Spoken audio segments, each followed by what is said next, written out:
Unveiled Mysteries by Godfré Ray King. Dedication. This series of books is dedicated in deepest eternal love and gratitude to our beloved Master Saint Germain, the Great White Brotherhood, the Brotherhood of the Royal Teton, the Brotherhood of Mount Shasta, and those other ascended masters whose loving help has been direct and without limit.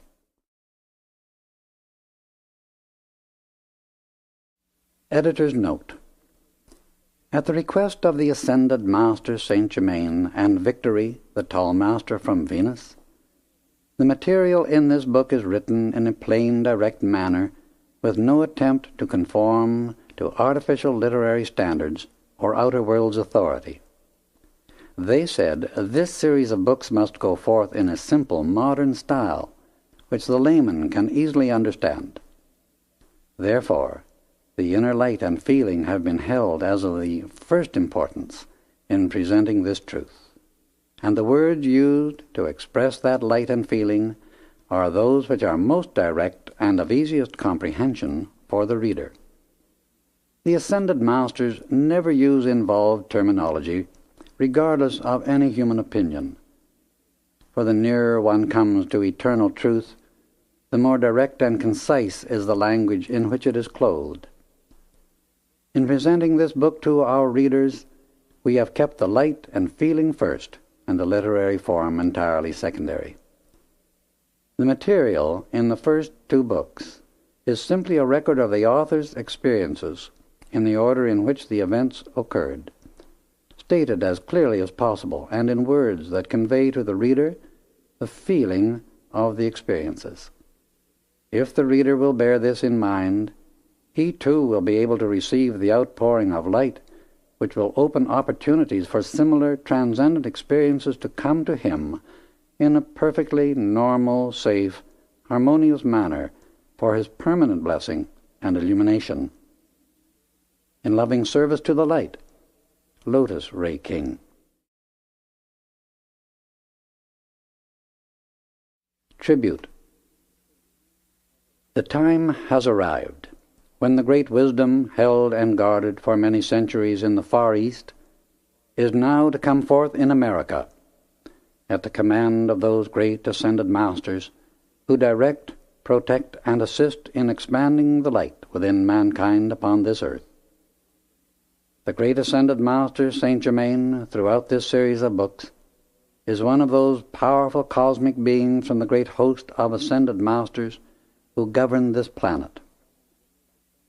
He is the same great masterful presence who worked at the court of France previous to and during the French Revolution, and whose advice, if it had been heeded, would have saved great suffering. He is indissolubly linked with America, past, present, and future, for a very important part of his work upon this earth is the purifying, protecting, and illumining of the people of America, that she may be the carrier of the cup of light to the nations of the earth in the golden age that is opening before us. America's very freedom in the beginning of her existence was due largely to his tireless efforts in protecting and encouraging those responsible for her inception. The drafting of the Declaration of Independence was also a direct result of his help and influence, and it was his love, protection, and guidance which sustained Washington and Lincoln during the darkest hours of their lives. This beloved brother of humanity, who works untiringly for its light and freedom, is even now, during the present hour in America, working in the world of governmental affairs and bringing about certain beneficial changes that will bless her, and through her, the world. Not for many years ahead will the people of America and the earth know how much of their good they owe to this great ascended Master, to whom it is impossible to do full justice, except in deepest love, obedience, and service to the ideal for which he stands and unceasingly labors. This intimate knowledge of his activities in our country makes possible a feeling of close contact and love for him that becomes a living, tangible force in the life of the reader. The radiation of this book is such as can only be given by an ascended master, who in this case is the great beloved bearer of the light, Saint Germain. Godfré Ray King.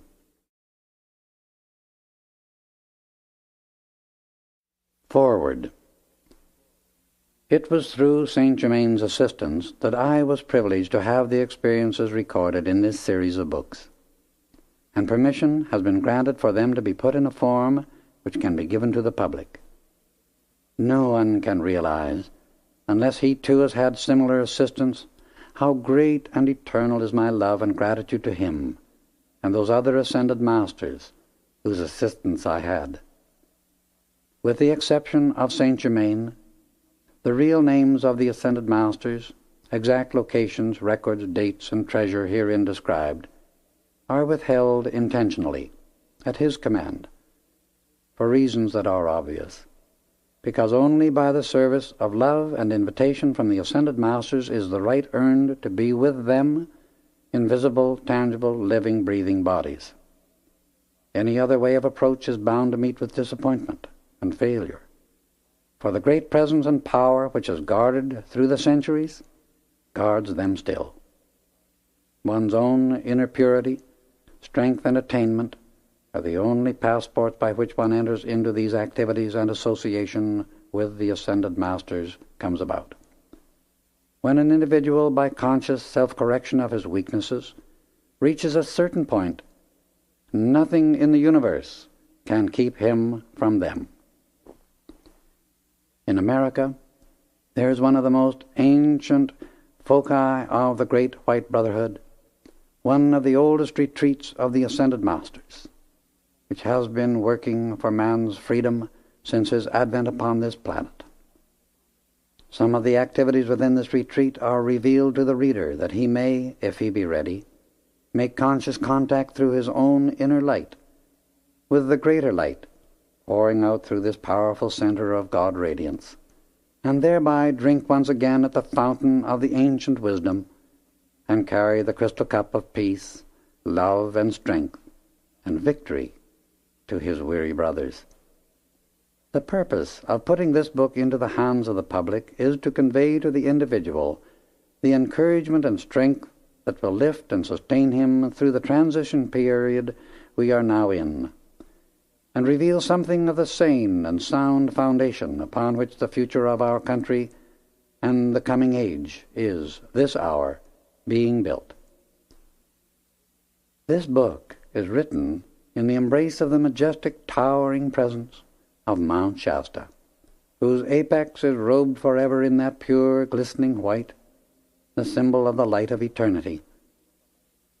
Its pages are a record of the way by which I was brought in touch with the beloved Master, Saint Germain, and those other great ascended masters who labor ceaselessly to assist the humanity of this earth as it struggles on the path to peace, love, light, and everlasting perfection. I, whose experience it was, held steadfastly to a great, dominant desire from within, to see, to hear, and to know infallibly the truth of life. I was led step by step to realize and to accept the mighty God-presence within my own being, the light that lighteth every man that cometh into the world, the Christ. A way to make contact with the light, its all-knowing omnipresence and unerring activity was revealed to me, and I give it to the reader in these pages. I can record only a part of the events that took place and the instruction I received. One by one, my great desires have been fulfilled, because those desires were constructive and unselfish.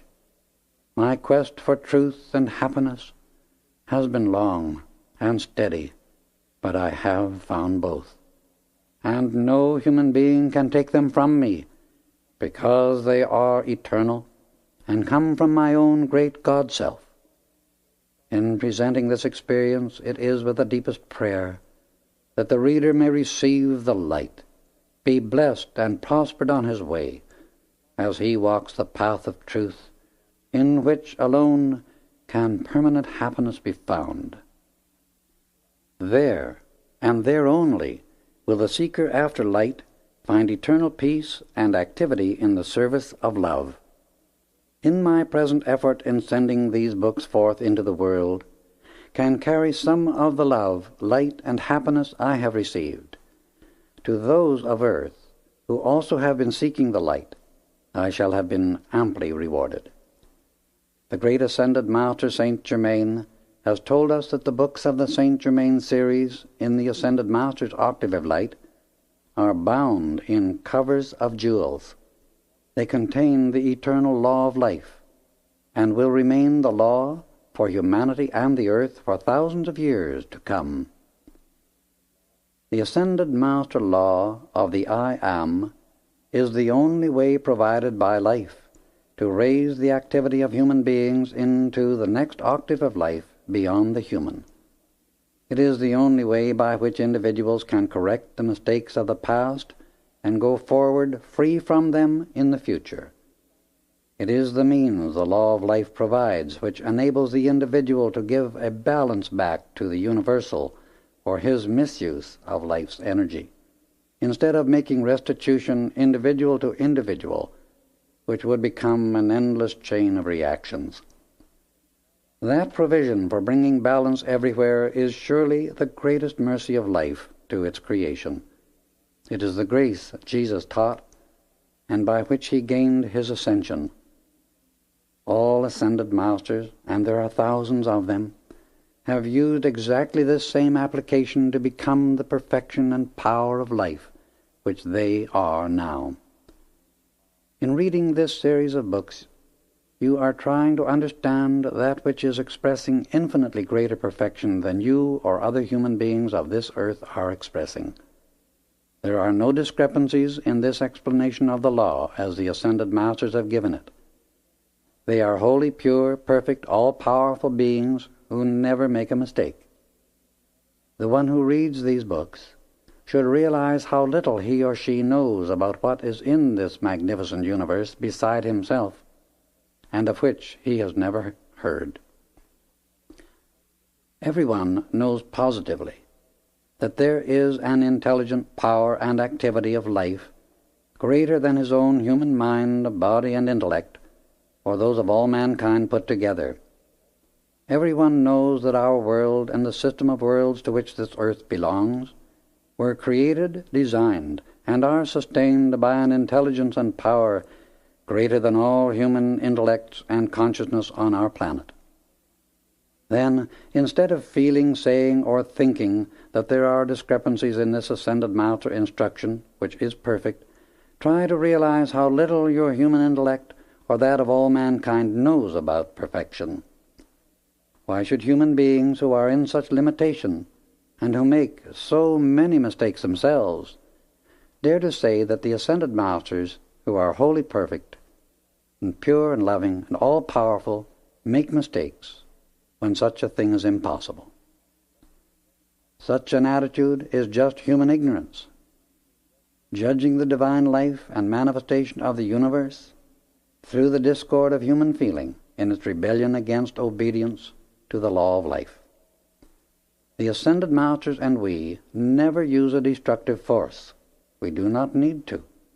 All destructively qualified energy is the tool of the sinister force in rebellious individuals who will not give obedience to the law of their own life for their own greater good. The power and victory of light is taking its dominion in the United States of America, because the Ascended Masters and cosmic beings have issued a fiat for the perfection of life to express fully through the people of this earth. That perfection begins in America, by the Ascended Master's understanding and conscious use of the great creative word, I am. All who will use that word as the Ascended Masters use it will release the same all-powerful victory and perfection of the light that they do, because they are its full power and perfection. They became its full power and perfection by using it. All can do exactly the same thing and become perfect and all-powerful too. The saying that truth is stranger than fiction applies to this book. It is for the reader to accept or reject as he chooses, but the ascended masters whose help I have received have said to me often, the more humanity can accept our presence, the wider it opens the door for us to pour greater and greater help to them. But the rejection of us by those who do not agree with this truth does not remove us or change its activity in the universe. Those who do accept the truth herein recorded will find a new and powerful force entering their lives. Each copy carries with it this mighty presence, its radiation and sustaining power. All who study these pages honestly, deeply, sincerely, and persistently will know and make contact with the reality of that presence and power. To those who read this book, I wish to say that these experiences are as real and true as mankind's existence on this earth today, and that they all occurred during August, September, and October of 1930 upon Mount Shasta, California, USA. Godfré Ray King.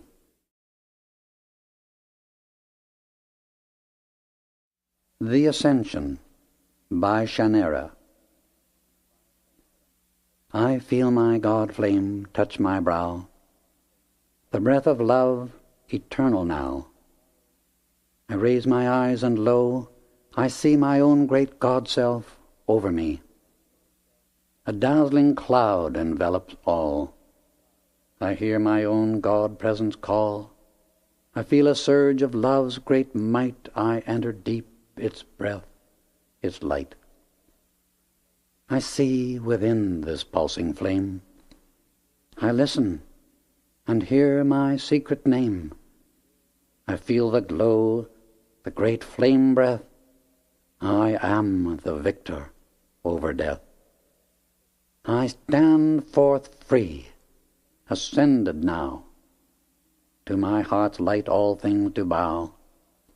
I am a being of cause alone, and that cause love, the sacred tone. I pour out life, I lift, I raise. My heart o'erflows and sings its praise. My power strengthens and inspires. My great light rays are God's own fires. I am a sun. My love, its light. All else grows dim, earth lost to sight. I know that I am God, the One, the Source, the great, great central Sun. Unveiled Mysteries. Chapter 1. Meeting the Master. Mount Shasta stood out boldly against the western sky, surrounded at its base by a growth of pine and fir trees that made it look like a jewel of diamond-shining whiteness held in a filigree setting of green.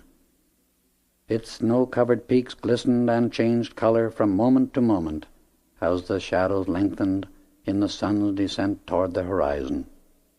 Rumor said there was a group of men, divine men in fact, called the Brotherhood of Mount Shasta, who formed a branch of the Great White Lodge, and that this focus from very ancient times had continued unbroken down to the present day. I had been sent on government business to a little town situated at the foot of the mountain, and while thus engaged occupied my leisure time trying to unravel this rumor concerning the Brotherhood. I knew through travels in the Far East that most rumors, myths, and legends have, somewhere as their origin, a deep underlying truth that usually remains unrecognized by all but those who are real students of life. I fell in love with Shasta, and each morning, almost involuntarily, saluted the spirit of the mountain and the members of the order. I sensed something very unusual about the entire locality, and in the light of the experiences that followed, I do not wonder that some of them cast their shadows before. Long hikes on the trail had become my habit whenever I wanted to think things out alone or make decisions of serious import. Here, on this great giant of nature, I found recreation, inspiration, and peace that soothed my soul and invigorated mind and body. I had planned such a hike for pleasure, as I thought, to spend some time deep in the heart of the mountain, when the following experience entered my life, to change it so completely that I could almost believe I were on another planet, but for my return to the usual routine in which I had been engaged for months. The morning in question, I started out at daybreak, deciding to follow where fancy led, and in a vague sort of way asked God to direct my path. By noon, I had climbed high up on the side of the mountain, where the view to the south was beautiful as a dream. As the day advanced, it grew very warm, and I stopped frequently to rest and to enjoy to the full the remarkable stretch of country around the McLeod River, valley, and town. It came time for lunch, and I sought a mountain spring for clear, cold water. Cup in hand, I bent down to fill it, when an electrical current passed through my body from head to foot. I looked around, and directly behind me stood a young man who, at first glance, seemed to be someone on a hike like myself. I looked more closely, and realized immediately that he was no ordinary person. As this thought passed through my mind, he smiled, and addressed me, saying, "My brother, if you will hand me your cup, I will give you a much more refreshing drink than spring water." I obeyed, and instantly the cup was filled with a creamy liquid. Handing it back to me, he said, "Drink it." I did so, and must have looked my astonishment. While the taste was delicious, the electrical, vivifying effect in my mind and body made me gasp with surprise. I did not see him put anything into the cup, and I wondered what was happening. "That which you drank," he explained, "comes directly from the universal supply, pure and vivifying as life itself. In fact, it is life, omnipresent life, for it exists everywhere about us. It is subject to our conscious control and direction, willingly obedient, when we love enough, because all the universe obeys the behest of love. Whatsoever I desire manifests itself when I command in love. I held out the cup, and that which I desired for you appeared. See, I have but to hold out my hand, and if I wish to use gold, gold is here." Instantly there lay in his palm a disc about the size of a $10 gold piece. Again he continued, "I see within you a certain inner understanding of the great law, but you are not outwardly aware of it enough to produce that which you desire direct from the omnipresent universal supply. You have desired to see something of this kind so intensely, so honestly, and so determinedly. It could no longer be withheld from you. However, precipitation is one of the least important activities of the great truth of being. If your desire had not been free from selfishness and the fascination of phenomena, such an experience could not have come to you.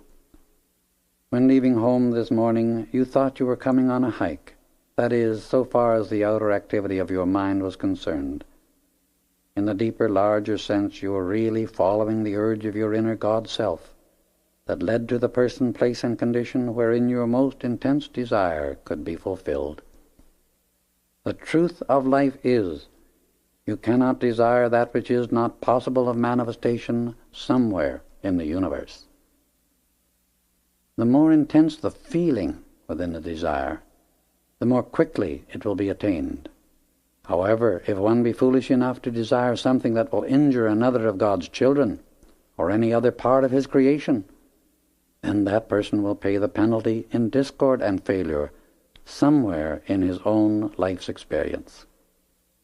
It is very important to realize fully that God's intent for every one of His children is abundance of every good and perfect thing. He created perfection and endowed His children with exactly the same power. They can create and maintain perfection also, and express God's dominion over the earth and all that is therein.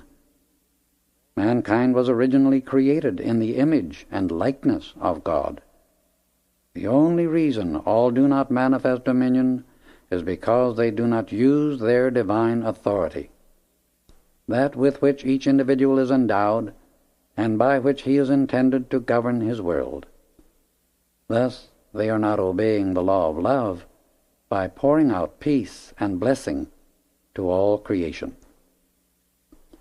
This comes about through their failure to accept and acknowledge themselves as temples of the Most High Living God, and to hold this acknowledgement with eternal recognition. Humanity, in its present seeming limitation of time, space, and activity, is in the same condition a person in need would be, to whom someone held out a handful of money. If the needy one did not step forward and accept the money held out to him, how in the world could he ever have the benefit which it could bring? The mass of mankind is exactly in this state of consciousness today, and will continue in it until they accept the God within their hearts as the owner, giver, and doer of all the good that has ever come into their lives and world. The personal self of every individual must acknowledge completely and unconditionally that the human or outer activity of consciousness has absolutely nothing of its own. Even the energy by which one recognizes the great God within is radiated into the personal self by the great God self. Love and praise of the great God self within, and the attention maintained focused upon truth, health, freedom, peace, supply, or any other thing that you may desire for right use, persistently held in your conscious thought and feeling, will bring them into your use and world as surely as there is a great law of magnetic attraction in the universe. The eternal law of life is what you think and feel you bring into form. Where your thought is, there you are, for you are your consciousness, and what you meditate upon, you become. When one allows his mind to dwell upon thoughts of hate, condemnation, lust, envy, jealousy, criticism, fear, doubt, or suspicion, and allows these feelings of irritation to generate within him, he will certainly have discord, failure, and disaster in his mind, body, and world. As long as he persists in allowing his attention to be held by such thoughts, whether they be about nations, persons, places, conditions, or things, he is absorbing those activities into the substance of his mind, his body, and his affairs. In fact, he is compelling, forcing them into his experience. All these discordant activities reach the individual and his world through his thought and feeling. Feeling often flashes before one is aware of the thought in the outer consciousness, which he might use to control it. And this kind of experience should teach him how great is the energy within his many creations, which has accumulated through habit. The feeling activity of life is the most unguarded point of human consciousness.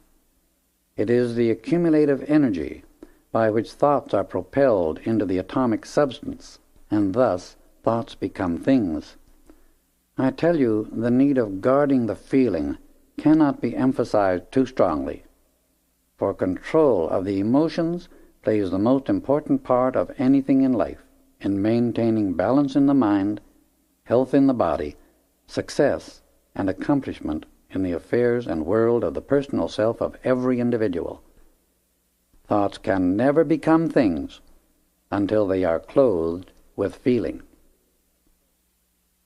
The Holy Ghost, or Holy Spirit, is the feeling side of life, God, the activity of divine love, or the mother expression of deity. This is why the sin against the Holy Ghost is referred to as that which brings such great distress, because any discord in the feeling breaks the law of love, which is the law of balance, harmony, and perfection. The greatest crime in the universe against the law of love is mankind's almost ceaseless sending forth of every kind of irritable and destructive feeling. One day the race will come to realize and recognize that the sinister destructive forces manifesting on this earth and in its atmosphere, generated, mark you, by human thought and feeling, have only entered the affairs of individuals or nations through lack of control in the emotions in everyone's daily personal experience. Even destructive thoughts cannot express themselves as action, events, or become physical things, except by passing through the world of feeling. For it is in this phase of manifestation that the activity of coalescing the physical atom upon thought forms takes place. As the noise from a sudden explosion shocks the nervous system of one who hears it, setting up a trembling sensation in the cellular structure of the body, in exactly the same way do the flares of irritated feeling shock, disturb, and disarrange the finer substance and the atomic structure of the mind, body, and world of the person who sends them out, consciously or unconsciously, intentionally or unintentionally.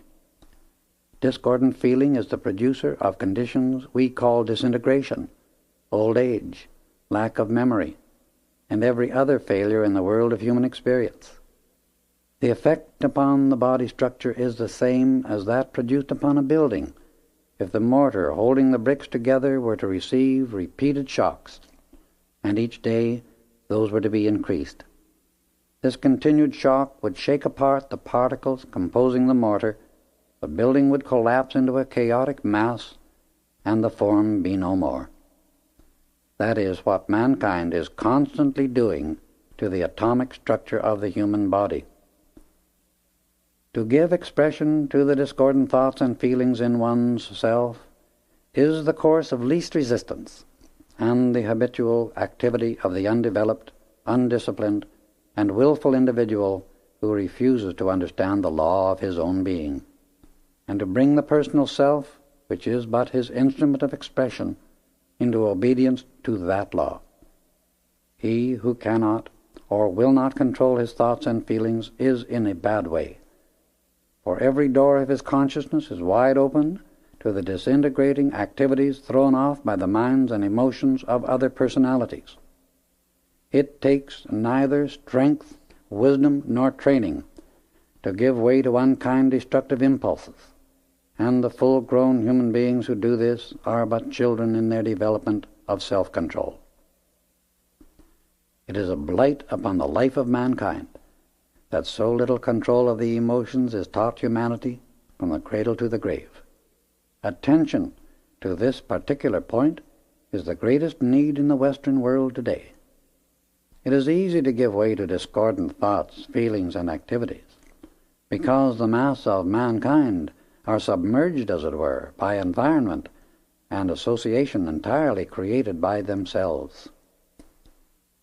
The individual, through his control of the outer consciousness, must make the effort to rise out of this condition by his own free will, in order to transcend these limitations permanently. And no one can hope to rid his life and world of misery, discord, and destruction until he leashes his own thought and feeling. In this way, he refuses to let the life flowing through his mind and body become qualified by the discord resulting from every little disturbing occurrence in the world about him. At first, such discipline does require determined, continuous effort, for the thoughts and feelings of 95% of humanity run as uncontrolled and free as a little tramp dog. However, No matter how much effort it takes to bring these two activities under control, it is worth any amount of time, energy, and effort, and no real, permanent dominion of one's life and world can take place without it. It will be my pleasure and privilege to teach you the use of these higher laws. Their application and use will enable you to release true wisdom and bring about all perfection. The first step to the control of yourself is the stilling of all outer activity of both mind and body. 15 to 30 minutes at night before retiring and in the morning before beginning the day's work, using the following exercise, will do wonders for anyone who will make the necessary effort. For the second step, make certain of being undisturbed, and after becoming very still, picture and feel your body enveloped in a dazzling white light. The first 5 minutes while holding this picture, recognize and feel intensely the connection between the outer self and your great, mighty God within, focusing your attention upon the heart center and visualizing it as a golden sun. The next step is the acknowledgement. I now joyously accept the fullness of the mighty God presence, the pure Christ. Feel the great brilliancy of the light, and intensify it in every cell of your body for at least 10 minutes longer. Then close the meditation by the command, I am a child of the light. I love the light. I serve the light. I live in the light. I am protected, illumined, supplied, sustained by the light, and I bless the light. Remember always, one becomes that upon which he meditates. And since all things have come forth from the light, light is the supreme perfection and control of all things. Contemplation and adoration of the light compels illumination to take place in the mind, health, strength, and order to come into the body, and peace, harmony, and success to manifest in the affairs of every individual who will really do it, and seeks to maintain it. All the way down the centuries, in every age, under every condition, we are told by all who have expressed the greater accomplishments of life that the light is supreme. The light is everywhere, and in the light exist all things. That truth is just as true today as it was 1,000,000 years ago. As far back as there is any record of humanity, the wise and great ones of all ages are portrayed with a radiation of light about them, emanating from the head and body of each. This light is real, just as real as the electric lights in your homes. The day is not far distant when machines will be constructed to reveal the emanations of light about every individual to the physical sight of anyone who cares to observe it. Such a machine will also show the contamination or discoloration that becomes a cloud around the light of God, which the personal self generates through discordant thought and feeling. This and this only is the way by which the energy of the great life stream is misused and wrongly qualified. If you will practice this exercise faithfully and feel it in every atom of your mind and body, with deep, deep intensity, you will receive abundant proof of the tremendous activity, power, and perfection that abides and is forever active within the light. When you have experienced this for even a short time, you will need no further proof. You become your own proof. The light is the kingdom. Enter into it and be at peace. Return to the Father's house. After the first 10 days of using this exercise, it is well to do it 3 times a day, morning, noon, and night. We often hear the complaint Oh, I cannot give all that time. To any who are of that opinion, I wish to say simply this. The time the average person spends in criticizing, condemning, and blaming people, conditions, and things for not being something other than they are, if occupied with this recognition and use of the light, will make heaven manifest on earth for the individual who dares to try, and has determination enough to maintain it. Nothing is impossible. The light never fails. The light is God's way of creating and maintaining order, peace, and perfection throughout His creation. Every human being on this earth can have all the time he wants in which to do this, when his desire to do it is intense enough. The intensity in the desire itself will reorder the world of people, conditions, and things, so as to provide that time if he earnestly wished to use it for his upward climb. No person in the world is an exception to that law, for the intense desire to do anything constructive, when it becomes intense enough, is the God power that releases the energy necessary to create and express the thing desired. Everyone has the same supreme privilege of contact with the all-powerful presence of God, and it is the only power that ever did, does now, or ever will raise the personal self and its world above earthly discord and limitation. My beloved son, try this with great determination, and know God in you is your certain victory. As his discourse ended, I began to realize that he must be one of the ascended masters, for he had not only given me proof of his dominion over the elements by precipitation, but had instructed and explained as he did it. I sat wondering how it was that he knew me. "My son," he said, answering my thought at once, "I have known you for aeons. In raising your thought by your own conscious effort, it made my coming to you possible at this time. While I have always been in touch with you, when we were both in our finer bodies, your conscious effort of reaching out to some one of the ascended masters opened the way for me to come to you in a much more tangible way, that is tangible to your physical senses. I see you do not quite recognize me in your outer consciousness. I was present during your birth, at your mother's passing, and was instrumental in bringing you and Lotus together at the right time, that your attainment might not be delayed. Again, I assisted in bringing you and your son into association in this embodiment. However, be patient. Sit still a few moments. Watch me closely, and I will reveal my identity to you."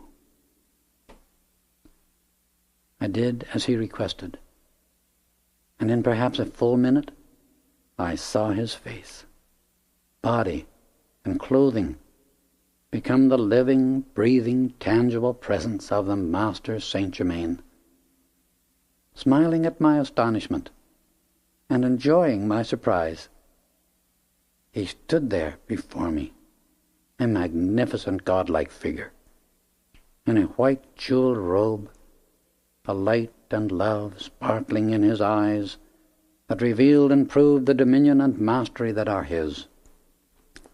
"This," he explained, "is the body in which I work a great deal of the time when occupied with the welfare of mankind, unless the work I am doing at the moment requires closer contact with the outer world of affairs, and in that case I make my body take on the characteristics and dress of the nation with which I am working at the moment." "Oh," I exclaimed, "now I know you, for I have seen you many times like that, at the inner levels of consciousness." "My son," he explained, "do you not see what real mastery actually is? We in the ascended state can control the atomic structure of our world as a potter controls his clay.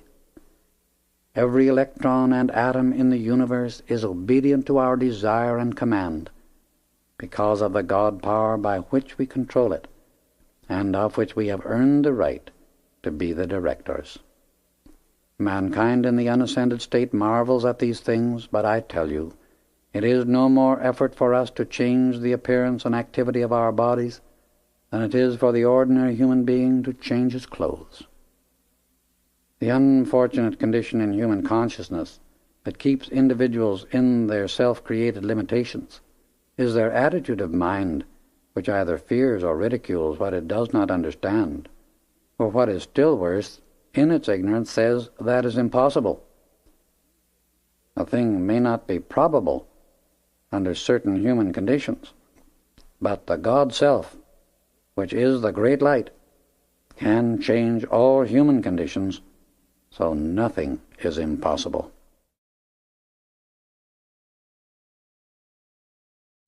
Every individual has the divine flame of life within him, and that God Self of him has dominion wherever he moves in the universe. If he, because of his own mental inertia, will not exert the necessary effort to reorder his age-old habits of mind and body, he goes on bound by the chains of his own forging. But if he choose to know the God within himself, and dares to give that God Self all control of his outer activities, he will receive the knowledge once more of his dominion over all substance, which has been his from the beginning. The time has arrived when many of humanity are rapidly awakening, and they must in some way be made to understand that they have lived again and again in hundreds, sometimes thousands, of lives, each time in a new physical body. The law of re-embodiment is the activity in human growth that gives the individual an opportunity to re-establish a balance in conditions that he has consciously caused to be thrown out of balance. It is but one activity of the law of compensation, cause and effect, or what might be called an automatic balancing process, governing all forces everywhere in the universe. The right understanding of this law gives one the explanation of many conditions in human experience, which otherwise seem wholly unjust. It is the only logical explanation for the infinite complexities and experiences of human creation, and reveals the operation and the law upon which all manifestation rests. It makes one know that there is no such thing as chance or accident. All is under direct, exact, and perfect law.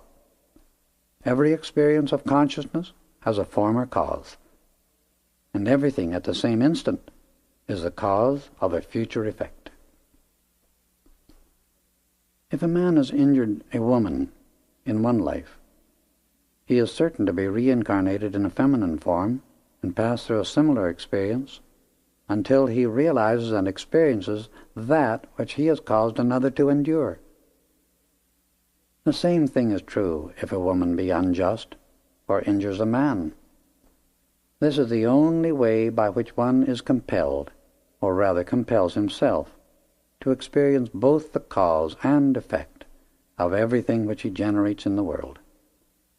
The individual can create and experience whatsoever he will in his own world, but if he choose to do that which causes others to experience discord, then he compels himself to go through a similar condition until he understands what the effect of his own creation is upon the rest of the life of the universe.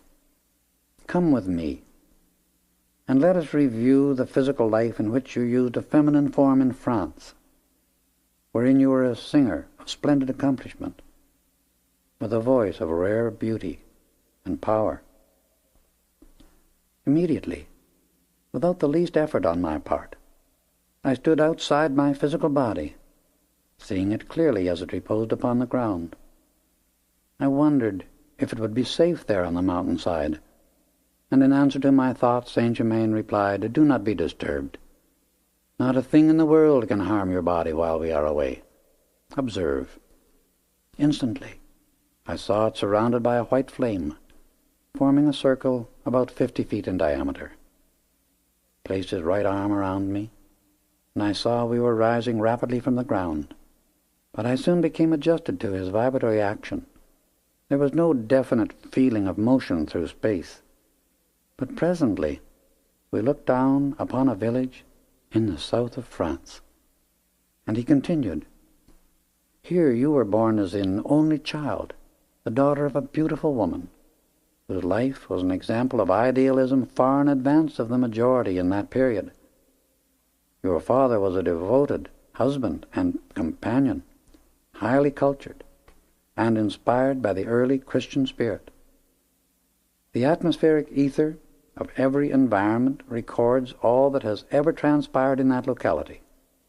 I will revivify these etheric records, and you shall see living pictures giving every detail of your life. You sang at the church of this village, and studied with a teacher who persuaded your parents to let her give you training. You made rapid progress, and then received still greater advantages when they moved to Paris. After a year of intensive study, an opportunity came to sing before the Queen of France, and through her patronage you had appearances at many of her salons. This assured you a successful musical career. France and success lavished their gifts upon you for the next 5 years, and you accumulated much wealth.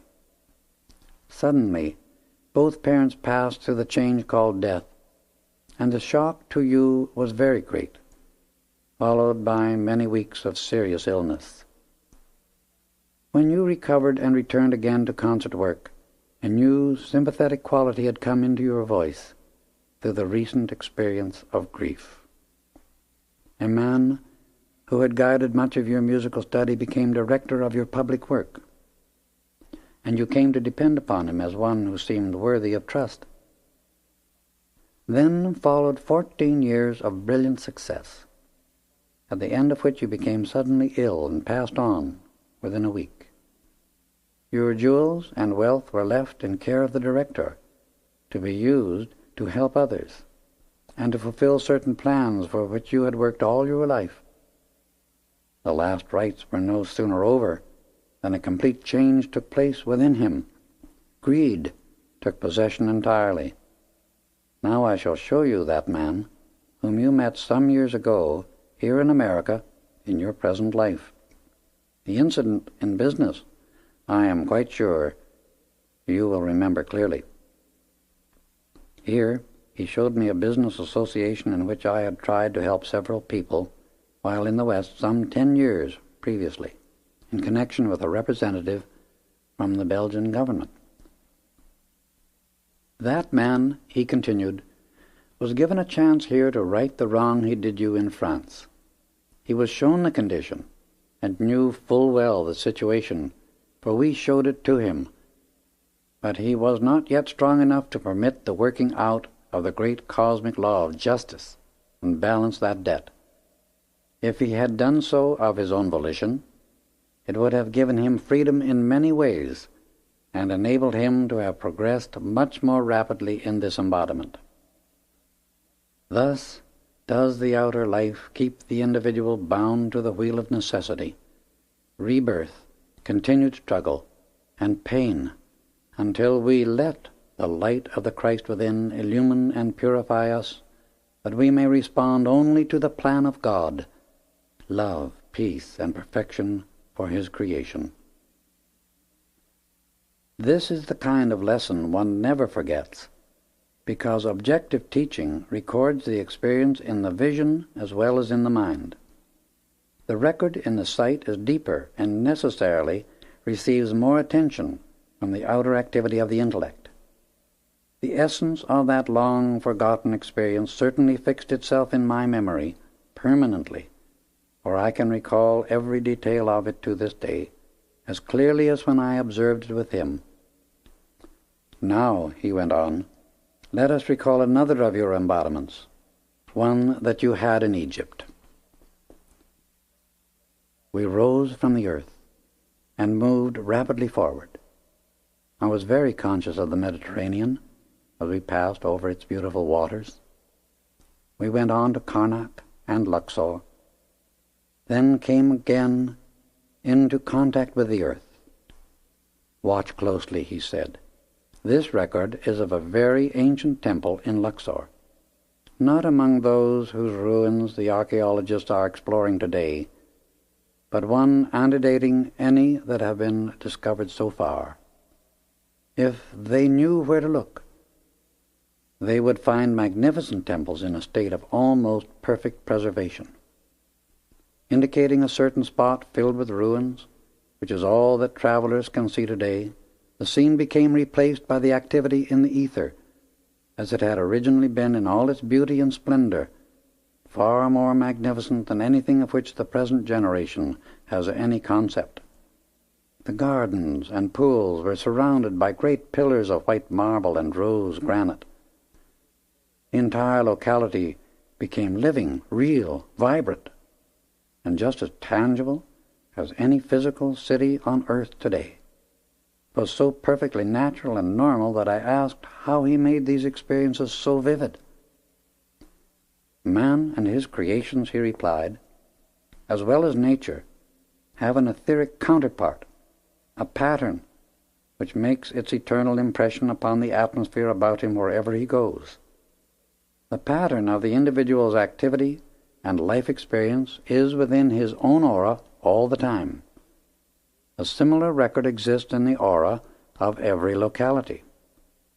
An ascended master may, if he choose, revivify or reclothe the individual's record of former activities wherever that person happens to be, for the pattern upon which the master coalesces the atomic structure is always in the aura of that individual. When the master reclothes the record of a locality, he must do it in the same specific place, for such a record, when reclothed, becomes the same living form and structure that it was when first built in physical substance.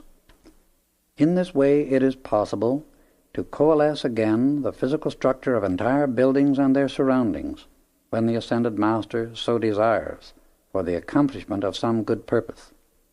When one has attained this God-given dominion, he can and does reclothe and reanimate any etheric record he desires to make visible for the instruction and benefit of students and others. When he does this, it is as real as reality itself, and the reclothed objects can be photographed, handled, and made physically tangible to the physical senses of the one observing them.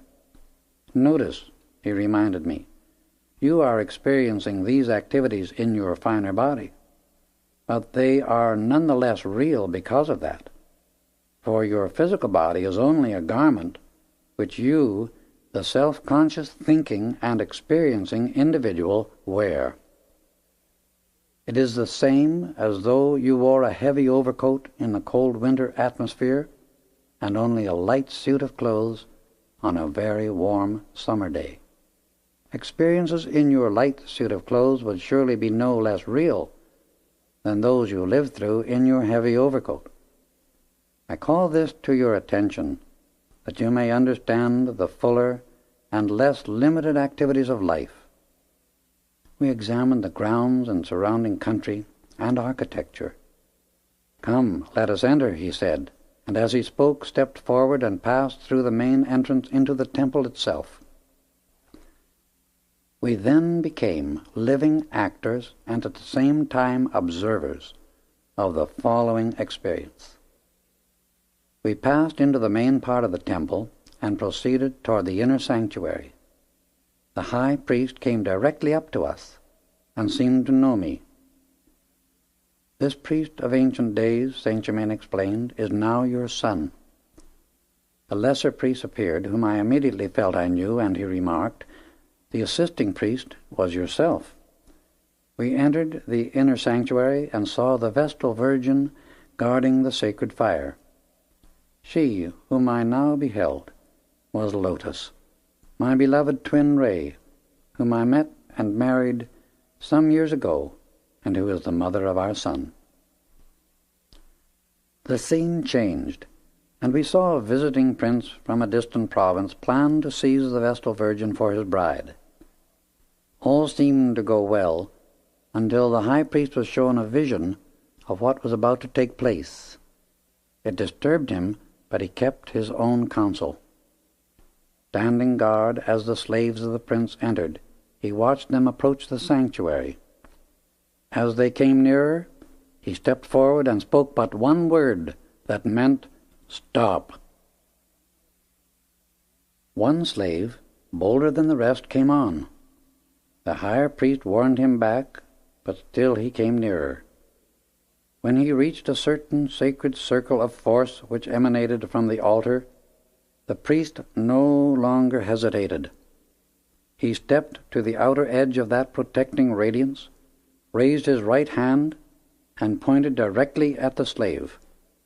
A flash of flame shot forth like lightning, and the slave fell lifeless to the floor.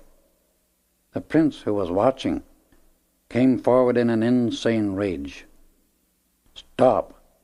commanded the priest again in a voice like a clap of thunder. The prince hesitated for a moment, stunned by the very power of the word, and the priest continued, "Listen to me. You shall not desecrate the highest of God's gifts to the temple of life. Begone, before you follow the example of your too brazen and misdirected slave." The high priest was fully conscious of the power he could wield as he stood watching the prince. He was the very embodiment of self-control, of illimitable force, consciously held in obedience to his will. He was majesty, crowned with eternal power. The will of the prince was powerful also, but he had no control over himself, and as another wave of blind rage swept over him, when he found himself again opposed, and giving full vent to lust, he rushed forward. The priest, quick as a flash, raised his hand. The flame flashed out a second time, and the prince followed the fate of his former slave. Saint Germain turned to me and explained the experience still further. "You see," he began, "this is the way the quality within every force reacts upon the one who sends it out. The prince and his slave came with the qualities of hate, selfishness, and depravity within their feelings, and when the priest directed the force of which he was the master toward them, it took on their qualities the moment it touched their auras. He merely turned their own feelings and selfishness back upon themselves. The priest, in his unselfish effort to protect another, was himself also protected." That incident closed. The scene of splendor vanished, and again we stood amidst the temple ruins. Saint Germain revealed still more to me, which may not be recorded here. "There is only one way," he went on, "to avoid the cosmic wheel of cause and effect, the necessity for re-embodiment, and that is through the conscious effort to comprehend the law of life. One must earnestly seek the God within, make permanent conscious contact with that inner self, and hold firmly to it in the face of every condition in the outer life. It will be my pleasure and privilege to show you more, but only for the instruction it will bring to yourself and others. Come, we must now return." As we came near my body, he instructed again. "Watch the circle of white flame disappear." I looked. It vanished. A moment later I was back in my body. The sun was sinking, and I knew it would be nearly midnight by the time we arrived home. "Place your arm about my shoulder," said Saint Germain, "and close your eyes." I felt my body lifted from the ground, but I was not particularly conscious of moving forward. Presently my feet touched the floor, and opening my eyes, I stood in the lodge. Saint Germain was greatly amused when I asked how it was that we could come back in this manner without attracting the attention of the people about us, and he answered, We many times draw about our bodies the cloak of invisibility when moving among those in physical form, and the next second he was gone. I had heard of the great ascended masters who could take their bodies with them wherever they go, and manifest or bring into visibility anything they desire to use direct from the universal. However, to experience actual contact with one of them was a very different thing, and I tried to realize in full the marvel of the experience. To Saint Germain it was evidently a most ordinary occurrence. I sat in quiet contemplation for a long time, in deep, deep gratitude, trying to comprehend and to fully realize his explanation of the law concerning desire. He emphasized its importance and activity as a motive power in the universe, to propel forward new ideas, compelling an expansion of consciousness to take place within the life of every individual. He had explained it by saying, "Constructive desire is the expanding activity within life, for it is only in this way that greater and greater ideas, activity, and accomplishment are pushed through into expression in the outer world of substance and form. Within every right desire is the power of its fulfillment. Man is the Son of God. He is commanded by the Father to choose how he shall direct the life energy, and what quality he wishes his fulfilled desire to express. This he must do, for free will is his birthright. It is the function of the outer activity of the intellect to guide all expansion into constructive channels. This is the purpose and duty of the outer self, to allow the great life or God energy to be used only for the gratification of sense desires, the habit of the mass of mankind, is its destructive use, and is always, without any exception, followed by inharmony, weakness, failure, and destruction. The constructive use of desire is the conscious direction of this limitless God energy by wisdom. All desire, directed by wisdom, carries some kind of blessing to the rest of creation.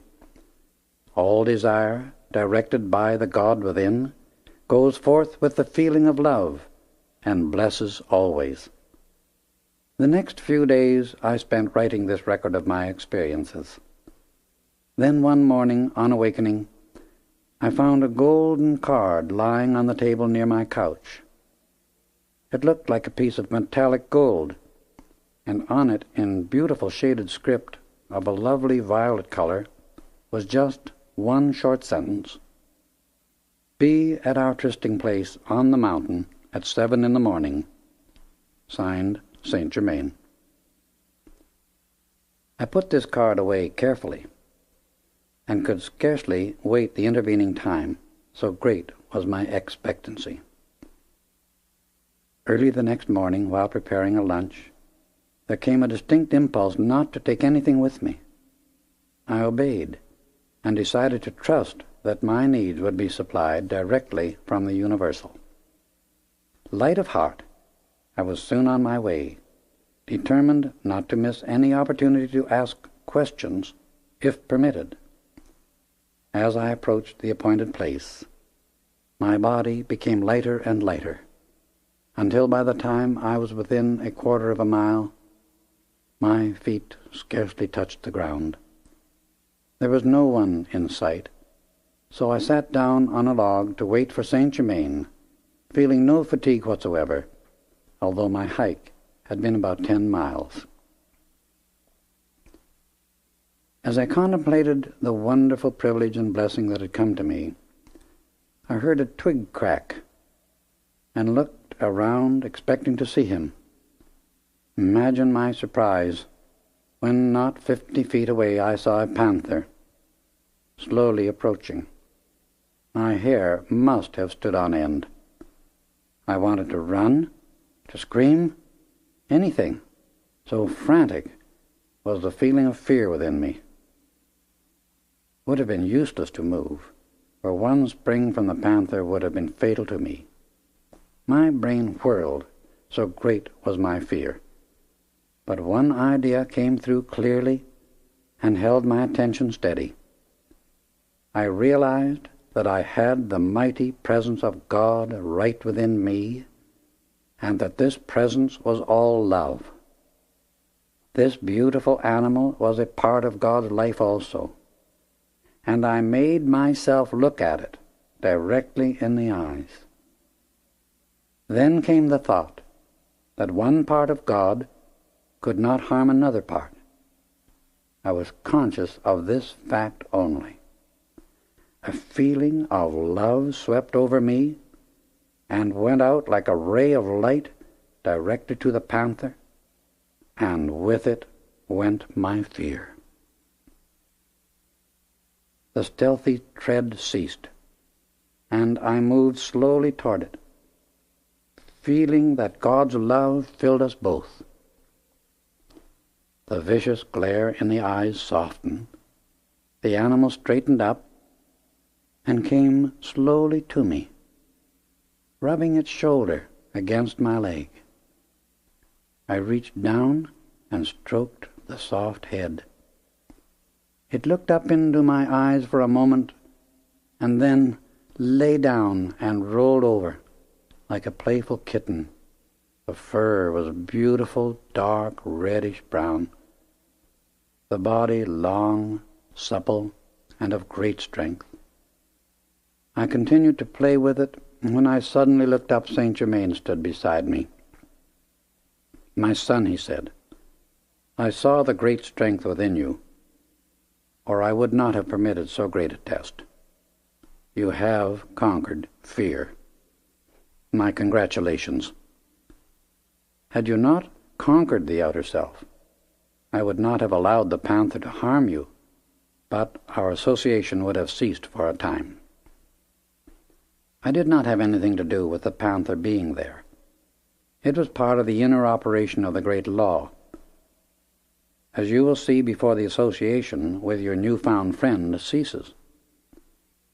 Now that you have passed the test of courage, it is possible for me to give much greater assistance. Each day you will become stronger, happier, and express much greater freedom." He held out his hand, and in a moment there appeared 4 little cakes of a beautiful golden brown, each about 2 inches square. He offered these, and I ate them at his direction. They were most delicious. Immediately I felt a quickening, tingling sensation through my entire body, a new sense of health and clearness of mind.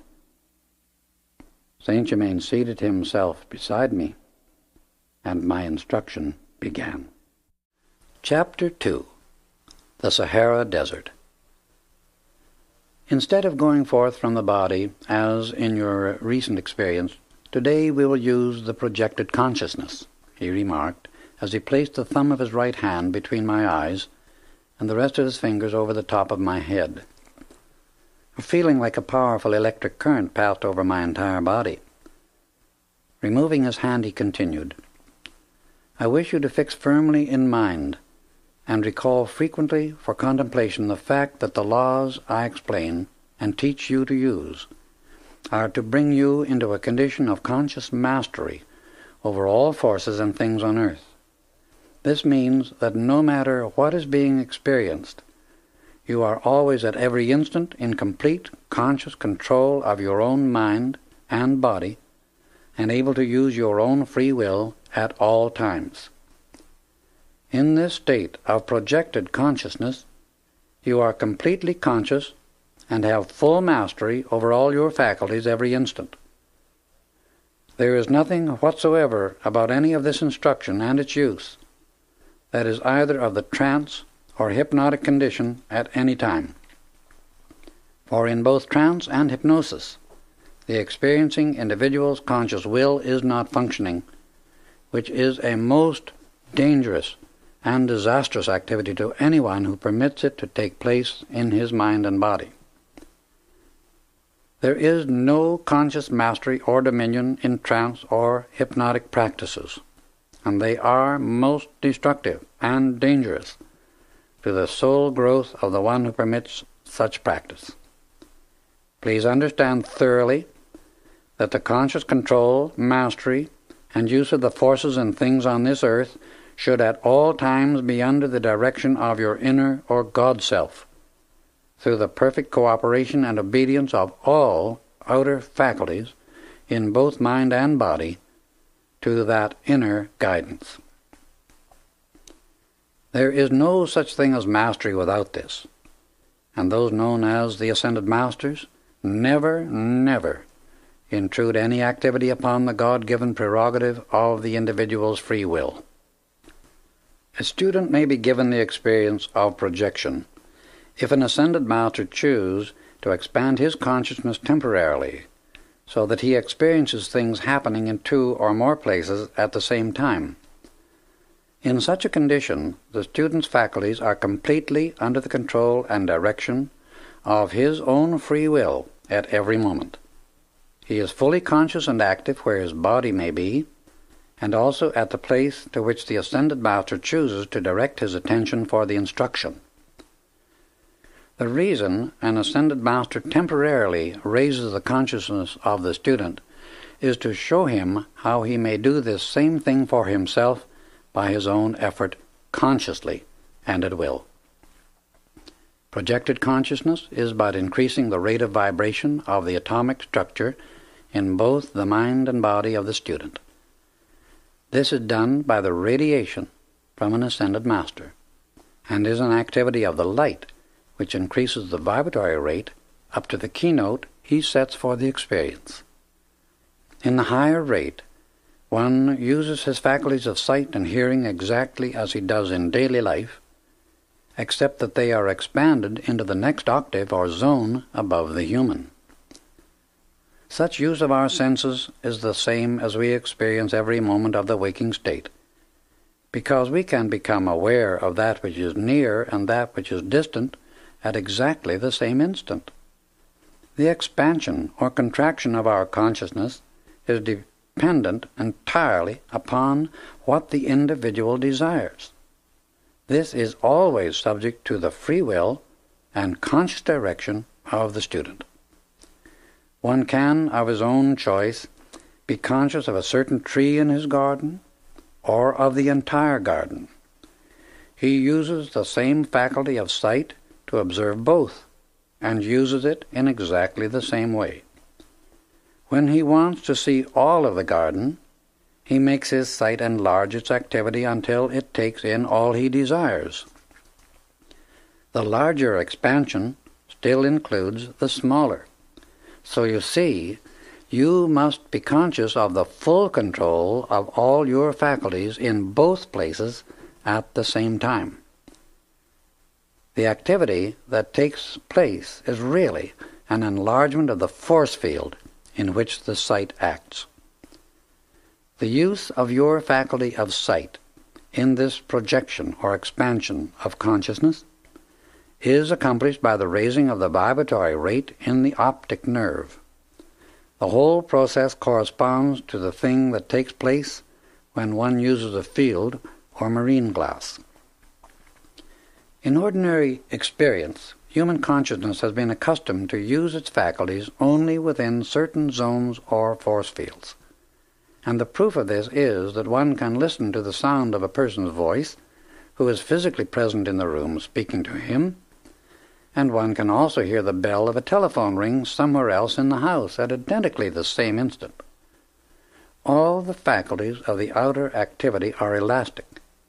They may be used as either a microscope or a telescope, depending entirely upon the desire and will of the individual. If one can be conscious of sound in the room in which his physical body stands, and also be aware of sound 2 or 3 rooms distant by exactly the same process, in a still farther expansion of this faculty, he can hear at a more distant place. To do this, one must increase the vibratory rate until it reaches into the more distant zone. when you contemplate this great inner God activity? Do you not see how perfectly and readily the outer senses merge into the inner? And what has been two becomes one.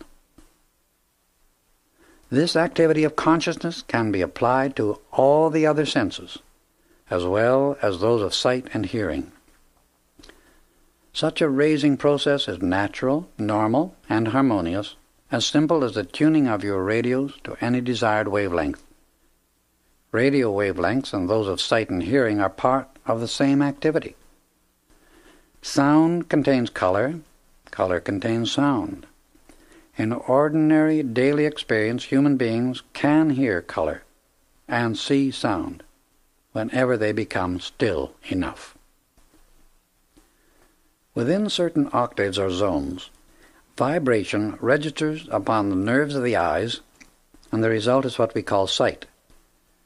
Others register upon the nerves of the ears, and the result is what we call hearing. The average person's eyes see only objects whose vibratory rate comes within these certain octaves, for they do not see below the infrared or above the ultraviolet ray or zone. Through the radiation of an ascended master, the atomic structure of the brain and eye vibrates fast enough to expand into the next octave above the human. This same activity can be expanded several octaves further, either by the master's radiation or at the command of the inner or God self of the individual. Many persons do have such experiences involuntarily, but rarely understand what they mean or how they come about. In cases where individuals have had moments of transcendent consciousness or being highly inspired, this is what has occurred, although they seldom recognize the assistance they have been given. Projected consciousness or vision has nothing whatsoever to do with mental pictures produced by suggestions that exist only in the minds of other human beings. Such thoughts and pictures are but flashed directly into the mind of another person by the one sending the suggestion. It is the same activity that takes place when one reflects the image of the sun into a mirror and then deflects it upon the wall. Suggestion is as different from projected consciousness as thinking about a place is different from being physically present. Projection is vivid, living, real, as when your physical body is going through an experience. For it is the action of your inner God self, with whom the ascended master is one, the supreme. Saint Germain and I then became observers and actors in a scene of long ago. Again I was outwardly conscious of going through experiences shown me in thought, feeling, and action. The entire operation was as natural and normal as breathing, and the only unusual sensation about it was the feeling of greater freedom and a sense of dominion. We both became very still for a few moments, as he revivified the etheric records, and my instruction began. This is the Sahara Desert, he said, when it was fertile country, having a semi-tropical climate. There were many streams of water carrying abundant moisture everywhere in the land. In the midst of this empire lay the capital, famous throughout the world for its splendor. The executive buildings were placed in the center upon a slight elevation, and from these the city itself extended equally in every direction. This civilization, he went on, rose to its apex 70,000 years ago. We entered the city and felt an unusual rhythmic activity that gave one a strange sensation of lightness while walking. The people all moved about with great ease and grace.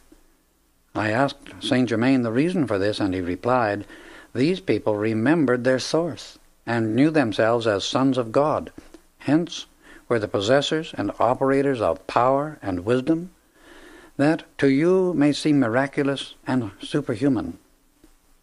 Truthfully speaking, there are no such things as miracles, for all is according to law, and that which seems miraculous to the present concept of humanity is but the result of application of laws to which mankind's present consciousness is unaccustomed, and so seems strange and unusual.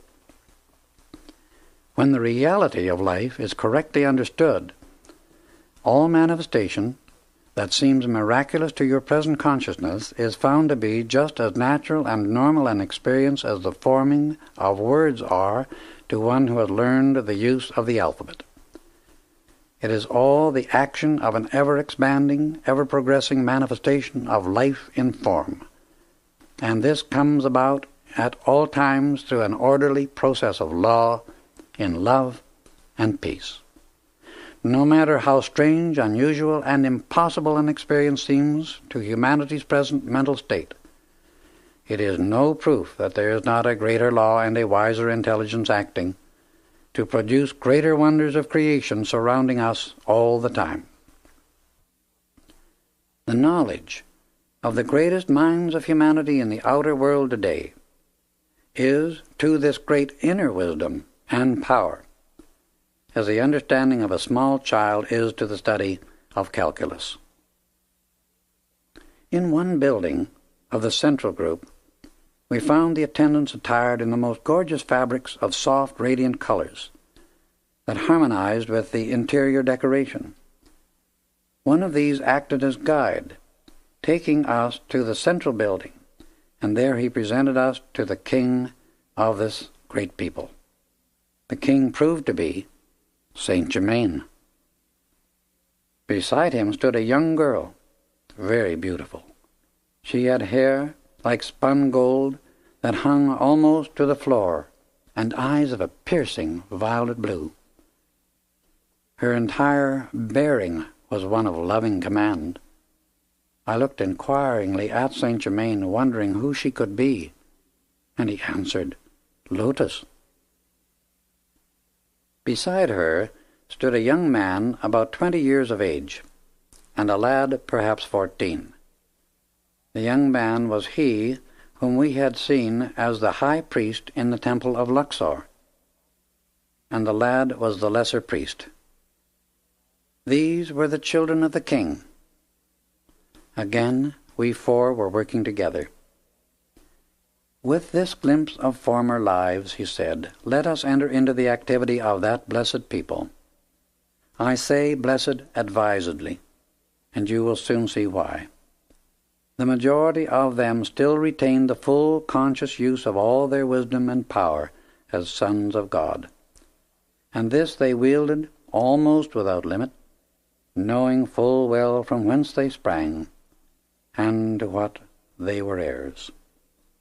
The outer was but the instrument of the divine self, as it should be, and was only permitted to do that for which it was created.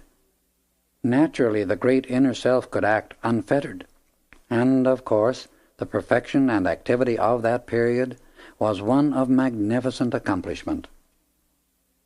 At the time of this former civilization, the whole empire was filled with great peace, happiness, and prosperity.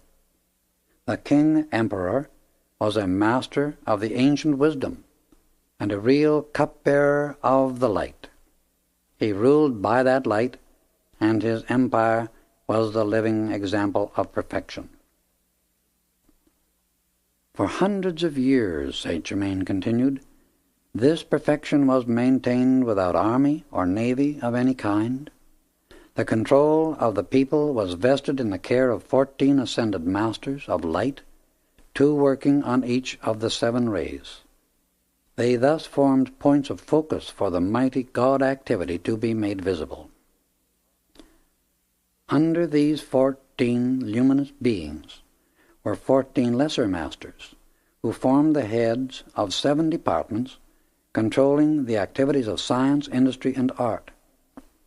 Each of the department heads guided the work under his care by conscious and direct contact with the God in himself.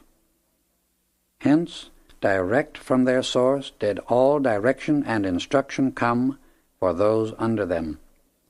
Thus, divine perfection was constantly flowing through without any interference from the human.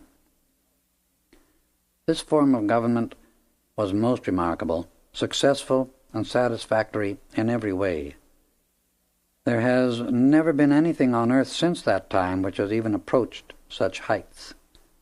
In the ancient records that have come down to the present day, this former civilization is always referred to as the Golden Age, and so it was in every activity of life. In your beloved America, in the not-so-far distant future, will come forth a similar recognition of the real inner self, and this her people will express in high attainment. She is a land of light, and her light shall blaze forth, brilliant as the sun at noonday, among the nations of the earth. She was a land of great light ages ago, and will again come into her spiritual heritage, for nothing can prevent it.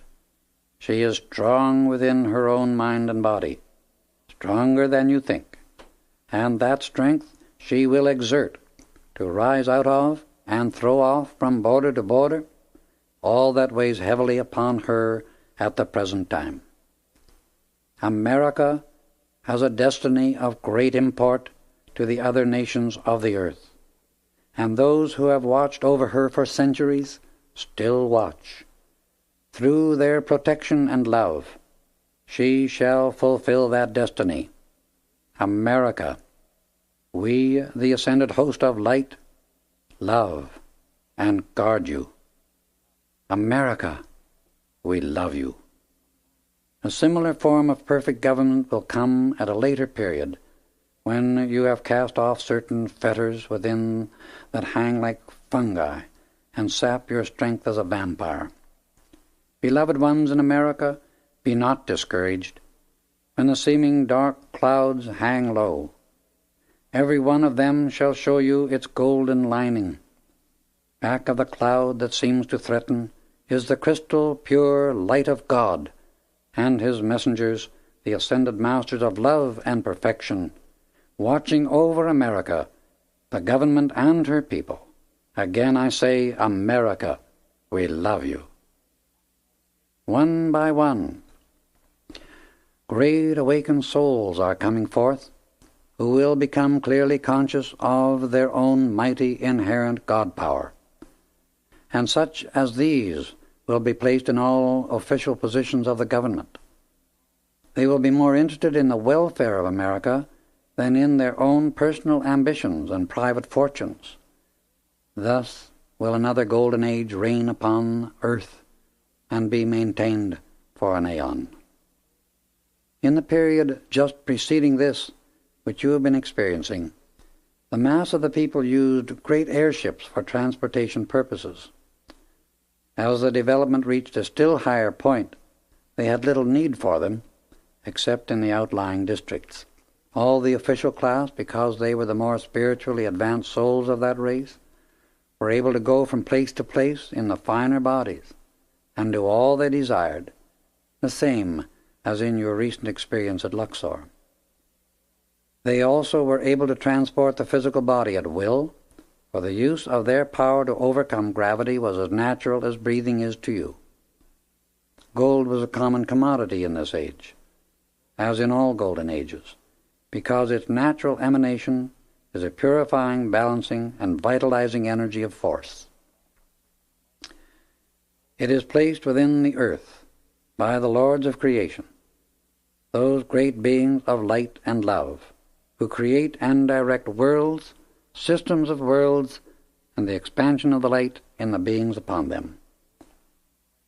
The outer mind or intellectual knowledge of humanity holds within it little, very little, understanding of the real purpose for which gold exists on this planet.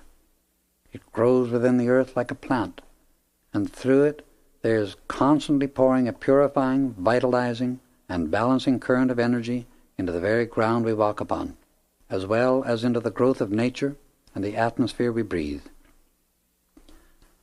Gold is placed upon this planet for a variety of uses, two of its most trivial and unimportant ones being that of using gold as a means of exchange and for ornamentation. The far greater activity and purpose of it, within and upon the earth, is the release of its own inherent quality and energy to purify, vitalize, and balance the atomic structure of the world. The scientific world today has no inkling as yet of this activity. However, it serves the same purpose to our earth that radiators do to your homes. Gold is one of the most important ways by which the energy from our sun is supplied to the interior of the earth, and a balance of activities maintained. As a conveyor of this energy, it acts as a transformer to pass the sun's force into the physical substance of our world, as well as to the life evolving upon it. The energy within gold is really a radiant electronic force from the sun, acting in a lower octave. Gold is sometimes called a precipitated sun ray. As the energy within gold is of an extremely high vibratory rate, it can only act upon the finer and more subtle expressions of life through absorption. In all golden ages, this metal comes into plentiful and common use by the mass of the people, and whenever such a condition occurs, the spiritual development of that people reaches a very high state. In these ages, the gold is never hoarded, but instead is widely distributed into the use of the mass, who, absorbing its purifying energy, are themselves raised into greater perfection. Such is the right use of gold, and when this law is consciously understood and obeyed, the individual may draw any quantity he desires to himself by the use of that law. Because of the gold deposits in all mountain ranges, one finds health and vigor in life upon the mountains that he cannot find in any other place on the earth's surface. No one ever heard of detrimental effects coming to those who constantly handle pure gold. While in its pure state it is soft and wears away easily, still that very quality is a fulfilling of this purpose of which I have just spoken. The more advanced of these people produced much gold by precipitation, direct from the universal. The domes of many buildings were covered with sheets of pure gold, and the interior decorated with brilliant jewels in curious yet marvelous designs. These jewels were also precipitated, direct from the one eternal substance. As in all ages past, there was a portion of the people who became more interested in the temporary pleasures of the senses than in the larger creative plan of the great God Self.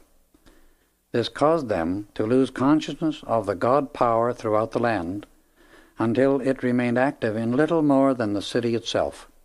The capital was called the City of the Sun.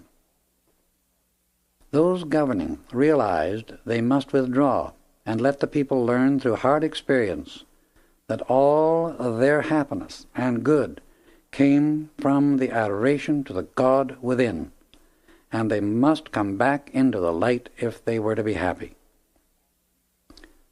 The King Emperor, through the inner wisdom, seeing that the people were becoming still more deeply enmeshed in the sense gratification, realized that it was no longer the divine plan to further sustain the kingdom.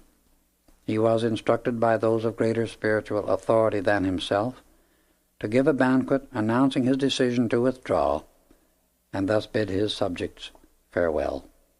He called the councillors together and gave directions for the banquet, ordering it held in the most magnificent place of the empire, known as the jeweled room in the king's palace.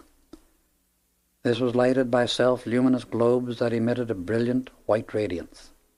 They were suspended from the ceiling by chains of crystal. While the light within was intense and brilliant, yet it had an extremely soothing effect upon the body, giving those in its radiance a sense of great ease and calm. The light from the central globe set the jewels ablaze in the sunburst design that formed the great medallion in the middle of the ceiling. The large banquet hall was elaborately decorated and set with 24 white onyx tables, each seating 24 guests. This was the first occasion upon which all the king's councillors and their staffs were to be his guests at the same time. The announcement of the banquet caused much comment among the people, who discussed it thoroughly, each with his neighbor, but to all it was a mystery, for none was able to discern its purpose. The evening of the event came at last. No one suspected the sorrow within the heart of the noble ruler, nor did they dream of the change so soon to come upon them. The hour arrived, the guests assembled, and everyone breathed mystery. The great bronze doors to the banquet hall swung majestically open, and a burst of transcendent music, as if played by a gigantic symphony in the invisible, came forth, surprising even those who knew the tremendous power of their adored monarch. He was looked upon almost like a god by the people, so great was their love and admiration for the wisdom and help he constantly poured out to them. As the triumphal music ceased, the king entered, accompanied by his children. The girl was a vision of loveliness. She wore a gown of soft golden fabric, unlike any material of our modern world. The overdrape appeared as if covered with diamonds, for with every movement of her body points of light flashed forth. The golden hair, falling over her shoulders, was caught with 2 emerald clasps. On her forehead was a single band of white metal set with diamonds. In the center was what appeared to be a large diamond, but was really a powerful condensation of light, focused and maintained there by her father. The king was the only one in the whole empire who was entrusted with the use of such transcendent power. The royal family had never used these jewels of light in their contact with the outer world until that night. Such use of this power was only permitted in their private worship of the great God Self, of whose supreme presence they were keenly and constantly aware. The ruler and his 2 sons wore form-fitting garments of the same soft golden fabric as the daughter. These were as pliable as leather, but made of metallic gold with breastplates like a great sun of jewels. They wore sandals of the same material, also set with precious stones, and the wonderful jewel of light rested upon the forehead of each. The king gave a signal, and the assembled guests were seated. In a voice majestic and powerful, he poured out an invocation from the depths of his heart to that infinite, supreme one. O thou mighty, omnipresent source, thou who dost govern the universe, the flame in each human heart, we give love, praise, and gratitude unto thee for thine own life, light, and love in all things.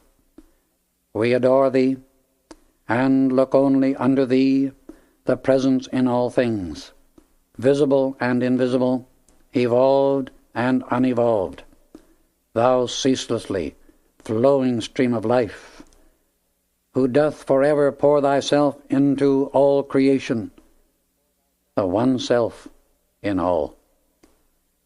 My heart calls unto thee as never before to arouse these, my people, to their danger.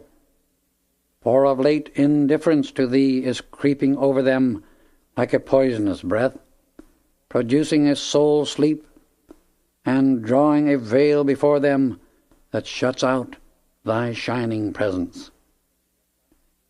If they must have the experience that consumes and burns away the dross and clouds of the outer self, then do thou sustain, and at last bring them forth in thy eternal perfection. I call unto thee, thou Creator of the universe, thou supreme, omnipotent God. The king took his seat, and all waited in silent expectation. In a few moments, the service for each individual appeared before him. Course after course was served as if by unseen hands, the food coming in marvelous crystal and jeweled containers, then disappearing as soon as the course was finished, followed immediately by the succeeding one.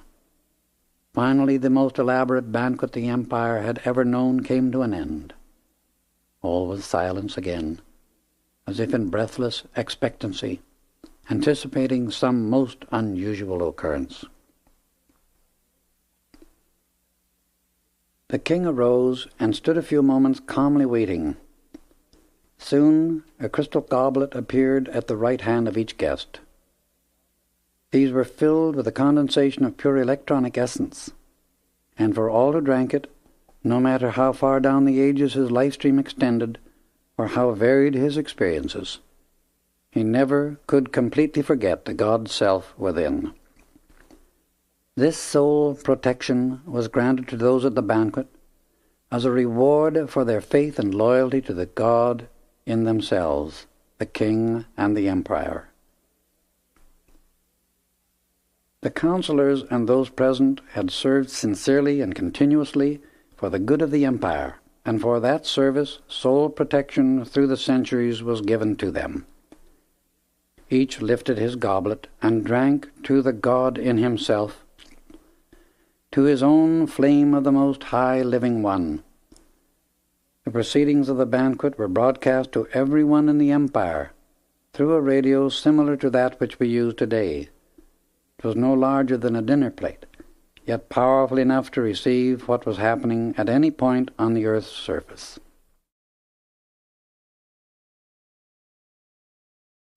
After the salutation to the divine self in each, all became very still. The atmosphere itself seemed perfectly motionless. In a few moments, a wondrous presence slowly became visible in front of the king. That presence was a cosmic master from out the great silence. A murmur of awe and surprise passed over the assembled guests at his appearance, as they recognized in amazement one of whom they had heard for many centuries, yet whose visible presence none had ever seen. Raising his right hand, he addressed those present and all dwelling within the empire. O children of earth, I bring you a warning of serious import at a time of great crisis. Arouse yourselves from the snare of the senses that is engulfing you. Awake from your lethargy before it is too late. This, my brother of light, must withdraw and leave you to the experience that you have chosen, and which is slowly enticing you into its many pitfalls. You have opened yourselves to the uncontrolled ignorance and emotions of the outer self. You give little attention, and still less adoration, to your source, the supreme, the mighty, the radiant, the majestic, the infinite cause of all that is, the creator and sustainer of all worlds. You give no gratitude to the great glorious presence, the Lord of love, for the very life by which you exist. Oh, why are you not even grateful for the blessings nature pours out so lavishly, for the abundance that comes to you through this fair land, and from your own wise and unselfish ruler? You thank each others for favors, the things of the senses and form that are so ephemeral, that pass from one to another and then are no more. But why, oh why, do you forget the source of all life, all love, all intelligence, all power? People, oh people, where is your gratitude to life, for love, for the magnificence of experience that you enjoy every moment, every hour, every day, year after year?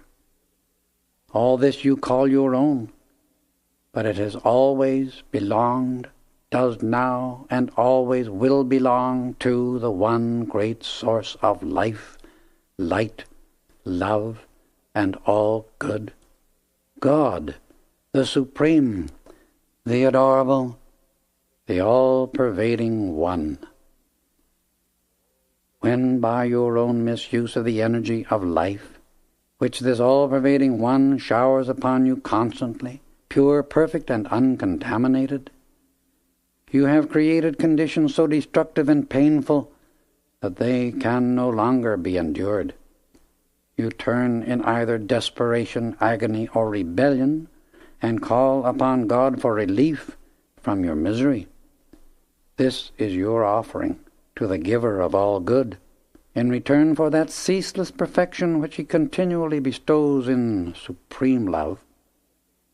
The only condition upon which the one great self gives all is its right use, that it may bless the rest of creation with infinite joy, harmonious activity, and perfection.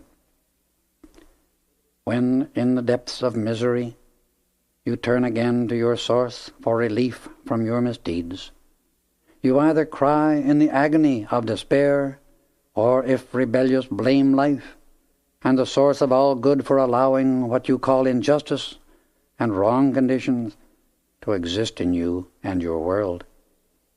It is you, the little personal self, who are unjust to life. You who are unfair. You who create the misery of earth. For only humanity, because it has free will to create as it chooses, each individual through his own thought and feeling dares to bring into existence the discord, misery, and deformity that express upon earth. This is a blight upon creation, and the perfection that forever swings in the great cosmic melody of eternal song. Only mankind is guilty of making a discord in the music of the spheres, where all else lives and acts in accordance with the law of love, of life, of harmony, and of light. All else blends into the harmonious whole, the body of the infinite all-loving One. All other realms of life and light move and create according to the fundamental principle upon which all perfection rests. That principle is love. If it were not for the great selfless ones like your ruler, the great host of ascended masters, whose very keynote of existence is love, humanity would long ago have destroyed itself and the very planet upon which it exists. The transcendent and magnificent activities of love and light are the natural conditions in which God created and expected his human children to manifest, obeying his command to love. There is no such thing as a supernatural condition anywhere in the universe. All that is transcendent, beautiful, and perfect is natural, and according to the law of love. Anything other than that is subnatural. The daily experience of the host of ascended masters is the perfection God's children were meant to live in always. Earth's children did express this perfection once in a former cycle, which was one golden age. That former civilization, that ancient perfection, is older than you dream, older than you believe the planet to be.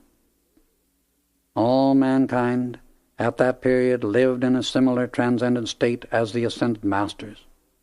The condition of misery that has followed since that time down through the ages came about because mankind chose to look away from its source, love, as the plan by which to live life. When the children of earth look away from love, they are deliberately and consciously choosing the experience of chaos. Whoever seeks to exist without love cannot survive long anywhere in creation. Such efforts are bound to bring failure, misery, and dissolution. Whatever lacks love must return to chaos the unformed, so its substance may be used over again in combination with love, and thus produce a new and perfect form. This is the law of universal as well as individual life.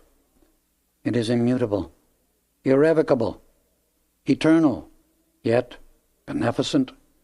For creation in form exists that God may have something upon which to pour out love and so express in action. This is the law of the Mighty One from which all else proceeds. It is the mandate of eternity, and the vastness and brilliance of that perfection cannot be described in words.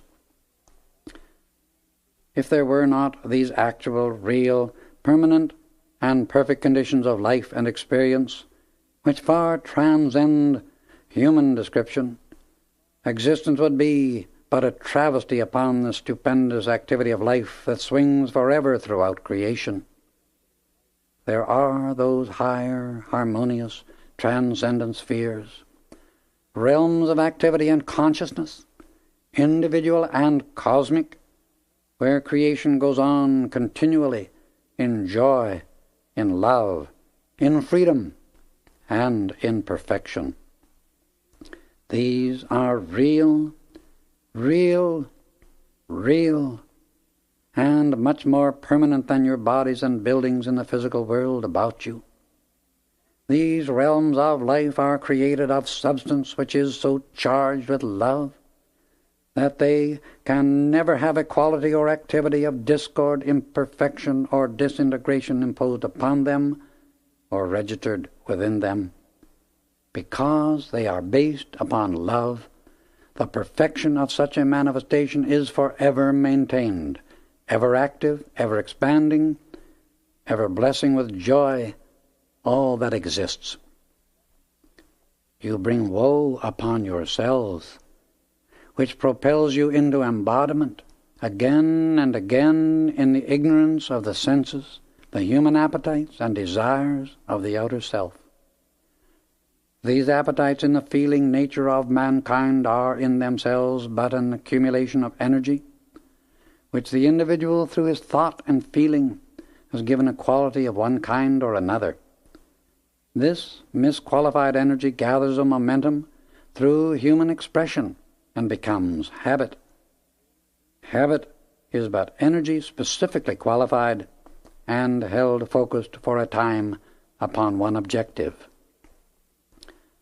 The sense appetites of former lives become the driving forces and habits of the succeeding ones, keeping you slaves, bound to the chariot wheels of discord, lack, and necessity, whirling you through a maze of human problems and experiences of your own creation, compelling you to learn and obey the law of the One, love. Your own miscreations drive you on and on and on, until you are willing to understand life and obey its one law, love.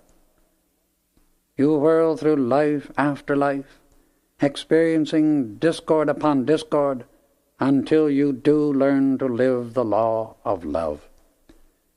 This is a compelling activity which none escape, and it continues until the outer self asks the reason for its misery, and understands that its release from the experience of suffering can only come through obedience to the one law of love.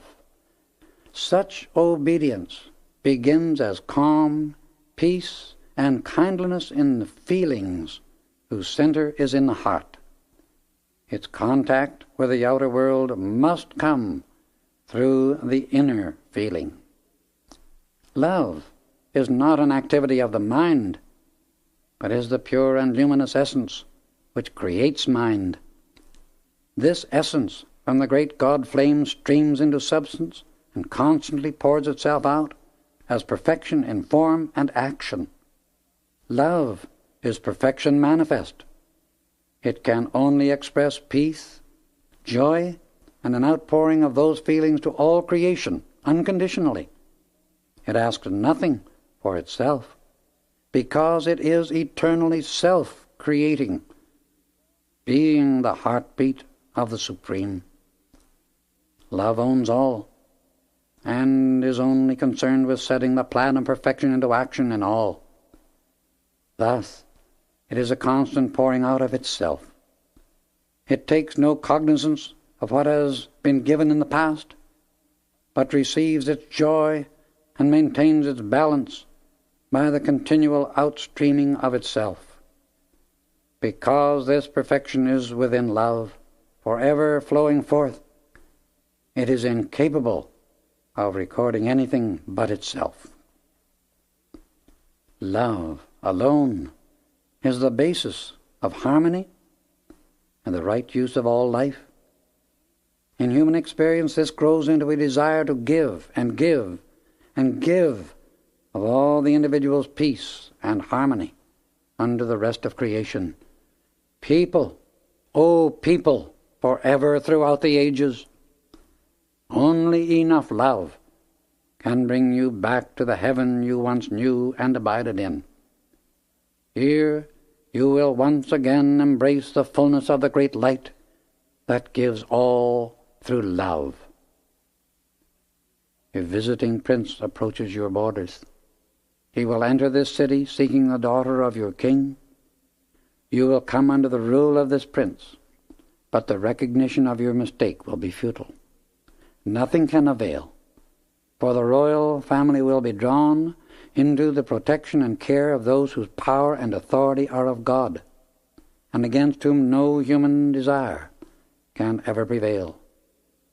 These are the great ascended masters of light from the golden etheric city over this land.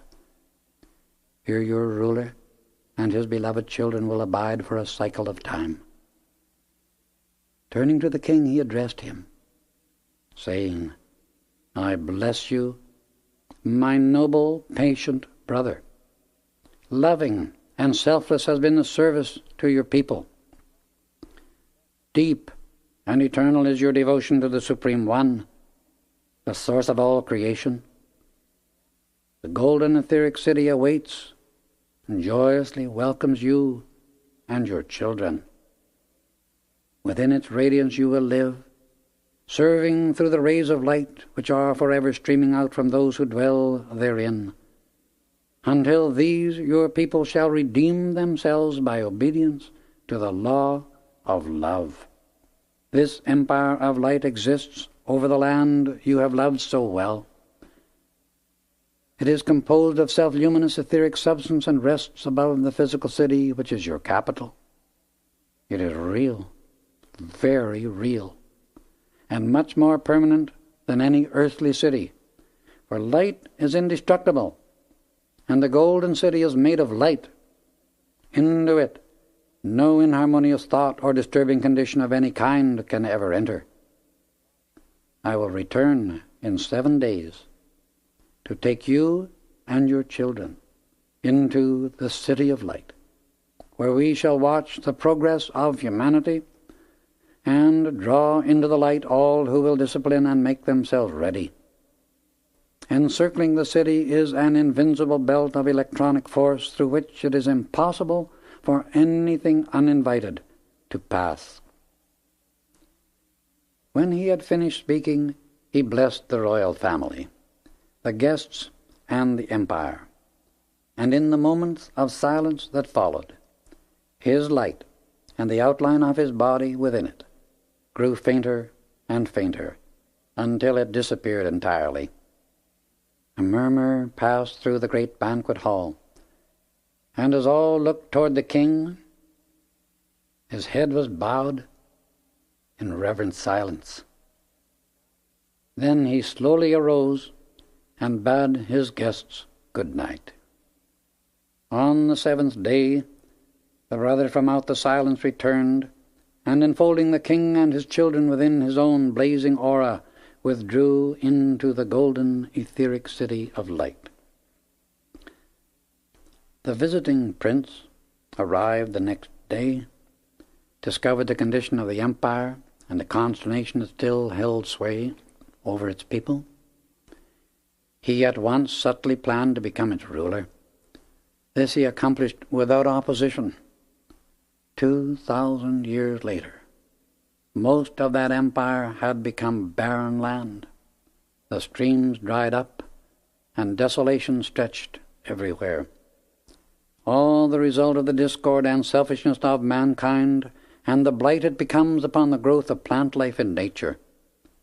This kingdom had extended the entire width of Africa on east until it reached the Himalayan mountains.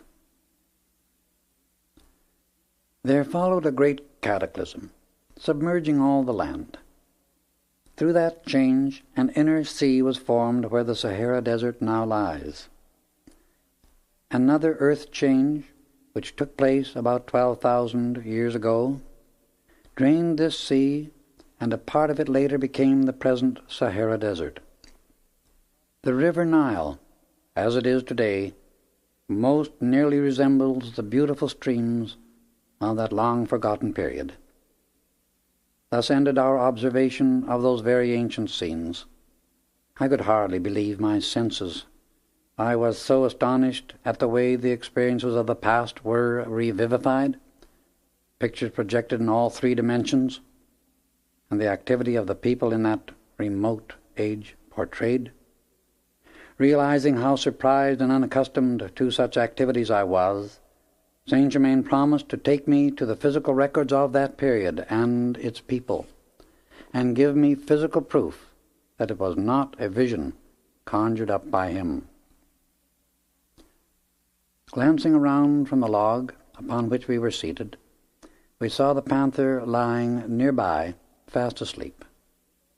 Saint Germain took up the explanation of several important phases on the application of higher laws, for the manifesting of one's own inherent dominion over the things of the sense world. This led to how he was able to express such youth and perfection in a body so old, according to the way human beings count time. Eternal youth, he explained, is the flame of God abiding in the body of man, the Father's gift of himself to his creation. Youth and beauty of both mind and body can only be kept permanently by those individuals who are strong enough to shut out discord, and whosoever does that can and will express perfection and maintain it. Where peace, love, and light do not abide within the thoughts and feelings of a human being, no amount of physical effort can possibly keep the outer self expressing youth and beauty. These exist eternally within the God flame, which is the divine self of every individual. Whatever discord the outer self allows to flash through the thought and feeling is that instant stamped upon the flesh of the physical body. Eternal youth and beauty are self-created and forever self-existent within the flame of God's life in every human being. This is God's plan for manifesting his perfection into the world of form and maintaining it forever. Youth, beauty, and perfection are attributes of love, which the God Self is continually pouring forth into its creation. Within each individual is placed the power and means for maintaining and increasing that perfect, ever-expanding activity of creation. The power of accomplishment is the energy of the God Self in each human being born into the world. It is always active every moment in your mind, body, and world. There is no instant in which this mighty energy is not flowing through all individuals. You are privileged to qualify it as you please at the command of your own free will, through consciously directed thought and feeling. Thought is the only thing in the universe that can create vibration, and through vibration you qualify this ever-flowing energy with whatever you desire to have manifest in your life and world. This limitless, intelligent, radiant energy is flowing ceaselessly through your nervous system, and is the eternal life and vitality in the bloodstream coursing through your veins. It is an all-powerful, omnipresent, intelligent activity given you by the Father, the God principle of life, to be consciously directed according to your free will. Real intelligence, which uses everything constructively, comes only from within the God principle, the flame of life, and is not merely the activity of the intellect. Real intelligence is wisdom, or God knowledge, and this does not and cannot think wrong thoughts. Wrong thoughts come only from impressions made upon the intellect by the world outside of the individual. If individuals would discriminate between their own thoughts that is, thoughts from within the God flame, and the suggestions thrown off by other people's intellects, and the evidence of the senses, which consider appearances only, they would be able to avoid all discordant activities and conditions in the world of experience. The light from within one's own God flame is the criterion, the standard of perfection, by which all thoughts and feelings that reach us through the five senses should be tested. No one can keep his thoughts and feelings qualified with perfection unless he goes to the source of perfection, for that quality and activity only abide within the God flame.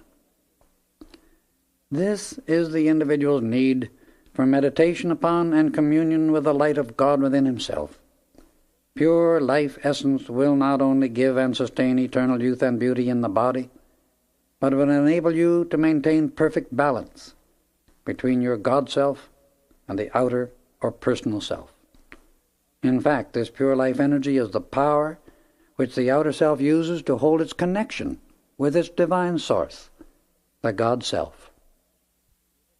In reality, these two are one, except when the intellect, or outer activity of the mind, the sense consciousness, accepts imperfection, inharmony, incompleteness, or thinks itself a creation apart from the all-pervading one presence of life. If the sense consciousness thinks itself something separate from God, perfection, then that condition is established unto it. For what the sense consciousness thinks into its world, the world returns to it. When one lets an idea of imperfection or separation from God occupy his attention, and therefore his mind, a condition corresponding to that begins to express itself in his body and world. This causes the person to feel himself an entity apart from his source. The moment he thinks himself separated from God, he thinks his life, intelligence, and power has beginning and end. Life always has been, is now, and always will be. No one can really destroy life. Through various activities in the mental and physical world, form can be disintegrated or temporarily demolished, but the consciousness of the individual is eternal and can control all substance everywhere in manifestation when the God life within is acknowledged as the knower, giver, and doer of all good in creation. I tell you truth when I say there is only one source of all good, God.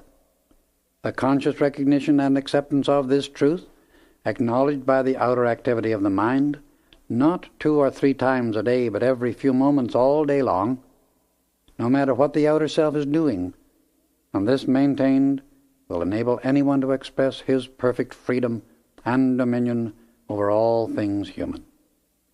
To most people, the above sounds difficult, for they have lived so many centuries in the belief that they are beings apart from God, while every instant of every day they are using God life, God energy, God substance, and God activity in everything they think and do without realizing it. However, it requires the conscious admitting of this fact in the outer activity of the mind and constructive direction to release its full power through the personal self.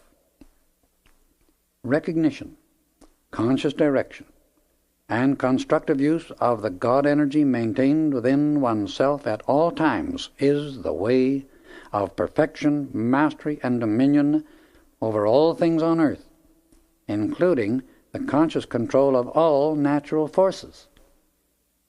The instruction I have been giving you will erase completely all false beliefs if maintained.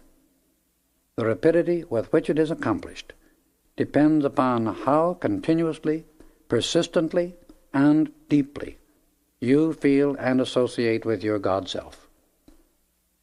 In the attainment of mastery or adeptship, the conscious control of all force and manipulation of substance are dependent first upon the acknowledgement of your own individual God self, second, upon perfect calmness of feeling under all circumstances, and third, one must be above all temptation of misusing power.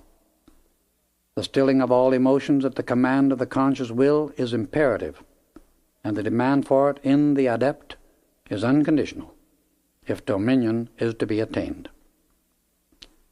It does not mean a repression of discord within oneself at any time, but is a stilling and harmonizing of the feelings, no matter what the circumstances are which surround the mind or body of the student. Such control is not an easy thing for humanity in the Western world, because the temperament of most people in the Occident is sensitive, emotional, and impulsive. This characteristic is energy of tremendous power. It must be controlled, held in reserve, and released only through conscious direction for the accomplishment of something constructive. Until the waste of energy is checked and completely governed, the individual cannot and never will make permanent progress. The student often asks if one reaches a point, while still on the path of attainment, where he rises above the use of affirmation. When an individual sincerely uses affirmation, he brings about a full acceptance of the truth of whatever he affirms, for its use is but to focus the attention of the outer mind so steadily upon the truth that he accepts it fully in his feelings, because feeling is the actual God energy released, which manifests the truth affirmed. The continued use of affirmation brings one to the point where he has such a deep realization of the truth in anything he affirms that he is no longer conscious of it as an affirmation. One uses an affirmation, mantra, or prayer because he desires something made manifest. Right desire is the deepest form of prayer. Thus, by the use of affirmation, the student raises his outer self into the full acceptance of its truth and generates the feeling by which it becomes a thing manifest. In this deep acceptance comes the manifestation, for through concentration, the spoken word begins to cause instantaneous activity. My gratitude to Saint Germain for all I had received was too deep for words. He read my thoughts and feelings as one reads a book, and so we both sat silent for some few moments, in perfect attunement. He roused me from my reverie to watch the gorgeous colors in the western sky, the sunset's afterglow. I wanted to remain on the mountain all night and return home in the morning enjoying the sunrise. I had no sooner felt the desire than a beautiful sleeping bag lay at my feet. It was unlike anything I have ever seen. I reached down to examine the unusual fabric of which it was made, and to my astonishment found it glowing and warm. I looked up, and Saint Germain smilingly extended to me a crystal cup, filled with golden liquid about the consistency of honey. Obedient to his slightest wish, I drank it, and instantly a radiant glow passed through my body. When I had finished, the cup disappeared in my hand. "Oh, why could I not keep this lovely creation?" I asked in surprise. "Patience, my son," he answered. "Are not your desires being fulfilled one by one? Your sleeping bag will remain until daybreak, and your friend the panther will guard you during the night." Bowing slightly, and with a smile that was graciousness itself, his body became gradually indistinct, and then disappeared entirely. I lay down in the lovely bag and was soon fast asleep. As the rosy tints of dawn touched the eastern horizon, I awoke, and the first thought in my mind was concerning the bag, which I had so much enjoyed. With that thought it vanished, back into the universal substance from which it had come. The panther came toward me, and together we turned our footsteps homeward. After walking for some distance, the sound of men's voices caught our ears. The animal sniffed the air, suddenly stopped directly in front of me and looked up. I reached down and, patting it, said, "Now you may go." It bounded away into the thickly wooded section of the mountain to the right of the trail. I continued on my way without further incident, and at last reached my lodgings shortly after noon. in a state of mind hard to find words to describe. I wanted to think, contemplate, digest, and become adjusted to an entirely new set of ideas. The unusual yet very real experiences through which I had passed within the 48 hours just preceding were causing me to reorder my entire world. I was happy in the extreme, and yet it seemed as if another universe had manifested itself around me. There was the same old prosaic world on the outside that I had always known, to be sure. And yet, was it?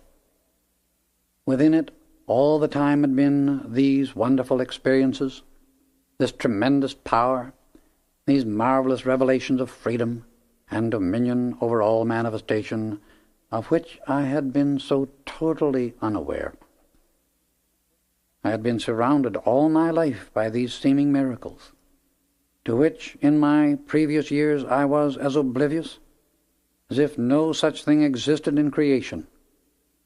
I thought and thought, deeper and deeper than I had ever contemplated anything before in my whole existence. The dinner hour arrived, but I was not hungry. However, to begin the evening meal, I ordered a glass of milk. It was served, and a few moments later, as I tasted it, imagine my astonishment to find that it had become the same creamy liquid Saint Germain had first given me. I finished the meal, returned home, and was preparing my bath before retiring, when suddenly the familiar electrical signal thrilled me from head to foot. Involuntarily, I held out my hand, and in a few seconds a small cake of crystal-like substance formed in the palm. I somehow knew this was to be put in my bath, and had no more than dropped the substance into the water than it immediately bubbled and sparkled as though alive. I stepped in, and a tingling sensation thrilled every cell in my body. I felt charged with a high-powered electrical current that illumined and strengthened my whole being. My bath finished, I lay down, and soon dropped into a dreamless sleep. Chapter 3. The Royal Teton. 4 days passed without any unusual occurrence, and I tried to realize fully the deeper significance of my recent experiences. It was just growing dark on the evening of the 5th day when there was a sound of tapping on the window of my room. I looked out, and on the windowsill stood a snow-white dove with a tiny card in its mouth. I stepped to the window and opened it. The dove walked in and stood calmly waiting. I took the card and read the message, which was written in the same beautiful script as the previous one, but this time in gold ink on a white card. On it were the words, "Be at our meeting place at 7 in the morning. Signed, Saint Germain." As soon as I had taken the card, the dove flew to my shoulder and rubbed its head against my face, as if conveying a message of love, flew again to the window, and was gone like an arrow. I put the card away carefully, hoping it would remain, but the next morning, as I looked for it before starting on my hike, it had been dissolved. The golden card, on which the first message was written, had lasted into the 3rd day, for I looked at it several times, hoping I could keep it permanently. When I found it had been returned to the Universal, my heart sank, so great was my disappointment. To make the hike of 10 miles and be there at 7 in the morning, I knew would make it necessary for me to leave shortly after midnight. I arose early and was on my way at 3 o'clock. By walking rapidly, I reached the forest just at daybreak. I had not gone far until a plaintive cry came to my ears. Before realizing it, I answered in the same tone, so involuntary was my response. There was a rush of something through the timber, and my friend the panther bounded toward me, the very embodiment of joy. I patted it, and together we proceeded on our way to the meeting place. Promptly, at 7 o'clock, Saint Germain stepped right out of the atmosphere, greeting me with open arms. Again, he handed me the crystal cup, filled this time with a clear, sparkling liquid. I drank it, and the taste was not like anything I had ever physically experienced before. It was almost like the juice of grapefruit, iced, but sparkling and effervescing. The moment I drank it, a sensation like lightning went through my body, carrying the feeling of its sparkling activity into every vein. Saint Germain then gave the panther a little brown cake, which it quickly devoured. In a moment its hair stood straight up, and he remarked, "Your friend will never again kill deer." For the coming experience and instruction, it will be necessary to leave your body here on the mountainside, because you have not yet called forth the inner power enough to enable you to take it where we are going today. The panther will be the guard for you, and as an extra precaution, I will place the cloak of invisibility around both. We will go to the Royal Teton. Come." Instantly, I stood out in my finer body, clothed in a rich garment of self-luminous golden fabric. "Observe carefully the material in which you are clothed," he continued. "The substance composing the garment you wear has certain extraordinary qualities and powers of its own, one of which is to enable its wearer to lift and transport physical objects. The garment itself possesses pure electronic energy, and can be used to move objects, the same as the force one uses through his physical body. This is a phenomenal activity that the great masters of light have given permission to be used for the first time on this planet. For the benefit of my readers, I want to state clearly and unmistakably that while I was clothed in a body which did function in 4 dimensions during these experiences, yet it gave me the ability to feel and handle solid objects in the physical world, the same as everyone can do in his own physical body. The body I used this time was not that which is sometimes called the astral body. We soon reached the top of a majestic mountain that stands sentinel over one of the most beautiful scenic belts in the United States. Vast forests lay beneath us, and great ranges of mountains, with their treasures of mineral wealth still untouched, stretched as far as the eye could see. Going to a point where huge masses of stone lay in confusion, as if giants had hurled them in a war upon each other, Saint Germain touched a great boulder. Instantly the enormous mass tipped out perhaps 4 feet away from its original position. He motioned me to follow. We entered, and to my astonishment, stood before a large bronze door. "This has been here since before the sinking of Atlantis, more than 12,000 years ago," he explained. He stepped forward and pressed certain points on the door. The great mass of bronze, weighing many tons, swung slowly open, and admitted us into a spacious chamber from which a stairway, cut in the solid rock, led downward. We descended some 200 feet, and entered another space, circular in shape. Saint Germain stepped across the room to a door opposite the stairs, and placed his right hand against it. As it opened, we stood before the entrance of a tube elevator. The interior looked like frosted silver, and in answer to my thought he said, "Yes, but harder and stronger than steel and indestructible." A flat disc of the same metal, fitting the tube quite closely, rose within it to the level of the floor. The platform was controlled and operated entirely by the master. He stepped upon it, and I followed. The door closed, and we began to descend. It was a long way down, although we did not move rapidly. The platform came to a stop at another bronze door of entirely different design. "We have descended 2,000 feet into the very heart of the mountain," he commented, as we stepped out of the tube. The space in which we stood was of peculiar design and arrangement. It formed an oblong from east to west, whose northeast and northwest corners had been cut on an angle. This formed an outer court, or reception room. The heavy bronze door from the tube elevator opened into the court on the northeast wall.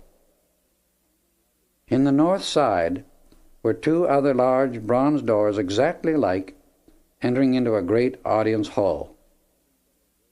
On the northwest wall was still another, a fourth door, like the one through which we had come. Opposite, on the long, unbroken stretch of the south wall, hung an immense tapestry. It was made of most unusual material, and while the weave was coarse, yet the thread or fibre was as soft as camel's hair.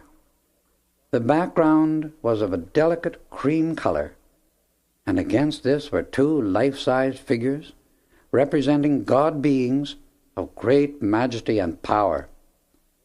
The one on the right was masculine, the other feminine. Both were standing as if in the act of commanding cosmic forces to obey their decrees. The masculine figure wore a full flowing robe of some rich material of a deep sapphire blue, banded and heavily embroidered in gold. It was evidently a robe of state or symbol of authority. Under the outer robe was a tunic of golden fabric, metal-like in appearance. A sunburst of rubies, diamonds, sapphires, and emeralds covered the chest. The waist was encircled by a jeweled belt, and from it hung a panel about 12 inches long. It, too, was heavily encrusted with the same kinds of jewels. The tunic reached to the knees, and the lower edge was trimmed with a band about 4 inches wide of heavy embroidery in silk of the same color as the jewels. The entire effect gave one the impression that the garments were all self-luminous. The feet were clad in sandal-like boots of golden leather, reaching almost to the knees, very ornate and laced with sapphire blue cords. A band of gold about 1.5 inches wide rested halfway down upon the forehead, binding the figure's wavy golden hair, which hung to about 6 inches below the shoulders.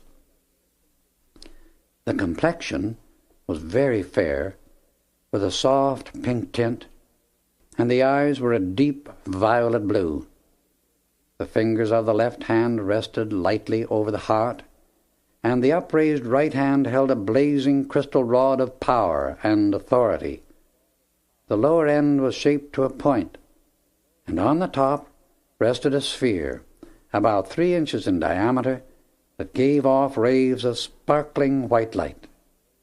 One knew unmistakably that the figure portrayed was in the act of wielding gigantic power and was a manipulator of some mighty cosmic force. The entire appearance suggested fullest youth, and yet the wisdom of the ages spoke through the eyes of a hoary past. The feminine figure's robe of authority was a deep violet, banded with golden embroidery similar to that of her companion. The underdress was a soft, golden, shimmering material that came almost to the floor. The thread used in weaving the tapestry and to represent the garments must have been the same which had actually composed the material in the original clothing. This being wore a jeweled girdle with its panel reaching about 2 inches below the knees and encrusted with the same kinds of jewels as those of the masculine figure. The toe of her right sandal was just visible beneath the edge of the dress, and was made of golden leather. Her headdress was a plain band of gold, exactly like his, and the eyes were the same violet blue, but lighter in shade, her golden hair falling to the knees. On the chest, suspended from a golden chain, hung a large 7-pointed star, cut from a single diamond. In her left hand she held a crystal sphere, about 6 inches in diameter, and in her right, uplifted like that of the other figure, was a scepter of most strange design. About 2/3 of the lower portion was made of gold, terminating in a spear-shaped point, the upper third composed of a crystal-like substance radiantly luminous. This formed into a design at the top similar to a fleur-de-lis, except that the middle point was much longer and tapered to a slender apex formed by its 4 facets. The curved leaf on the right of the central portion was a beautiful pink, and on the left a deep sapphire blue, but the middle one was crystal white. All were transparent and glowed with light. The gold and crystal-like portions blended with each other perfectly, for there was no line of demarcation between the 2 substances. Her scepter symbolized the 3 activities of the creative force. The crystal ball in her left hand revealed the unmanifested perfection of the future in cosmic activity. Both scepters represented the drawing and directing of the creative power into universal substance for special manifestation. They were radiant and beautiful, even in the tapestry, and I could but wonder what they must have been in reality. Saint Germain stood patiently waiting while I studied the whole concept, so fascinated was I by the magnificence of the entire work. "These 2 great beings were the founders of this retreat," he remarked, as we turned and passed through the bronze door on our right, and entered a large room which one realized instantly was used as a great council hall for some kind of sacred ceremonial purpose. The whole atmosphere was one of magnificence and beauty. Words utterly failed to convey that which my eyes beheld and my feelings experienced. It took me some moments to become accustomed to the dazzling sight and the splendor of my surroundings. This room was at least 200 feet long and 100 feet wide, with a ceiling about 50 feet high. A soft white light, which Saint Germain explained was an omnipresent force that the great ones always used for light, heat, and power, flooded the entire place. About 20 feet of the side walls and far end of the room were formed in white onyx. Where this formation ended, the builders had cut through a great vein of virgin gold more than 2 feet in width. The main stretch of both side walls was of a light blue granite, but near the end from which we entered, the natural structure changed into rose granite of a still finer quality. The surface of the walls, ceiling, and floor had been highly polished, evidently by some remarkable process. The arched ceiling, rising some 10 feet higher than the side walls, was inlaid with a most unique design. Directly in the center was a disk of gold at least 12 feet in diameter. Filling it so that the points touched the circumference, blazed a 7-pointed star composed entirely of yellow diamonds, a solid mass of brilliant golden light. Radiating from this central sun were 2 rings of color, each about 12 inches wide, forming a definite band of light around the star, and of these the inner band was rose-pink and the outer an intense violet. The background against which this star lay looked like golden frost, the star itself sending down long rays of gleaming crystal light. Around this design were placed 7 smaller discs, each about 2 feet in diameter, representing the planets of our system, and the 7 rays of color within the spectrum of white light. The surface of every disc was velvet-like in its softness, and only the clearest, most intense positive shade of each color had been used. As I learned later, at certain times, for special purposes, great cosmic beings pour through these disks their powerful currents of force. Here it is received by the great illumined and unselfish ones, known as the ascended masters of light, who again send it forth to the humanity of our earth. This radiation affects the 7 ganglionic centers within every human body on our planet, as well as all animal and plant life. The background of the entire ceiling was the color of a very clear sky on a brilliant moonlight night, yet the surface was highly refractive. In the center, at the far end of the hall, about 35 feet from the floor in the wall itself, was a large eye, at least 2 feet across. This represented the all-seeing eye of the Creator, forever watching over his creation, and from whom nothing can be hidden. A tremendous power was focused through this eye at certain times for the accomplishment of specific results. I could but wonder, as I contemplated it, what my sensations would be were I to see that power in full operation. Perhaps 40 feet from the far end of the east wall, stretching about 70 feet in length and 30 feet in height, was a panel of some precipitated material. It had been placed a little more than 5 feet above the floor level and sunken into the side wall for a depth of 2 inches, making a concave surface around the entire edge. The substance composing it looked like beautiful velvet of a deep indigo blue, yet it was not a fabric of any kind. The nearest physical material to which one could compare it would be that of a mineral. This substance is not in use in the outer world of mankind anywhere, but it can be, and is, sometimes precipitated by the great ascended masters of light for a special purpose. Saint Germain explained that the panel had been precipitated and served as a universal mirror for the instruction of initiates and inner members of a group of highly evolved beings.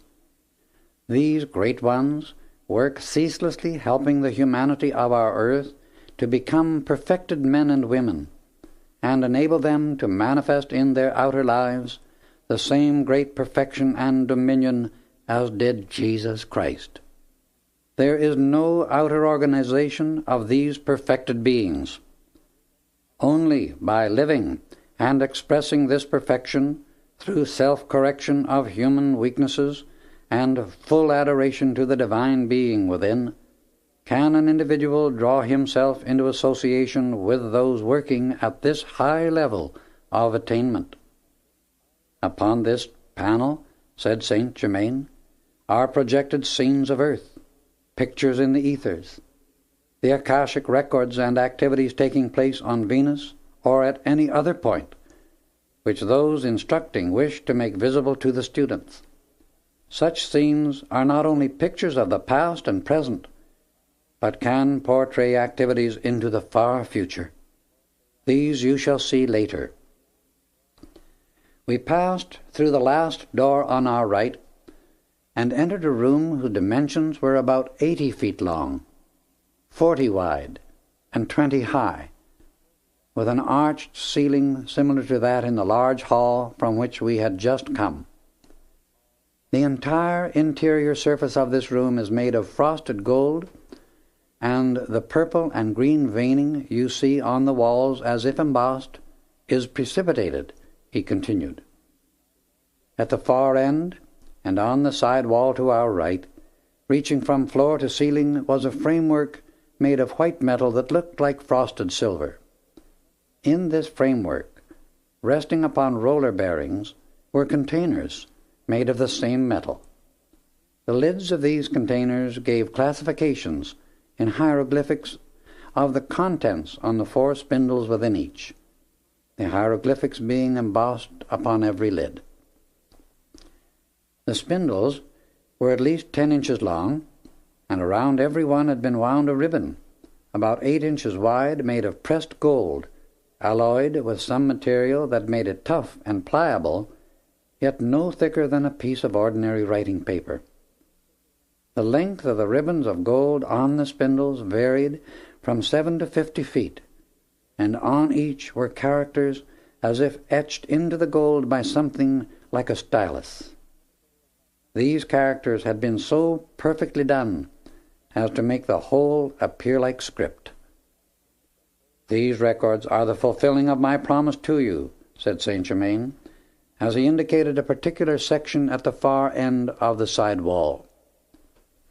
They describe the city, country, and civilization which once existed where the Sahara Desert is now, during the time in which you were my son, and I the ruler of that ancient empire.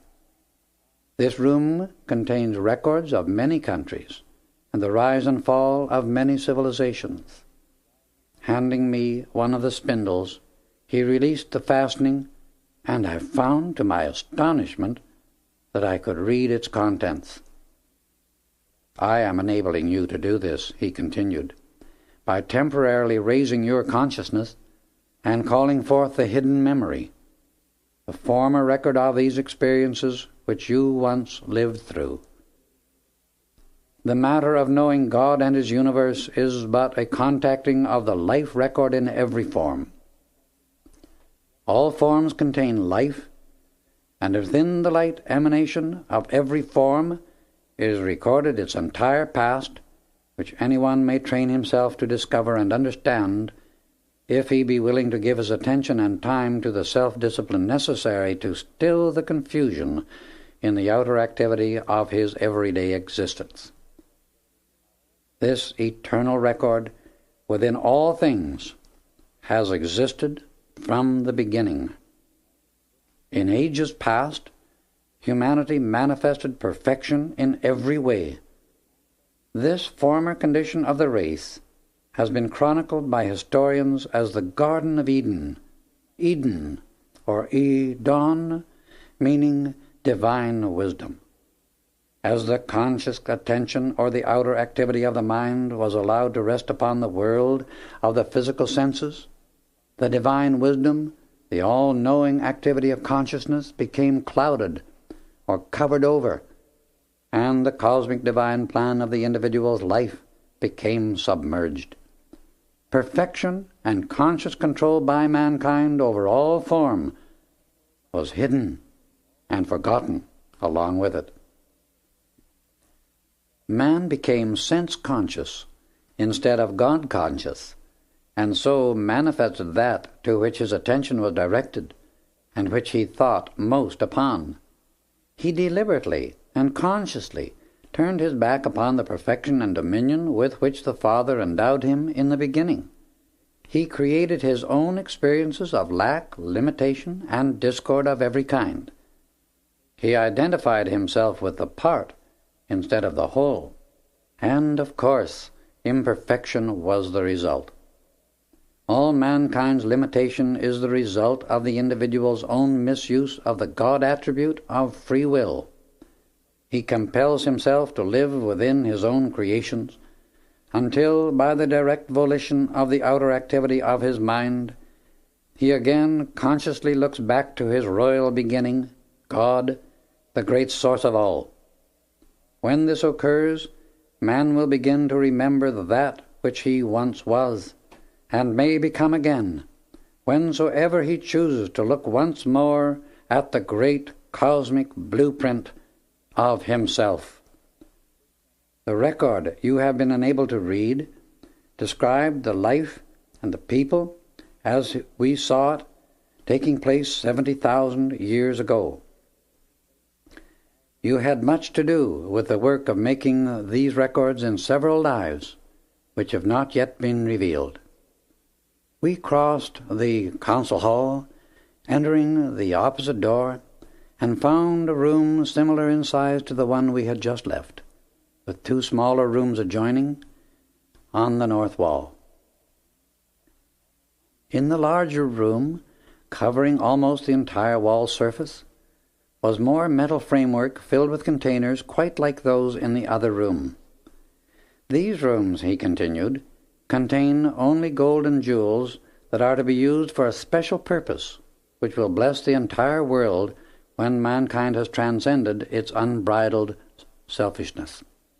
Here he drew forth a container filled with gold coin, and went on explaining, "This is Spanish gold, lost at sea, and we, seeing it would not be recovered by other means, brought it here through the activity of certain forces which we govern. Later, in a time that is rapidly approaching, it will again be sent forth for use in the outer world. In these containers," indicating another section, "gold is stored from the lost continents of Mu and Atlantis, the ancient civilizations of the Gobi and the Sahara deserts, Egypt, Chaldea, Babylonia, Greece, Rome, and others. If all this gold were to be released into the outer activity of the world, it would compel sudden readjustment in every phase of human experience. At present, it would not be the part of wisdom. The infinite wisdom and power of these great cosmic masters, who have been the guardians of the race since its first appearance upon earth, is almost beyond the comprehension of the human mind. No one in this world ever accumulated a great amount of wealth without the assistance and radiation of some ascended master. There are occasions in which individuals can be used as a focus of great wealth for a specific purpose, and at such times greatly added power is radiated to them, for through it they can receive personal assistance. Such an experience is a test and opportunity to expand their light. All unusual accomplishment that takes place in human activity, no matter what the particular channel may be, is always attained through the assistance of superhuman love, wisdom, and power from an ascended master, because he has transcended all limitations of the physical world, and for this reason, more than ordinary success is due to his greater power through radiation. In 1887, the ascended host of masters established a school on the inner planes for the specific purpose of instructing those who have misused wealth and revealing fully the results of their mistakes. Such as these are taken and told the truth concerning the universal law governing all wealth, and the results that come from influencing others to perpetuate their wrong ideas and mistakes. They are given complete freedom to accept or reject the proof offered. They always accept and abide by the instructions given. We next entered the two smaller rooms, which were also equipped with the same kind of containers, only not as large. These were filled with jewels of all kinds, diamonds, rubies, pearls, emeralds, and sapphires, classified as to variety and quantity. Smilingly he turned to me and said, "Now you know and understand that the great God-self is the only real owner and controller of all wealth. That presence appoints keepers of his treasures on every plane of life, whether it be light, wisdom, substance, or physical riches. You are calm and poised, I see, while we are observing this phase of our activity, and that is well. It reveals your inner strength and ability to do what is now ready to be accomplished, as soon as you are prepared outwardly. This will soon come about, I assure you. You have been shown proof that it is we who really govern the wealth of the world and use it but as a test of the soul strength of the individual. It is always a trust given to those who should be strong enough to use it only constructively, but few, very few, really pass that test under the temptation existing in the world at large today. If we choose, we can raise the humblest of God's children, who have sufficient preparation, into wealth, power, and prominence, if, by so doing, help can be given to many others through such accomplishment.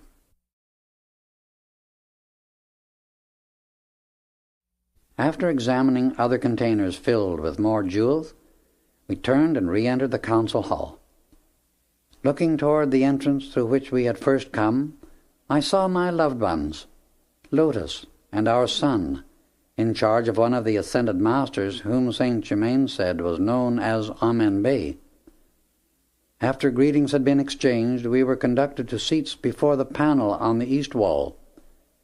In groups of from 3 to 12 came the blessed ones of the ascended host, until 70 of them were seated. A great hush fell upon all assembled, and for a few moments the silence was breathless, expectant. A ball of soft white light began to form in front of the panel, increasing rapidly in size and brilliance until it became an oval at least 7 feet in height. As though born from within the light itself stepped a most glorious being, tall, majestic, and powerful. He made the sign uniting the finite with the infinite, and in a voice that thrilled every atom of mind and body, asked if all were ready. A blazing light flashed forth from the substance that composed the panel, until it looked like a mirror of living light. In a moment this changed into a crystal-clear atmosphere, and it then became a cosmic screen upon which living pictures in all dimensions could be portrayed, with no limit to the space that could be observed. It was self-evident that everything which had or ever could take place in all eternity might be made visible on this screen, if the directing intelligence so desired. The first scenes portrayed the continent of Mu, the activity and accomplishment of its people, and the height to which that civilization attained. This covered a period of thousands of years. Then came events that surely must have been a reign of terror to the inhabitants of that land. A cataclysm occurred which tore the surface of the earth until all collapsed within itself. The ancient land of Mu sank beneath the waves of what is now the Pacific Ocean, where it still rests, wrapped in its mantle of water. Again it will arise, and once more absorb the light and life of the physical sun.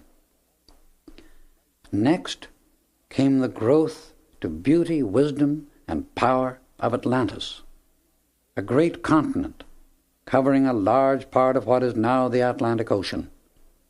At that time, there existed solid land between Central America and what today is Europe.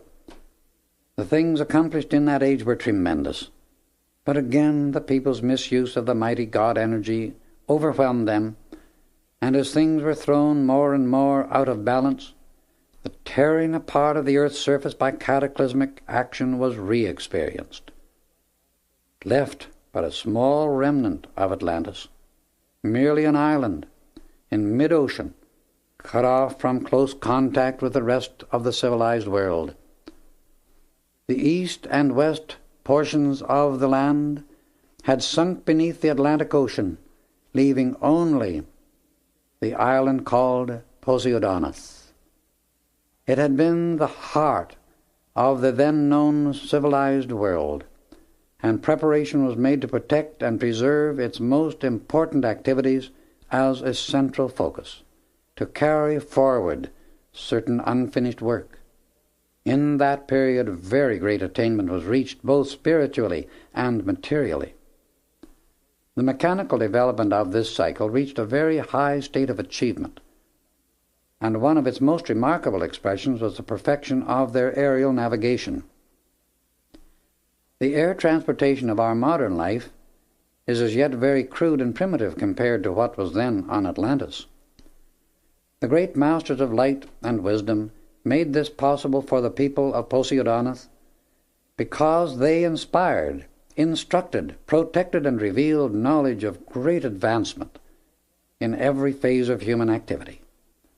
A large portion of these people became aware of the great inner God power within the individual. But as before, the human side of their nature or outer activities again usurped the great energy.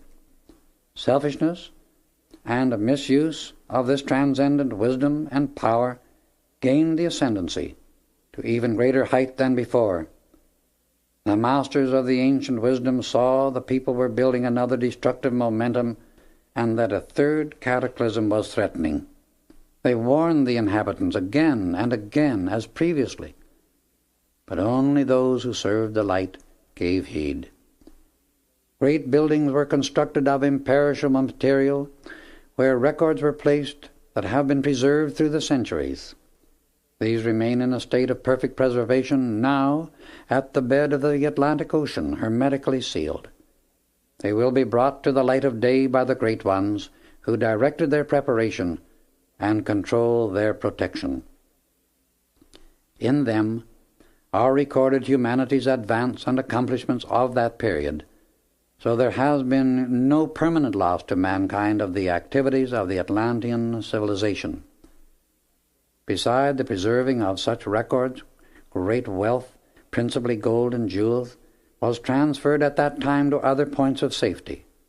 This has been and will continue to be guarded over the centuries, and used at a future time for the uplift and advancement of generations yet unborn.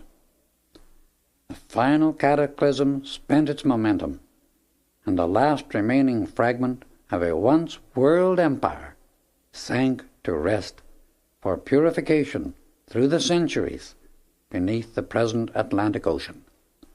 The remembrance of Atlantis and her people, unlike the lost continent of Mu, has not been entirely forgotten or obliterated in the history of mankind, for it has been recorded in many ways through the centuries. Even though 12,000 years have elapsed since the sinking, fragments of information concerning it still drift to us from most unexpected channels. Myths and legends abound in reference to Atlantis, and these are two avenues which preserve to mankind certain actual conditions that have been upon the earth in one age or another. As time goes on, indisputable proof of its existence and the height of its attainment will be revealed by oceanography, geology, and other scientific data.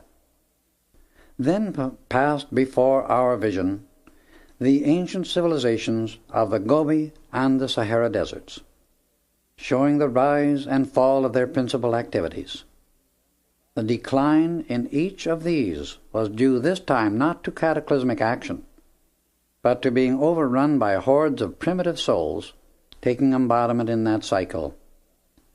Next came pictures of Egypt, her rise and fall, the latter being due to the deliberate misuse of knowledge and power by a large number of the humanity embodied in that land, whose predominant qualities were pride of their intellectual accomplishments and rebellion against the restraint of their lower nature. These always mean failure individually or en masse. Egypt rose to her greatest height by the right use of knowledge and power. These always demand humility, obedience of the intellect to the God-self within, absolute and unconditional control of the human or lower nature in those who seek such gifts if they are to avoid destruction.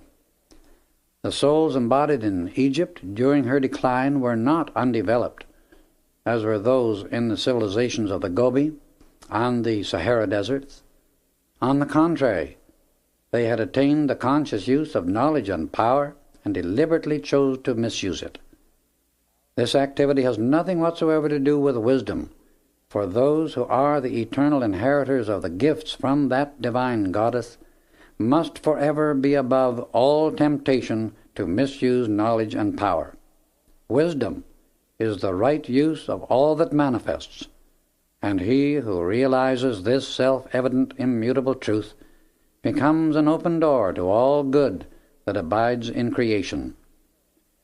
The reference to Egypt as a land of darkness is most unjust, for out of Egypt in her earlier cycle came very great light, and out of Egypt will again come very great light. The next scene portrayed the rise and fall of the Roman Empire. When the darkness and degradation of those centuries had reached their lowest point, lo, Jesus appeared, pouring out his blazing light and love as the Christ, and through his transfiguration, resurrection, and ascension, such an overwhelming flood of God's perfection spread over the earth that never again can so vast a darkness encompass humanity in any age.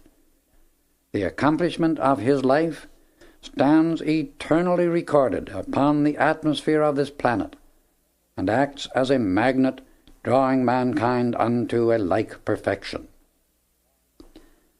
The coming of Jesus was an initiation to the people of our world, and a cosmic command to use the power of divine love in all their future activities.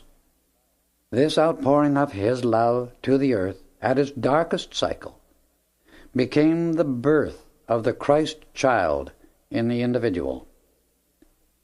He called forth once again the cosmic divine blueprint and revealed the decree for the incoming age. That plan is complete dominion over all things finite, through the full stature of the Christ within every human being.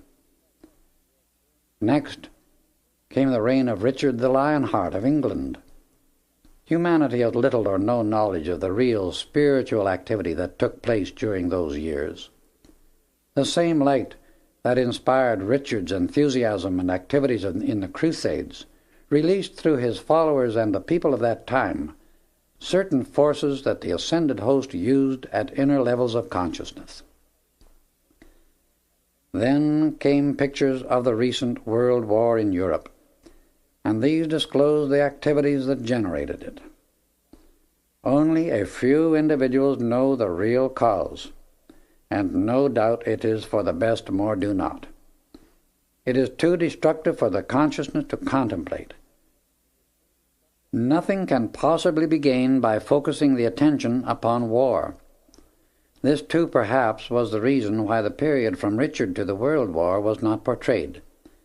Here the activities of the ascended host were revealed, and we saw them dissolve the cause and greater part of the accumulated momentum of the world's recent conflict.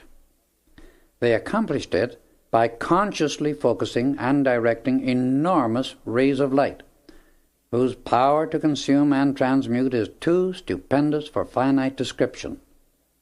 These perfected ones have been watching for the cosmic moment to arrive when they might perform for humanity a service of love that has been long awaited and of which mankind has as yet little or no comprehension.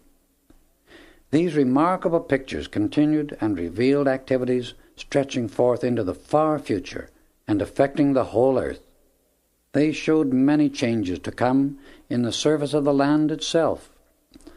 One of the most important of these concerning the progress of North America.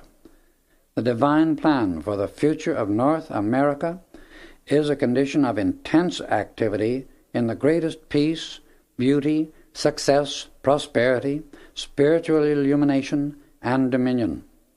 She is to carry the Christ light and be the guide for the rest of the earth, because America is to be the heart center of the golden age that is now dimly touching our horizon.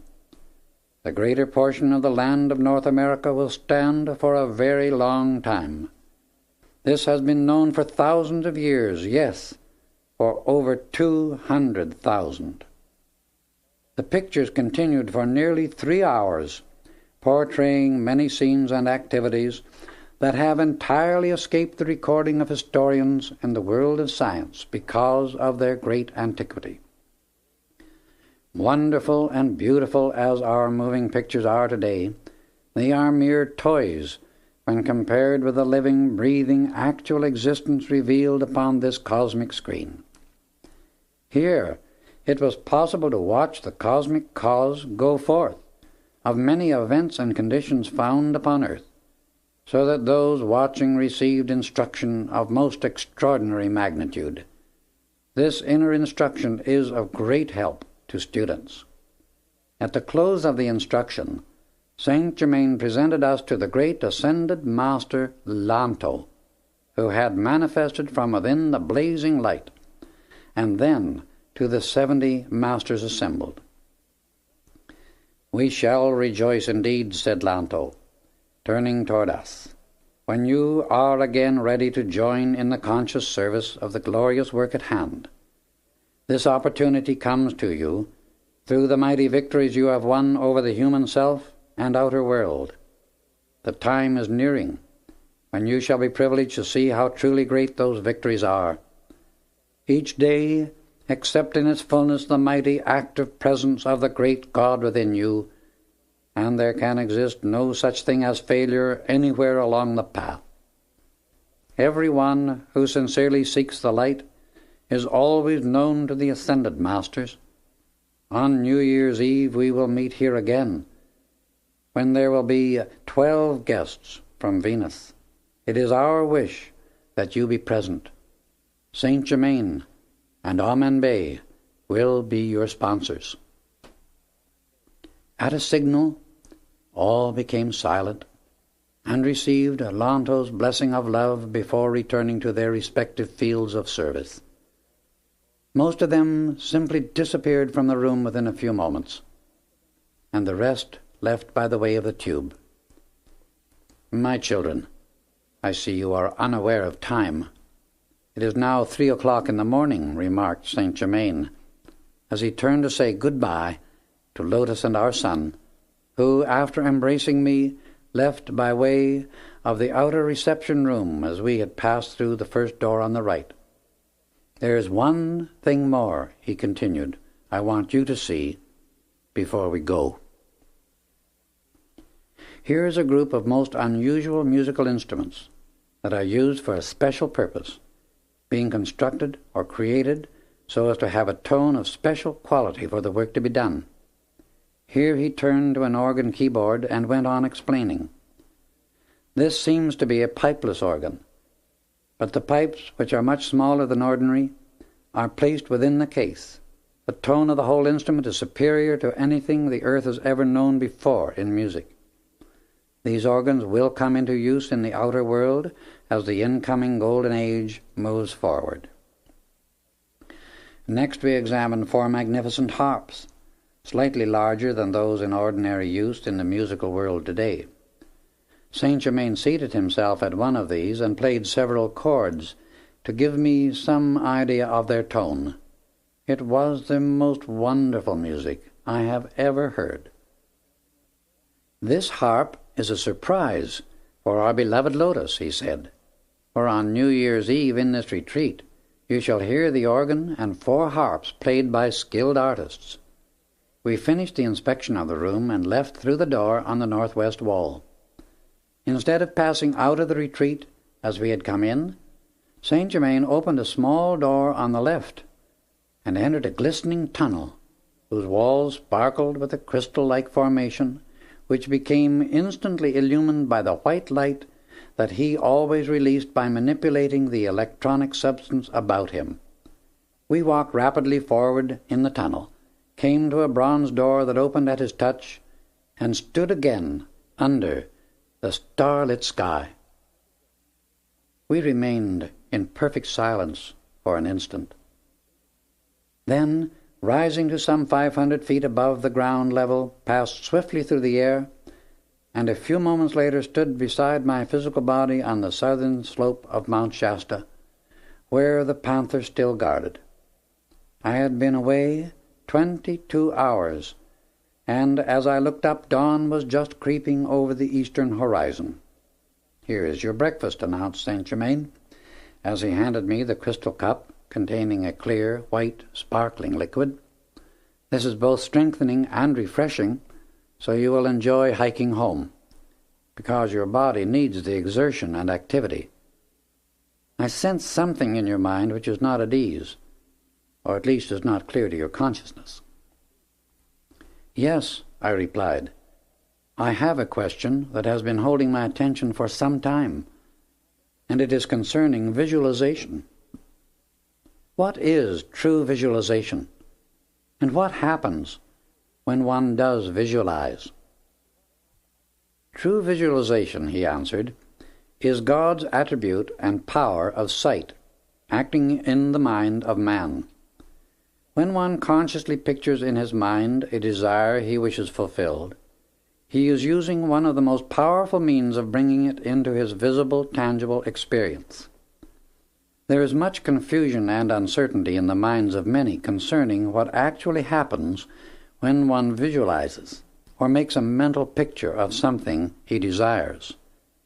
No form ever came into existence anywhere in the universe unless someone had consciously held a picture of that form in his thought. For every thought contains a picture of the idea within it. Even an abstract thought has a picture of some kind, or at least a picture that is one's mental concept of it. I will give you an exercise by which one may develop, consciously control, and direct his visualizing activities for definite accomplishment. There are several steps to the process, which every student can use at any and all times. The practice does bring visible, tangible results when really applied.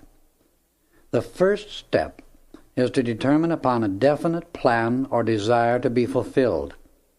In this, see that it is constructive, honorable, and worthy of your time and effort. Be sure to examine your motive for bringing such a creation into expression. It must be honest, both toward yourself and the rest of the world, not merely to follow a whim or gratify appetites of the physical senses. Remember, there is a vast difference between youth, desire, and appetite. Youth is the fulfilling of the great universal law of service. Desire is the expanding activity of God, through which manifestation is constantly sustained and is perfection enlarging itself. Appetite is but habit, established by the continued gratification of the feeling nature, and is but energy, focused and qualified by suggestions from the outer activity of life. Be very sure that there is no lurking feeling within that you would be glad to benefit at the expense of another. A real student, and only such a one will get the benefit out of this kind of training, takes the reins into his own hands and determines to discipline and consciously control the human self.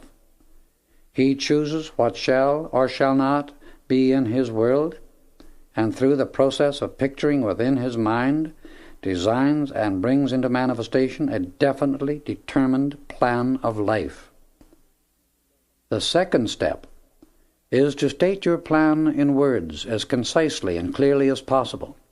Write this down. Thus you make a record of your desire in the outer, visible, tangible world.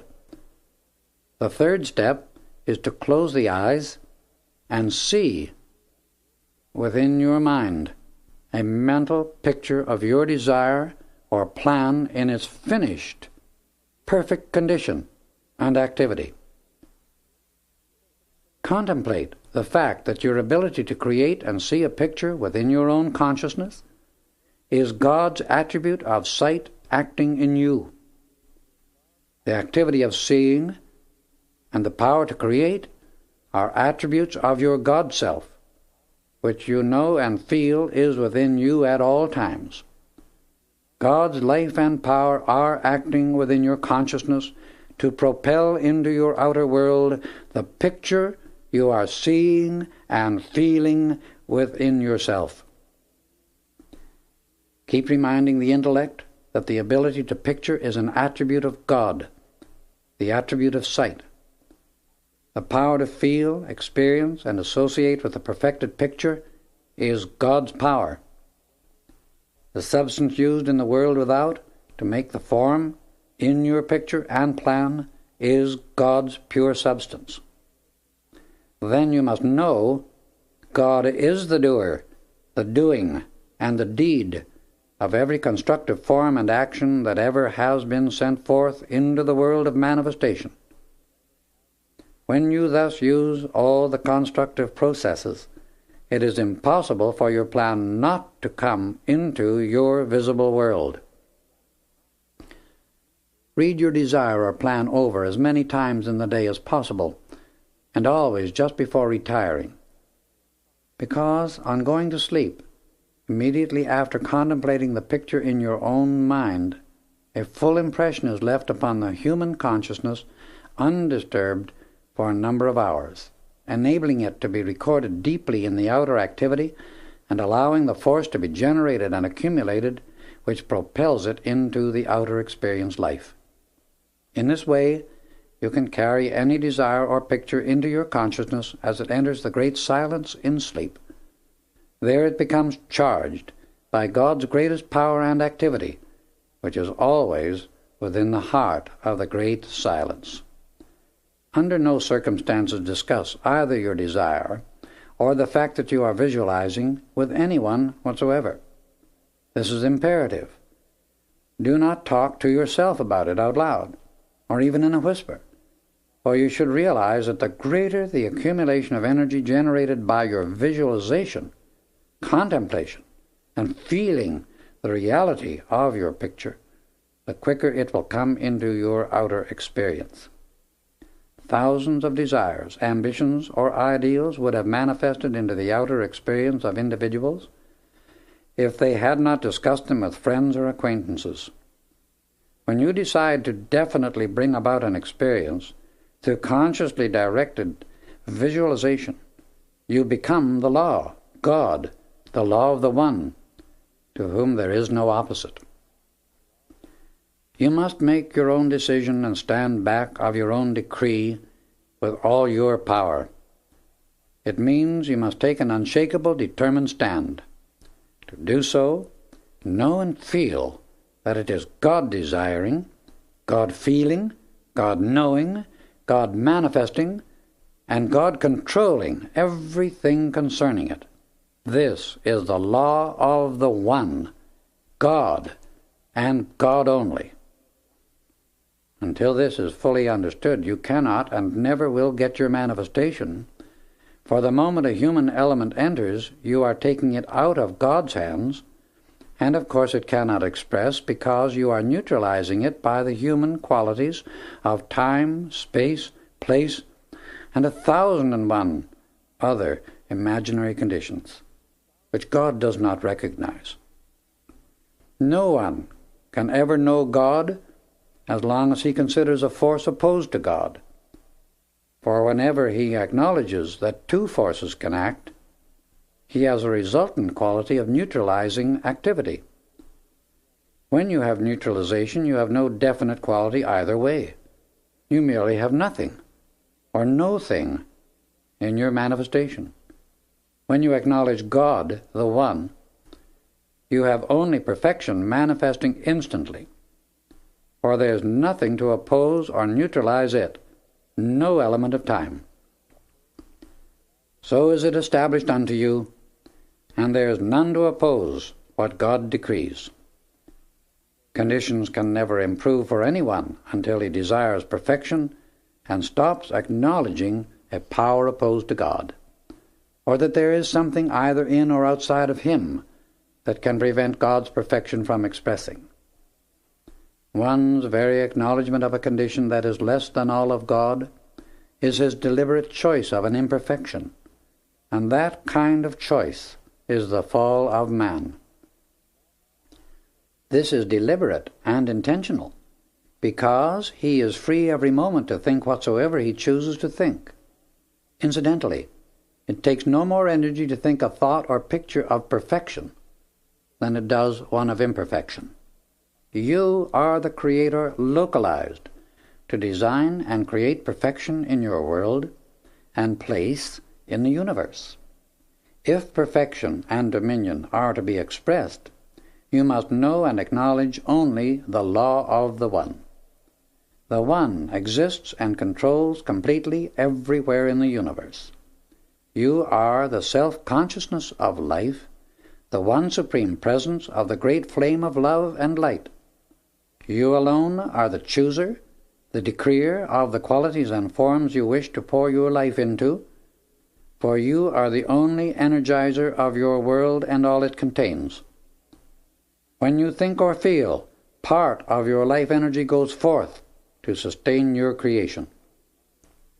Cast out of mind, then, all doubt or fear of the fulfillment of that which you are picturing.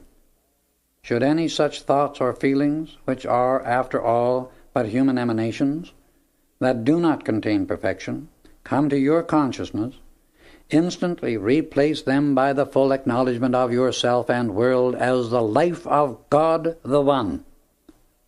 Further than that, be completely unconcerned about it, except during the time you are visualizing. Have no set time in your mind for results, except to know there is only now, just the immediate moment. Take this discipline, use it, and you can manifest a resistless power in action that cannot and never did fail. Always remember you are God picturing. You are God intelligence directing. You are God power propelling. It is God's, your substance, being acted upon. As you realize this and contemplate the fullness of it often, everything in the universe rushes to fulfill your desire, your command, your picture, for it is all constructive and therefore agrees with the original divine plan for self-conscious life. If the human side of us really agrees to the divine plan and accepts it, there can be no such thing as delay or failure, for all energy has the inherent quality of perfection within it, and rushes to serve its Creator. Perfection is the only predestination there is. As your desire or picture is constructive, you are God seeing His own plan. When God sees, it is an irrevocable decree or command to appear now. In the creation of this earth and system of worlds, God said, "Let there be light," and light appeared. It did not take aeons of time to create light. The same mighty God is in you now, and when you see or speak, it is His attribute of sight and speech which is acting in and through you.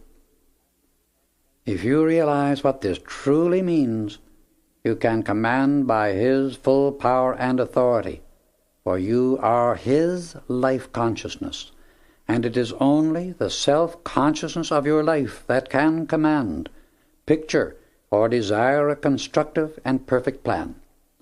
Every constructive plan is His plan. Therefore, you know God is acting, commanding. Let this desire or plan be fulfilled now, and it is done. Here Saint Germain finished speaking, and bidding me a smiling goodbye, for the time being disappeared from my sight. I turned my footsteps toward home, and the panther trotted close by my side. It had been fully 24 hours without food, and it was not long until it dashed off through the woods and disappeared in the heavy timber.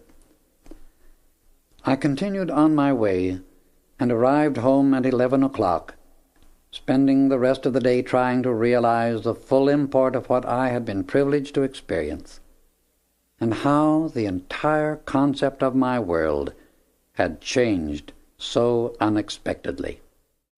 Chapter 4. Mysteries of the Yellowstone. 7 days passed. It was then the first week in September. On the evening of the 8th day I sat contemplating life and its infinite expressions, when my thought turned naturally to Saint Germain. Immediately an overwhelming love went out to him in deep gratitude for all I had been privileged to experience through his assistance and light. Feeling as if a presence in the room began to come over me like a breath, and looking up suddenly, there he stood, smiling and radiant, the very presence of divinity. "My son," he said, "am I so unexpected a visitor that I surprise you?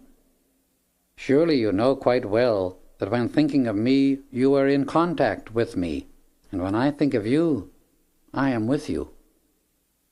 In meditation, your attention was upon me, and so I appear. Is that not according to the law? Then why not accept it as natural? What one thinks upon, he draws unto himself.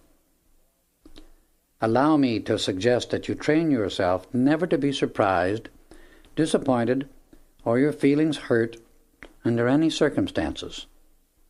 For perfect self-control of all the forces within you at all times is dominion, and that is the reward for those who tread the pathway of light, for only by correction of the human self can mastery be attained. Remember always that the right to command, which is dominion, is only permanently retained by those who have first learned to obey, because he who has learned obedience to the law of the One becomes a being of cause only, and that cause love. Thus, he in reality becomes the law of the One, through the quality of similarity. Watch so nothing goes out from you except that which is harmonious, and do not allow a destructive word to pass your lips, even in jest. Remember, you deal with a force of some kind every instant of eternity, and you are its qualifier at all times. I have come to take you on an important journey. We will be gone 36 hours. Draw the curtains to your room, lock the doors, and leave your body in bed. It will be guarded until our return. You have made certain inner advancement, and a very interesting, delightful experience and journey are ahead of you. I prepared my body for bed, and soon became very still. A moment later I stood upon the floor outside of my body, clothed in the same golden garment I had worn on my visit to the Royal Teton.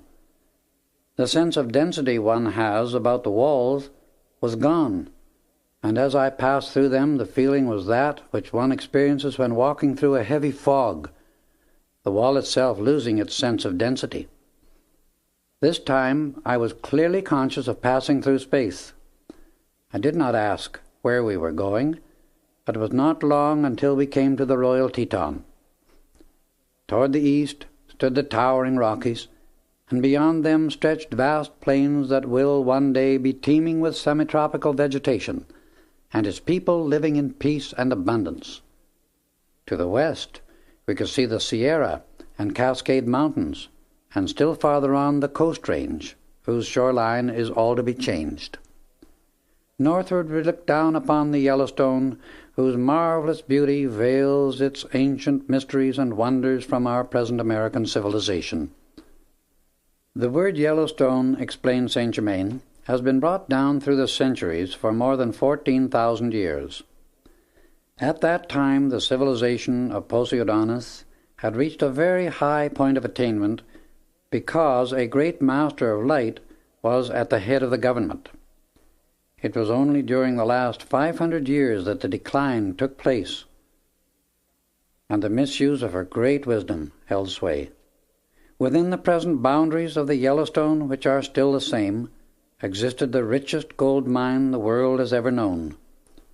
It belonged to the government, and much of its wealth was used for experimental and research purposes in chemistry, invention, and science.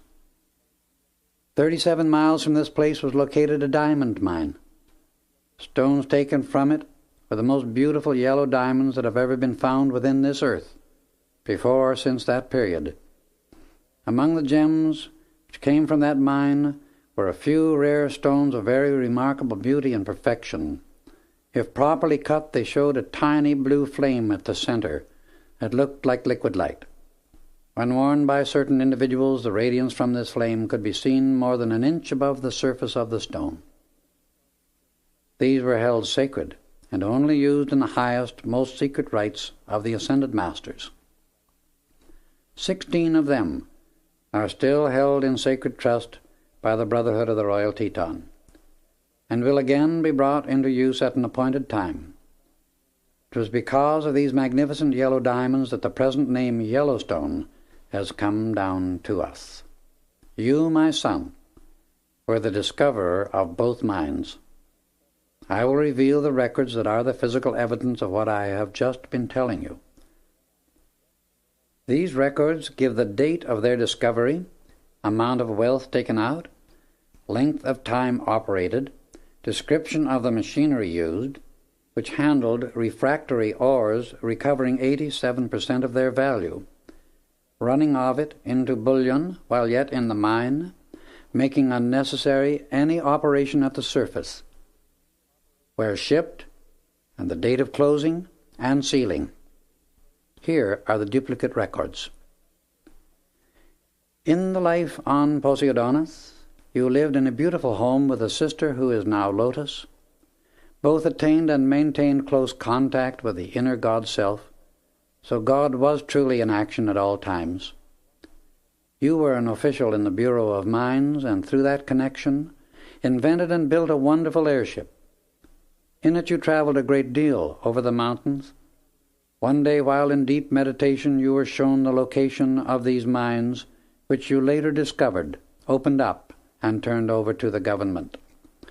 With this explanation, I will now show you proof of what I have described, although there is not a trace of these mines on the surface today. Come, we will enter the mine itself. Leaving the Royal Teton, I was perfectly conscious of passing through space and moving rapidly until we reached a certain spot in Yellowstone Park. Here we descended and stood before a wall of solid rock. "Do you see any way to enter?" asked Saint Germain, turning to me. "No, but I feel the opening is here," I answered, as I pointed to a certain spot on the granite wall. He smiled, and going up to the place indicated, laid his hand upon it, and in a moment we stood before a metal door, unsealed. "You see," he explained, "we have our own methods of sealing any entrance we choose for protection, and it is impossible for it ever to be found or entered unless we so desire. The substance with which we hermetically seal places and things is drawn from the universal. It is harder than the rock itself, though in appearance exactly like it. In this way we are able to protect entrances to retreats, buildings, buried cities, mines, and secret chambers of the great ascended brotherhood of light, many of which have been held in a state of perfect preservation for over 70,000 years. When we no longer have use for such places or things, we return them back to the universal. So you see, all power becomes the willing servitor of one who has conquered himself. All forces of the universe are awaiting our command whenever it is the part of wisdom and love to use them." On the door we faced was a replica of a man's right hand, embossed in the middle itself at about the level of my shoulder. It looked strikingly like my present physical hand. "Place your hand over this metal one," said Saint Germain, "and press hard." I obeyed. It fitted over the other perfectly. I pressed with all my strength. Slowly the great door opened, and he continued, "You have retained that form and size of hand for several embodiments. It was placed on the door by the government as an honor because you were the discoverer of the mine. That hand is a model of your hand 14,000 years ago." We entered through this door and passed into a long, round tunnel, finally emerging into a great cavity. There, to my utter amazement, I found tools and machinery of various kinds, made of an imperishable white metal, in as perfect a state of preservation as if constructed but yesterday. In the center of the cavity was a shaft. Our present mining engineers would be amazed at the simplicity and perfection of the mining activities of that former age. The same method will again be brought forth into use here in America within the next century. Saint Germain stepped to the shaft and pulled a lever. Soon a cage of peculiar design came to the top. We stepped inside, and he touched a smaller lever within it. As we began moving downward toward the 200-foot level, we came to a station. Continuing on down to the 700-foot level, we stopped. This was the central station, and from it led 5 tunnels like the spokes of a wheel. These were all perfectly round and lined with the same white metal of which the machinery was constructed. It was so thick and strong that only the collapse of the mountain itself could crush it. 2 of the 5 tunnels were driven into the mountain for more than 2,000 feet. In the central station was one engine that handled all the cars. The white metal, you see, explained St. Germain, is a most remarkable discovery, for it is light in weight, tougher than anything known, untarnishable, and imperishable. You may only give a fragmentary description of these marvels that are actual physical proof of the great height of this ancient civilization. Such wonders have existed and are now in your midst, undreamed of until this revelation shall go forth. As we came to the end of the tunnel, he showed me the drills that had been used in that distant day. These drills, he continued, sent forth a tube of blue-white flame about an inch in diameter. They operated at amazing speed, consuming the rock as they passed through. We returned to the station and entered a triangular-shaped room between 2 tunnels. At the far end were containers made of the same white metal. They were about 12 inches square and 3 feet in length. St. Germain opened one and showed me the wonderful uncut yellow diamonds. I was speechless. They were so beautiful. I think I hear my readers say, "Do you mean to tell me that these were physical?" To that perfectly natural question, I wish to answer, yes, just as physical as the diamonds you wear on your fingers today. Other containers were filled with cut stones of fabulous value. We then returned to the entrance of the mine. St. Germain closed the door and sealed it as before.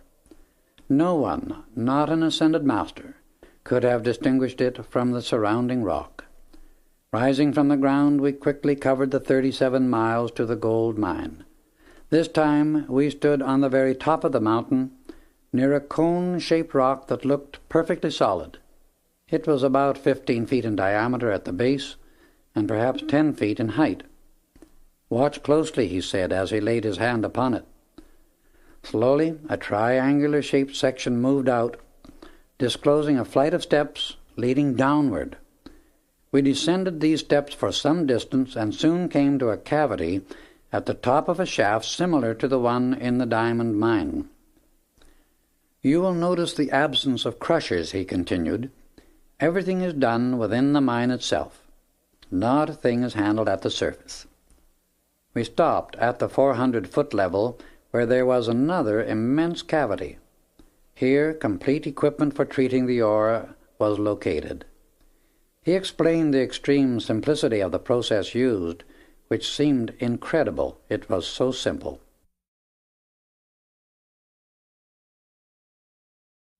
We continued on down to the 800-foot level and saw the same arrangement as in the diamond mine. Here again were tunnels going out from a central point, like the spokes of a wheel.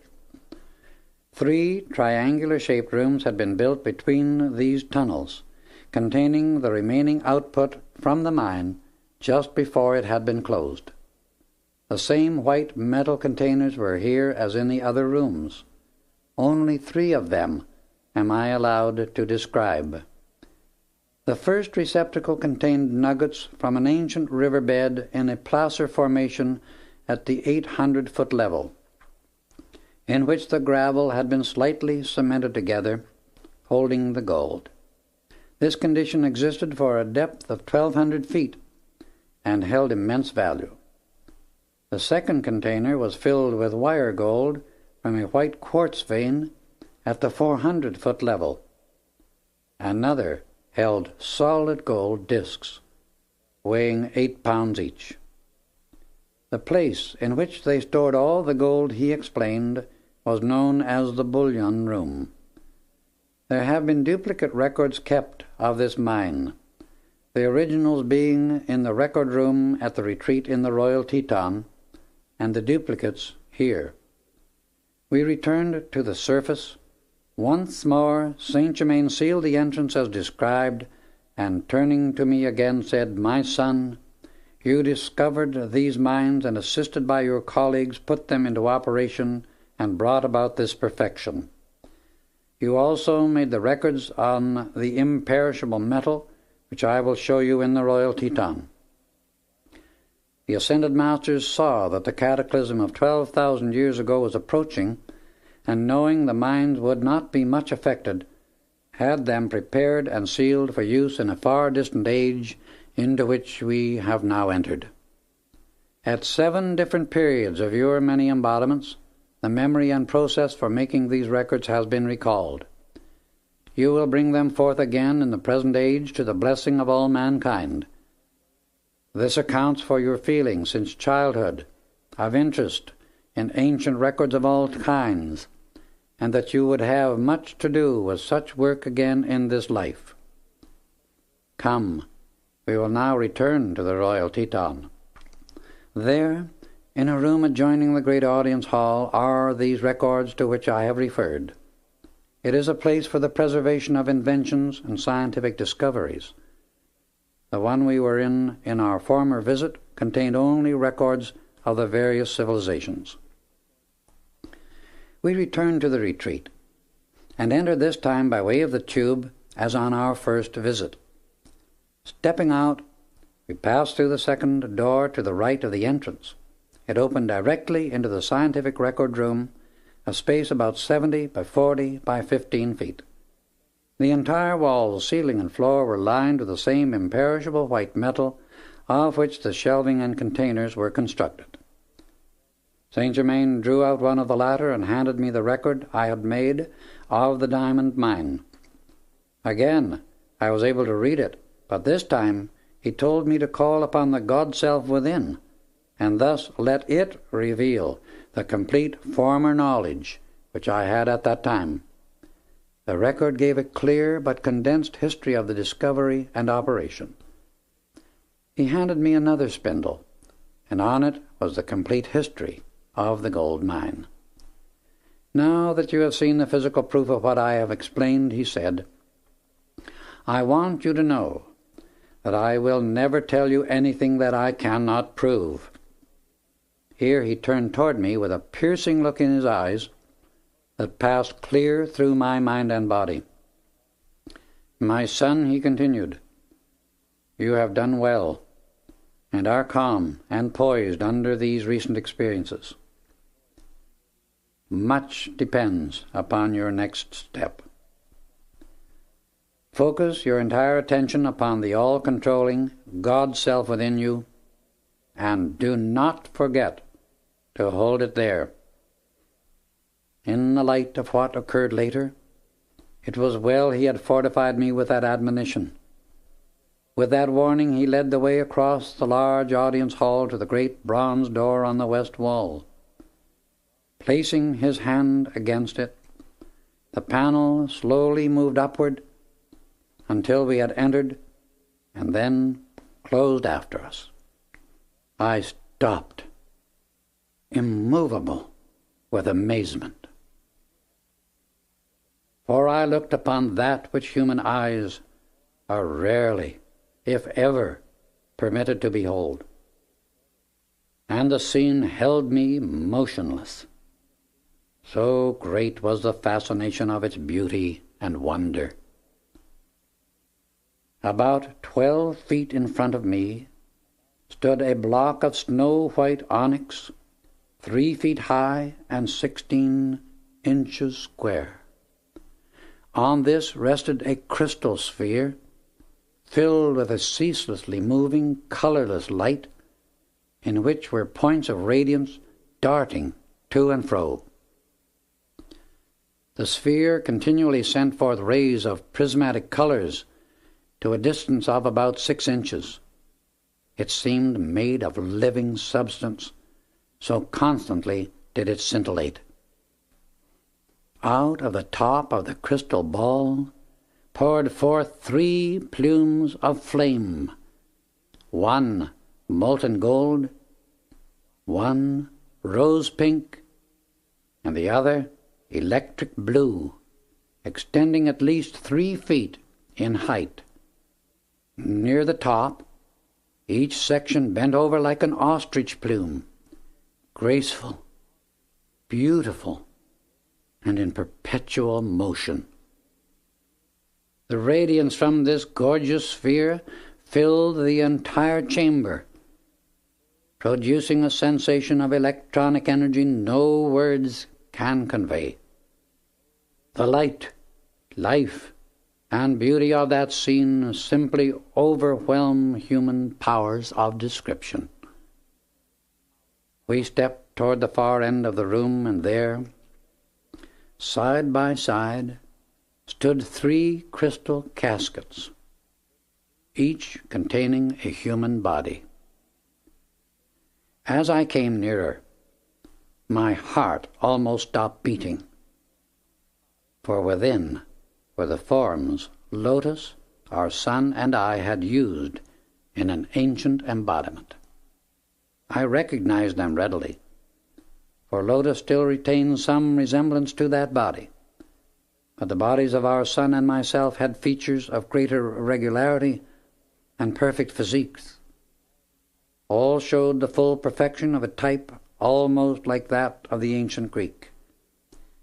They looked as lifelike as though only sleeping. Each had wavy golden hair and was clothed in garments of similar golden fabric to that in the robes worn by the figures in the tapestry. An ascended master had but to look upon these bodies to see registered every vital action experienced in any physical embodiment since that time. Thus they acted as mirrors to record passing activities which, however, left their original perfection unchanged.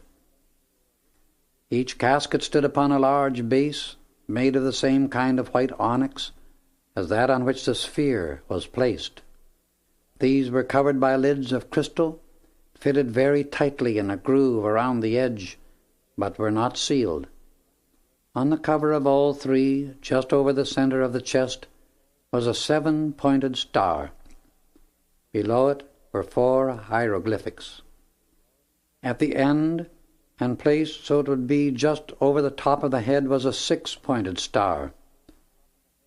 On the side, just beneath the shoulders, were 2 clasped hands, and farther down, nearer the feet, was a lighted torch, placed so the flame touched the lid of the casket. This flame remained golden, no matter what other colors of light played through the room. At the opposite end was a 5-pointed star under the feet. All the emblems were raised, as if embossed upon the crystal. These bodies, explained Saint Germain, belonged to you 3 in one particular life when you left the Golden City to do a special work. Your experiences were so terrific, and yet so much good was accomplished in that life, that a great cosmic being appeared and gave the command to preserve them until such time as you could raise your bodies and return to the Golden City. He gave full direction for their preservation, which was faithfully carried out, as you see. Now, you can all realize how important and necessary it is to keep keenly aware of and deeply centered upon the Master Christ self within, that only God's love, wisdom, and perfection may act through your minds and bodies at all times. At that moment a dazzling light and tremendous power surged through me, and my God self spoke.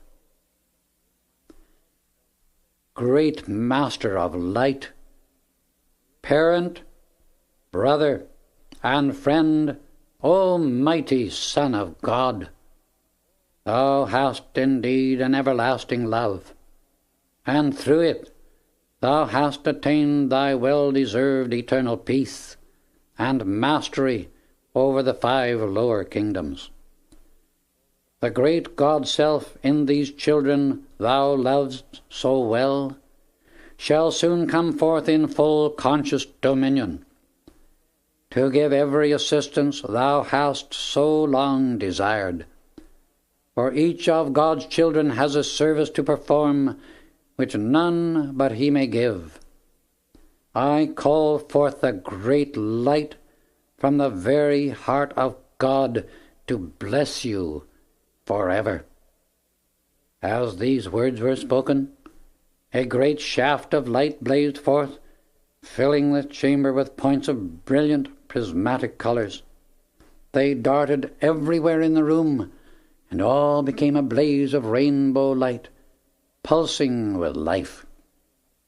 "See, my son," said Saint Germain, "how perfectly you can let the great God's self express. You shall soon be able to do this consciously and at will, whenever you desire. Notice the stalactite effect on the ceiling and the silver-white appearance of the walls. They are all made of precipitated substance, and the room is maintained at the same comfortable temperature at all times." We crossed to the far end of the chamber and stood before a polished archway in the wall. Saint Germain placed his hand upon it, and a door opened, disclosing the wonderful white metal equipment for making the records. "In the age we are now entering," he continued, "much equipment will be brought into humanity's use that has been preserved, and so will not have to come through either the avenue of invention or discovery." "How is it," I asked, "that everything in this retreat and the mines is kept so free from dust and the ventilation is so good?" "That," he explained, "is very simple. The ascended masters use the same force to cleanse and ventilate by which they produce heat, light, and power. The emanation from any one of them, as they pass through the mines or chambers, instantly consumes all unnecessary substance. It is nearing the second morning since leaving your body, and we must now return." We passed through the audience chamber, out of the door at the left of the tube, and stood once more under the light of the stars. We came back to my room quickly, and a moment later I was again in my body. Saint Germain stood beside me, holding out the familiar crystal cup, filled this time with an amber-colored liquid. I drank it and felt the vivifying effects pass through every cell of my body. "Now, sleep as long as you can," he said, and disappeared from sight. I must have slept soundly, for I awakened many hours later completely refreshed, my body renewed in strength and power. Chapter 5. Inca Memories. The next 10 days passed uneventfully. Through past training, I never went to sleep without holding my attention upon the great God-self within, and sending a thought of loving gratitude to Saint Germain. On the evening of the 11th day, while retiring, I heard his voice say distinctly, "Come." I had learned to obey that call, and immediately stood outside of my body, passed quickly through space, and in a few moments came to the royal Teton. He stood upon its side awaiting my arrival. This time he had called me to come to where he was. I obeyed and saluted him. "At your service," I said, stepping to his side, and smiling at me he replied, "We have work to do. Let us go." I was fully aware of the direction in which we traveled, certain we were going a little west of south. Soon we saw the lights from a city in Saint Germain. Directing my attention to them, remarked, "Los Angeles." After traveling some distance farther on, we passed over another lighted section, and this time, to my inquiry, he answered, "Mexico City." We then came to a tropical forest and began to descend. Presently we stood upon the old ruins of an ancient temple. "These are the ruins of Mitla, in the state of Oaxaca, Mexico," he explained. You three came into embodiment to give assistance as the Inca civilization reached its apex. With the approval of the ascended masters who were directing, you chose to come into the Inca family to give the service needed at that time. Here you were born as the children of an Inca ruler who was a strong soul of great growth and illumination. In deep love for his people, he called to the one supreme God for light, abundance, and perfection to bless them and the land. The Inca's devotion to his source was very great, for he knew and consciously acknowledged the power of the great central sun. This true understanding was taught to the Incan people, and because they knew to what the great central sun referred, used the sun as the symbol of the Godhead. They had real inner understanding, and acknowledged the fullness of the power from this great central sun, which today we call the Christ, for it is the heart of the Christ activity of the universe. Because of the Inca ruler's devotion to both his source and the people, his deep desire for blessing and light to guide and help them was granted, and 14 from the Golden City over the Sahara Desert responded to give him assistance. You, Lotus, and your son were 3 of that 14. When you were 10, Lotus 12, and your son 14, all were placed under my care and direction to be prepared and trained for the work you did later. At that time I resided in the Golden City, but after the preliminary attunement had taken place, I came to the palace daily and gave the necessary radiation and instruction. This continued for 4 years before it was revealed to your father. The Inca ruler was amazed at the wisdom of his children, and constantly poured out his praise and gratitude to God for thus blessing him. When you were 14, the same great cosmic master who had taken us all to the Golden City at the end of the embodiment in the Sahara civilization appeared to the Inca and told him his petition had been granted in a very real manner. It was from this time on, for over 70 years, that the Incan civilization came to its greatest height. I came daily from the time you were 14, instructed and attuned the Inca ruler as well as you 3. You were referred to as the Inca children from the sun. His gratitude, love, and cooperation were wonderful indeed, and he was taught to understand and use the great cosmic law. Your childhood and youth were wonderful, for no cloud came to mar the beauty of that training. Your son was taught the laws of government and the divine duties of a ruler, Lotus the inner work, and given the full law and consecration of priestess in the temple of the sun. You were taught the cosmic laws of the priesthood, also secretly the generalship of armies. After 10 years of special training in Peru, all 3 of you were sent north to one of the new colonies of the Incan Empire for the purpose of helping the people to expand their activities and stimulate their progress.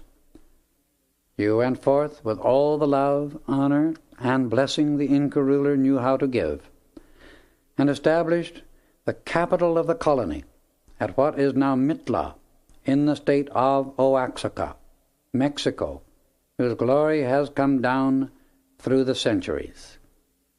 Here you built a great temple under the direction of those in the Golden City, by whom you had been instructed and helped. Lotus was called Mitla in that life, and it was in honor of her that the city was named. Here she served as priestess for more than 40 years. It was one of the most magnificent temples of that period, and no expense was spared, for the secret part of it built below the surface of the earth was to remain, and bear witness to that splendid civilization centuries later. You knew this at the time it was built, and certain definite orders were given and fulfilled concerning it. because the entire construction was directed by one of the great ascended masters from the Golden City. The outer part was made of massive stones, some of which may still be seen today among the ruins. The interior was lined with marble, onyx, and jade. The jade came from a secret source in the Andes Mountains that has never been revealed to anyone. The coloring of the interior decorative work was most artistic and beautiful, the main color scheme being gold, purple, rose, and shell pink. The inner sanctuary was gold, with designs in purple and white. The chair in which the priestess officiated was also of gold. Here the spiritual power was focused and maintained, which radiated out to the empire and its people. With this explanation as a preliminary, we will now enter the subterranean temple, in which a room has been preserved amidst the ruins of a once great glory. We went some distance farther away when Saint Germain commanded, "Stand back." He focused a ray of mighty power on a pile of great rocks before us. Suddenly, they were thrown in every direction, uncovering a cube of rose-colored granite. He stepped forward and placed his hand upon it. Slowly it turned as if on a pivot, revealing an opening about 3 feet wide with well-defined steps leading downward. We descended 21 steps to a door that seemed to be made of copper, but Saint Germain said it was a combination of metals alloyed so as to make it imperishable. Pressing on a cube of rock to the right of the entrance, the door swung slowly open and admitted us into a small room. At the farther side was a great archway, closed by another massive door. This time he pressed his foot upon a stone of peculiar design in the floor, and the door moved back, disclosing a chamber of immense proportions that seemed very much in need of cleansing and ventilation. No sooner had the thought entered my mind than the place became filled with a powerful violet light, followed by a soft white haze, becoming brilliant as a noonday sun. The cleansing was complete, for everything was fresh, clean, and filled with the fragrance of roses. As we entered the great room, my attention was held by a number of the most remarkable portraits I have ever seen. They were etched on solid gold, in colors true to life. These, Saint Germain explained, are also indestructible. 5 of them are of the Inca ruler, Lotus, your son, you, and myself, all in the likeness of the bodies we used at that time. It was only during the Incan period that this particular kind of art has ever been expressed. Through the devotion of Lotus to her own God-flame at that time, she attracted a great master from Venus who taught her. That kind of art was different from anything known on earth in any age. The master from Venus only allowed a certain number to be made, because this particular type of art was centuries ahead of its time, and therefore was not permitted to be used at that period of the world's development. However, it will come forth in the present golden age into which we have now entered. My son, oh, that the people of America could only understand what tremendous possibilities stand before them. Waiting for them to turn away from creeds, cults, dogmas, isms, and all else that binds and limits, by keeping their attention from the great God present within their own hearts. Oh, that they might realize what freedom, power, and light await their service, dependent only on their recognition and use of the great loving presence within, breathing through them each moment. Know and feel the almighty control it has over all manifestation.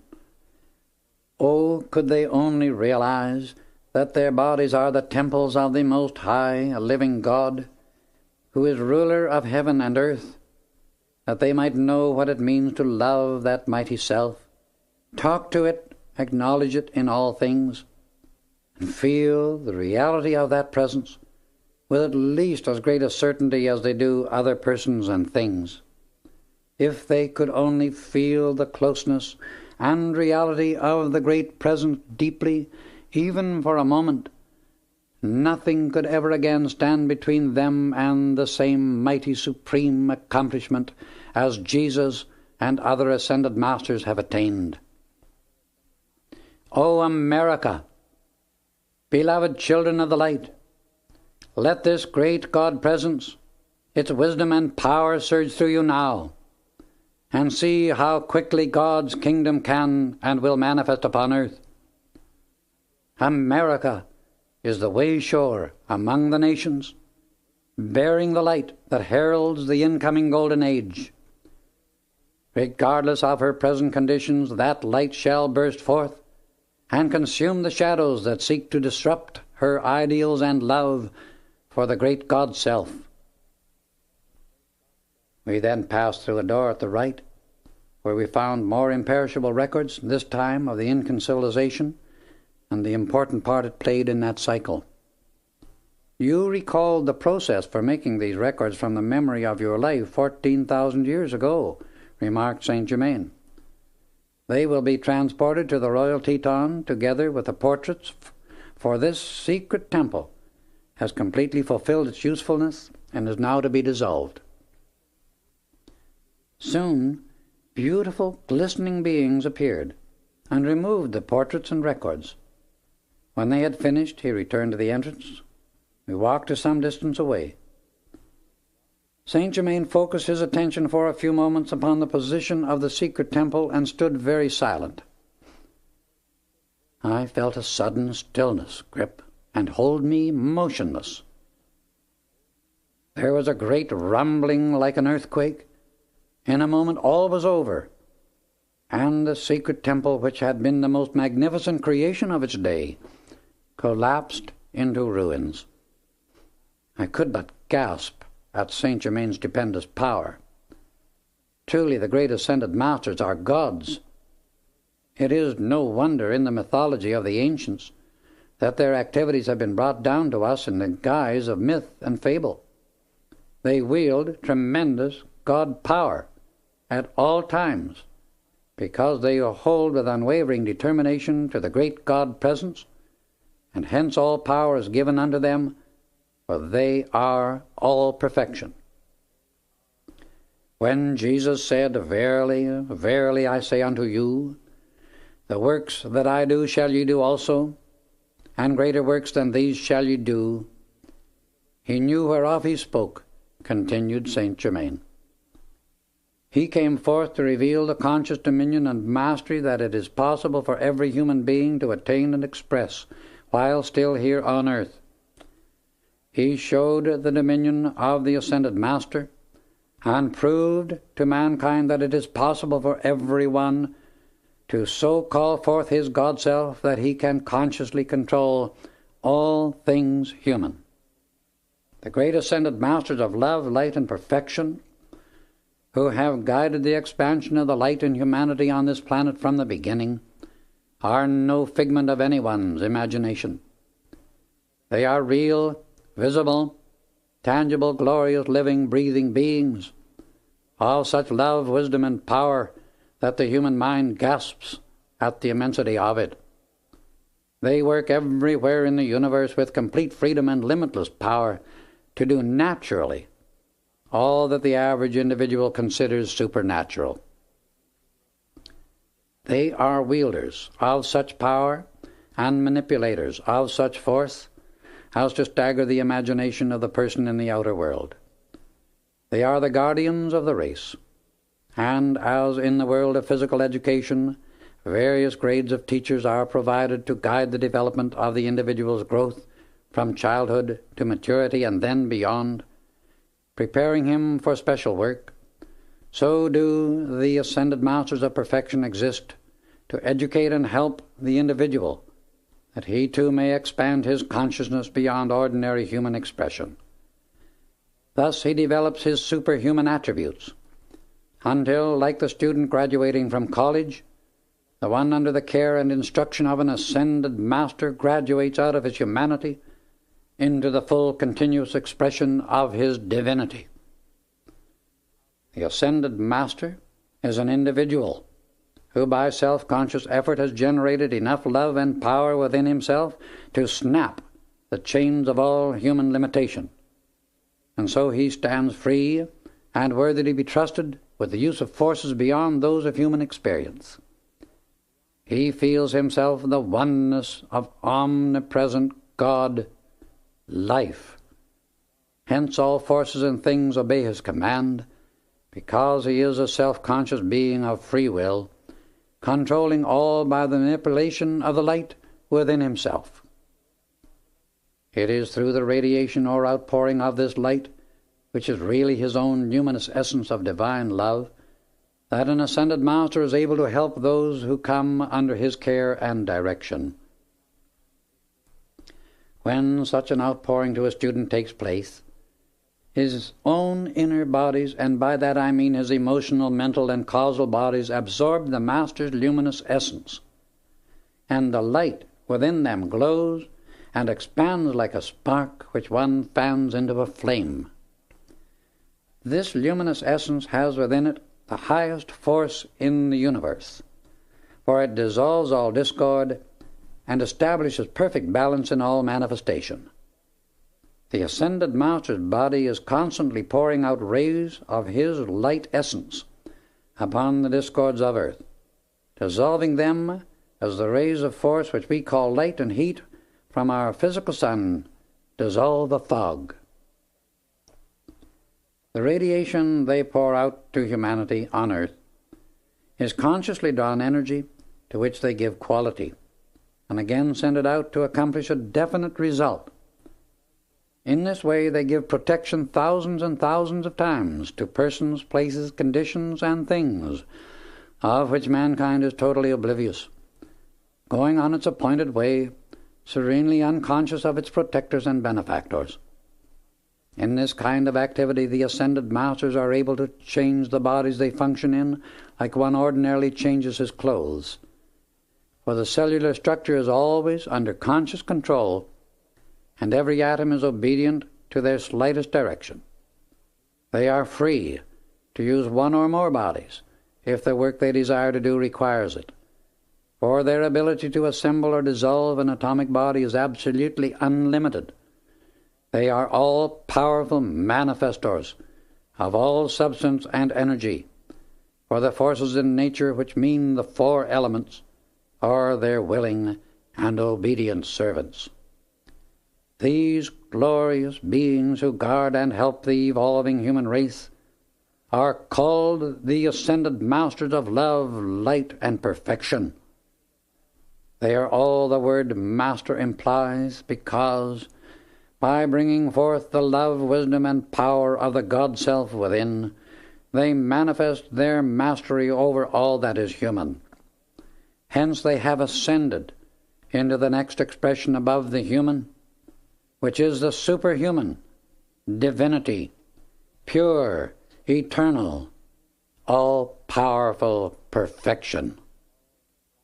The humanity of earth frequently, in its ignorance and limitation, presumes to pass judgment upon and express various opinions about Jesus and many others of the ascended host. That practice is one of the most binding things it can indulge in, for in such activity the criticism and judgment sent forth in this way simply return to its generator, and thus mankind is bound more tightly to its self-created suffering and limitation. The activity of the law is that the ascended masters, having freed themselves from human limitations, have become a blazing outpouring of light, into which no human thought of discord can possibly enter. This compels all destructive thought, creation, and feeling to return to its sender, and bind him still more closely in the chains of his own creation.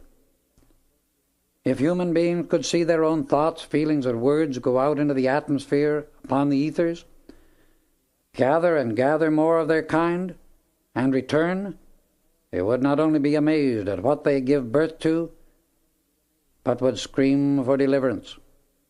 And if for no other reason than to blot such creation out of mind, they would with full determination face their own divinity and enter into it. Thoughts and feelings are living, pulsating things. The individual who knows that will use his wisdom and control himself accordingly. Jesus is to mankind gaining its experience on this earth as the great God Self within every human being is to the personal or outer self.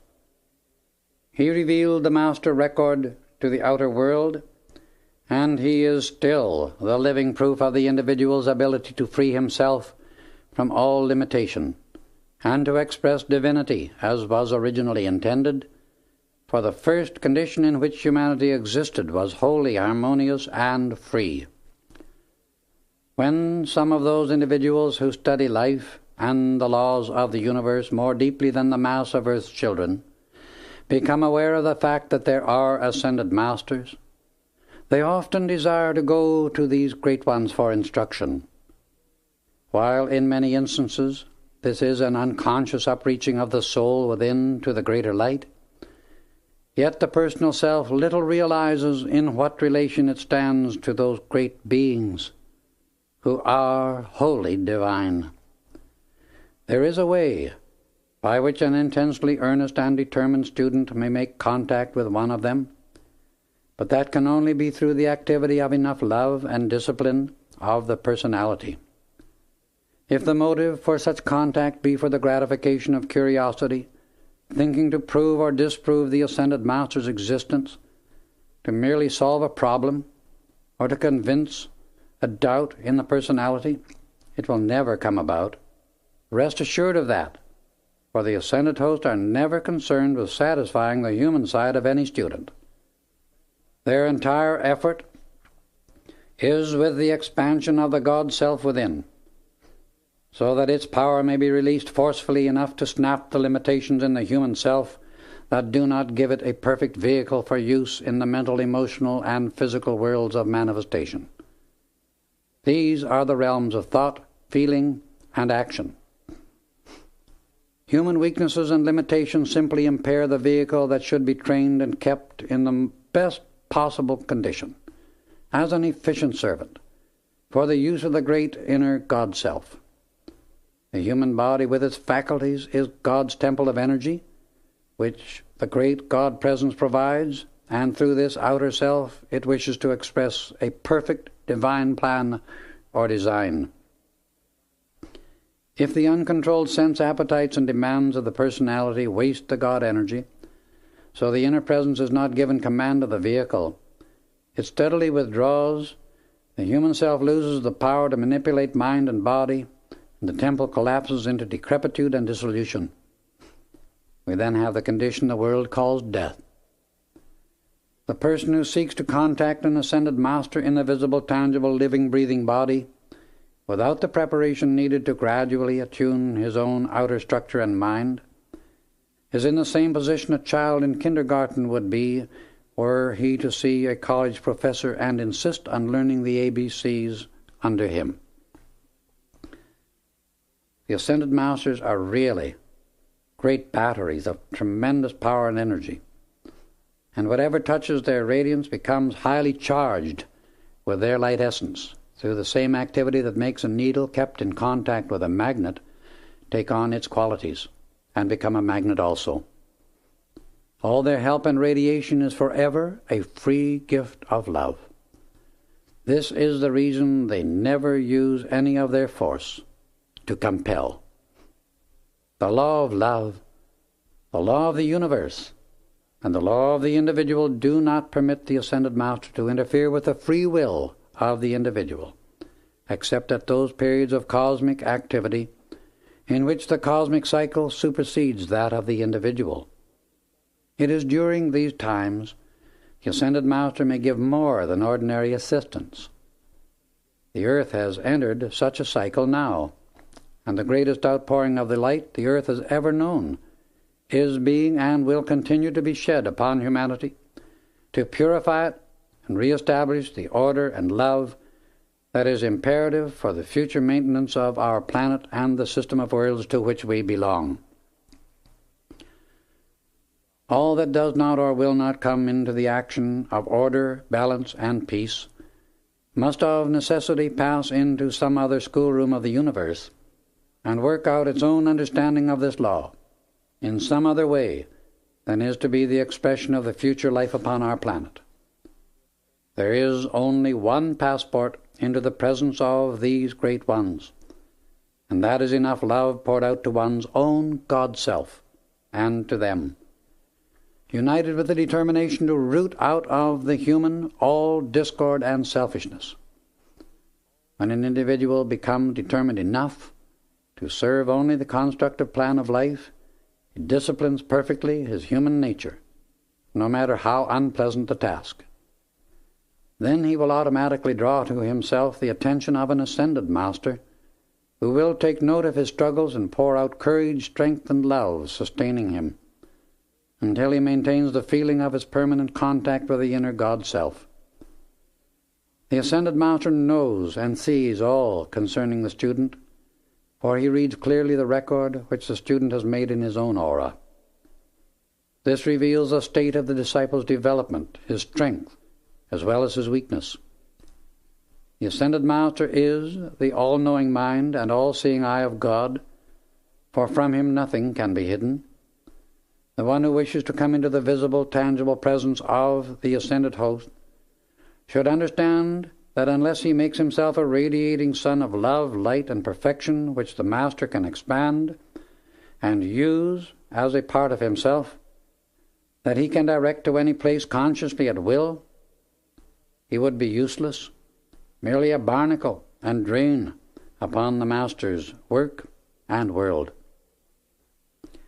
If the student has not, be not willing to, or does not discipline the personal self, so it is calm in mind, peaceful and loving in feeling, strong in body, he is not material that the ascended master can use in the more than human work that he does. When the student has not a strong, controlled, well-developed vehicle, he is unable to cooperate with an ascended master, and thus do work of a kind which is beyond that of ordinary human experience.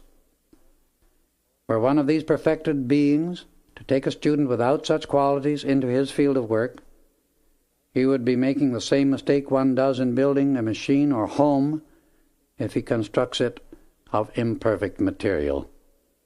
That kind of material naturally could not stand unusual strain, under sudden need, or prolonged service. Thus it would not be the part of wisdom, love, or mercy to subject anyone to an experience for which he has neither the training nor is strong enough to bear. As the ascended masters are the acme of perfection, they naturally would not do anything except that which is just, loving, and wise. The attitude of one who wishes to work in conscious cooperation with the ascended host should not be, I wish I could go to them for instruction, but rather, I will so purify, discipline, and perfect myself, become such an expression of divine love, wisdom, and power, that I can assist in their work. Then I will automatically be drawn unto them. I will love so constantly, so infinitely, so divinely, that the very intensity of my own light will open the way for them to accept me. My son, self-correction and control of the forces within the use of human consciousness is not the work of a moment, nor a path of ease, lethargy, and self-gratification, for the senses riot within the average human being, and he rebels furiously against the restraint of his lower nature, which is imperative if he is to govern these forces properly within himself, especially in his feelings, so they may be used and act only under the conscious dominion of his God-mind. The saying that many are called but few are chosen is very true. All are constantly being called, but few are awake enough to realize the ecstatic joy and perfection within the God-self, and to hear its voice in the light, forever and forever calling everyone back into the Father's house. Every individual on earth is free each moment to arise and go unto the Father, his God-self, if he will but turn his back upon the creation of the human senses, and hold his attention on the only source in the universe, from which peace, happiness, abundance, and perfection can come. There is a way for all to come into contact with the ascended masters, and that is to think upon them, call unto them, and they will answer every call with their own presence of love. But the motive for the call must be love of the one source, love of the light, love of perfection. If this be real, determined, and steadfast, the student will receive greater and greater light, for the light knows its own and gives of itself unceasingly, unconditionally, every moment. Ask, and ye shall receive. Knock, and it shall be opened unto you. Seek, and ye shall find. Call unto the light, and the ascended masters will answer you, for they are the light of this world.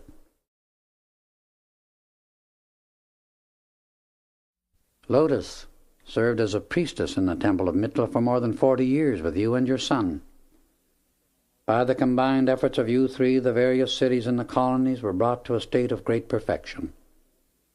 You established industries and directed the agriculture until prosperity abounded in the land. It was revealed to the Inca ruler that he was to finish his earthly pilgrimage and service in that civilization. It was then he called the three of you home to him. Others were appointed to take your places, and with blessings and love to your people, you bade them farewell. On your arrival home, the king was much surprised to find none of you had aged during the long absence. Your youthful appearance was the result of training received in childhood, and still greater proof that his children had been divinely sent in answer to his prayer. Deep gratitude to the one mighty God for blessing him, his children, and the people always filled his heart. At this point, as Saint Germain described the Incan embodiments, living pictures began to appear in the atmosphere before me, all in their original color and activity. They lasted for nearly 3 hours, and he revealed those ancient experiences as a living reality in Peru and Mitla. The Inca ruler called the 14 from the Golden City together in preparation for the most important event of his earthly pilgrimage. He knew the hour of passing was near, and the affairs of the empire had to be transferred into the control of the elder son, whom he was to appoint his successor at the banquet. The palace was famous for centuries as the most magnificent building of the period, because the king had tremendous resources at his command throughout the entire reign. He lived close to his God-self at all times, and wealth untold flowed into his use. The interior of the palace was most ornate, private rooms of the royal family being decorated in pure gold, set with jewels, and the symbol of the sun used wherever possible as a constant reminder of the God-self within. The banquet hall was set with 5 tables of carved jade, resting on white onyx pedestals, each seating 20 people, with the exception of the royal table at which were 16, these being the 14 from the Golden City, the king, and the master, Saint Germain, who was then known as son Uriel. Chairs at the king's table were made of gold, slightly canopied with gorgeous ostrich plumes in magnificent colors. In the Inca's chair, the plumes were a beautiful violet in Saint Germain's and intense gold, the daughter's pink, the eldest son's violet, but of a lighter shade than the ruler's, and those in the chair of the younger son white, representing the authority of the priesthood. Plumes in the chairs of the rest of the 14 from the Golden City were of varying colors, beautiful beyond description, the color in each case representing the office and service that each occupant gave to the empire. Cloths of a very soft material, heavily embroidered with thread of remarkable brilliancy, covered the tops of the tables. The entire palace was lighted by self-luminous crystal globes that Saint Germain gave to the Inca ruler when his instruction first began. The king wore a royal robe of golden metallic-like fabric with a marvelous jeweled breastplate representing the sun. Over this was his robe of office, made of rich purple fabric trimmed with magnificent ostrich plumes around the entire edge and a deep collar. His crown was a band of diamonds that held 3 violet plumes at the back. These 3 plumes in the inner life of the ruler symbolized the 3 activities of the Godhead, Father, Son, and Holy Spirit, acting through man as love, wisdom, and power. The 2 sons were clothed in garments similar to their fathers, except for the long robe of state, each wearing the symbol of the great sun formed by a breastplate of jewels. The crown of the elder son was set with emeralds, and the plumes at the back were violet like the king's, but of a lighter shade. The headdress of the other son was set with pearls, and his plumes were white, another symbol of his office as priest. The king's daughter was robed in a golden fabric fine as gossamer silk, with an overdrape of opalescent material dazzling to behold that changed color with every movement of the body. She wore a jeweled girdle of diamonds and emeralds with its panel reaching nearly to the floor. On her head was a close-fitting cap of woven material, and around the neck a chain on which hung the symbol of the great sun, set in diamonds, rubies, and emeralds. Her sandals were of gold, also jeweled. Just as the king left his private chambers on the way to the banquet hall, a blazing light flashed through the rooms, and Saint Germain stood before us, looking like a god. The light about him was almost blinding in its brilliance, and it took us a few seconds to become accustomed to it. His beautiful golden hair hung to the shoulders and was held in place by a band of blue diamonds around the forehead. His own intense radiance shone through the color of the hair until it looked like sunlight.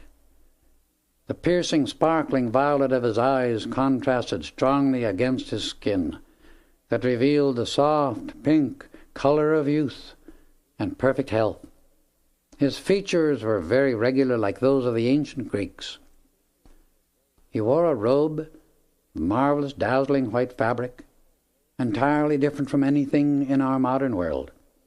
It fitted the body slightly at the waist, around which was clasped a girdle of yellow diamonds and sapphires, with a panel reaching to his knees. On the 3rd finger of his left hand was a ring set with a gorgeous yellow diamond, and on the middle finger of his right a sapphire almost as brilliant, both blazing tremendously because of his own great radiation, as he had just come from the Golden City. The king was surprised and overjoyed at his appearance, and making the sign of the heart, the head, and the hand, bowed low before him and offered the master his arm. They proceeded thus into the banquet hall. Here, tables had been laid with an entire service of gold, crystal, and jade. Children of the king soon entered, and when they beheld their beloved master were almost overcome with joy. However, they did not forget the dignity of the occasion, and making the divine sign he had taught them, bowed low before their father and distinguished guest. The signal was given, and all were seated. The king sat at the head of the table, the master, Saint Germain, at his right, and next to him his daughter. The elder son was placed at his left, and the younger son next, then the rest from the Golden City. At the close of the banquet, the ruler arose, and all gave complete attention. He stood silent a moment, and extending his hand to the beloved Saint Germain, introduced him to the guests. The master bowed graciously, and the king told them how the higher spiritual law had been taught to him and his children, and how the great blessings which had come to the land and its people were the result of the master's great love. He explained further that the banquet had been given for him to appoint his successor to the throne. He signaled to the elder son to rise, and announced him as their future ruler. Removing the royal robe, he placed it upon the son's shoulders, and Saint Germain, raising his hands above him in blessing, said, "I bless you, my son, in the name and power of the one mighty God, in man and governing the universe, whose supreme wisdom shall direct you, whose light shall illumine you, whose love shall bless and enfold you, the land and its people." Touching the thumb of his right hand to the forehead of the son, the beloved master raised his left hand, and a blinding flash of light enfolded them. The king then appointed those who were to take the places of his daughter and 2 sons in the temple at Mitla. Saint Germain, the king, his children, and the rest of those from the Golden City proceeded into the throne room, where the master turned and again addressed them, saying, "Beloved ones of light, your brother, the king, will soon pass to his well-deserved rest and higher instruction. Until that time I will remain with you. Your civilization will reach its apex under the rulership of this our beloved brother, and you will need much added wealth to accomplish all that is to be done. In the heart of the mountains, not far distant, is great treasure of gold and precious stones. The younger son of your ruler has not so far recalled a faculty he used formerly. I will quicken it into action again, that the requirement of your future activities be supplied." He stepped toward the younger son and touched his forehead with the thumb of his right hand. A tremor passed over the body, and his inner sight became opened. He saw in the mountain fastness a certain location, which held such vast wealth he knew they would need no other supply for whatever might be required to produce the things they were to use in the outer activities. The son made obeisance to his beloved master, and promised that with his assistance the plan for its use would be fulfilled. 3 of the mines which he opened and operated were closed and sealed when the reign of those from the Golden City was finished. They have remained closed to this day. Archaeologists, in various ways from time to time, are finding evidence and proof of the tremendous height to which this civilization reached, and the splendor of its attainment. The fragments of the Incan activities they have discovered so far are of the civilization during its decline, but the day will come when that which was expressed at its apex will be revealed to the blessing, enlightenment, and service of posterity. The following day messengers were sent to the principal points in the empire, announcing the ascension to the throne of the king's son. His reputation had preceded him from the city of Mitla, for his wisdom, nobility of character, and justice were known throughout the kingdom during the years he served there. A few days later the younger son directed the head mining engineer to prepare equipment, men, and supplies for going into the mountains and opening the mine that he had been shown through the use of his inner sight. When they were ready to start, the son remained alone, and held his attention fixed steadily on the God-self within, knowing that he would be directed unerringly in finding the mine, and because of this had no difficulty or delay in going directly to the location shown him in the vision. He put a large number of men to work, and in 60 days had opened the mine to the point where they made contact with the richest gold vein that has ever been located in South America before or since that time. The discovery and operation of that mine has come down to the present day in legend among the people. The younger son returned from his achievement amidst the warm welcome of the people, and received the blessings of his father, Saint Germain, his older brother and sister. The location of the mine was at an altitude of 8,000 feet, and during the time the king's son was there, he became highly sensitized, an activity that always occurs at high elevations. Upon his return to the palace, he felt clearly the time had arrived for the Inca ruler to make the great change, and knew his passing was near. The day arrived for the coronation of the king's son, when he was to assume legally and publicly the responsibility and duties of the realm. The royal family asked their beloved master and friend to perform the act of crowning the new ruler, to which he graciously agreed.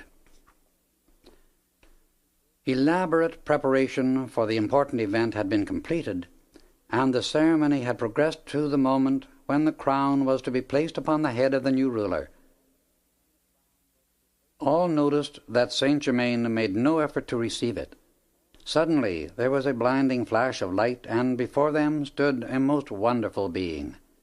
She seemed to be a girl of only 18, but from her eyes and presence shone forth a dazzling radiance, filled with the love, wisdom, and power of a goddess. The light that filled the atmosphere around her was crystal white, sparkling within itself and scintillating constantly.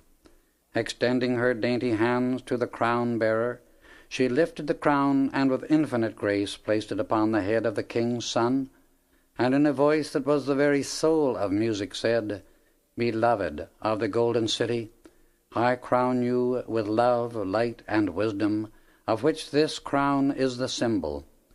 May your justice, honor, and nobility ever continue. By a divine order I shall reign with you, invisible to all but those of the Golden City who are here." The new ruler knelt to receive the crown, and the wondrous being stooped and kissed his forehead. She then turned to the assembled guests, extended her hands, and blessed them. Immediately a soft rose-colored light filled the entire place, it being the outpouring of her love to them. She blessed the former king, and turning to his daughter held her in a fond embrace. To the younger son she extended her hand, and he, kneeling, kissed it with deep reverence. The new king ascended the throne and bowed to his guests. Offering his arm to the beautiful being, he led the way to the banquet hall, and here they celebrated the coronation by a feast. He gave the signal to be seated, and then addressed them. "My greatly beloved people," he said, "I know there is but one mighty presence, God in mankind and the universe governing all. It is my desire, as it ever has been, to so live that my mind and body are clear channels and perfect expressions of the one great indwelling presence. May you, my friends, my people, our land and its activity be always blessed with God's greatest love, peace, health, and happiness. May this empire, which is God's domain, and of which we are but the custodians, continue in abundant prosperity. The love of God in me shall always enfold you, and I ask God's eternal light to raise you into his divine perfection." As the banquet progressed, the former king grew very pale. The new ruler signaled his brother, who stepped to his father's side and assisted him to the private rooms of the royal family. The king lay down and remained motionless nearly 4 hours. His children, the Master Saint Germain, and the beautiful being remained at his side.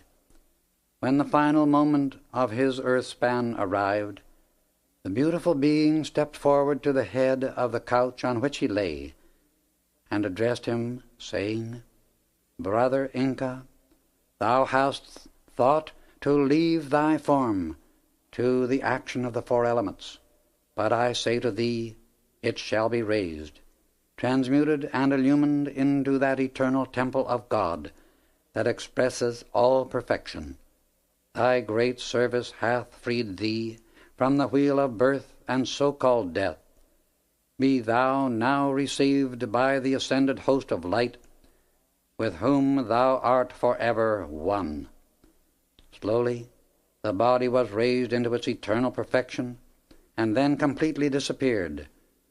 Saint Germain turned to those who stood by. "My work here is finished," he said, and stepping forward, placed a ring of most unusual design upon the third finger of the king's right hand.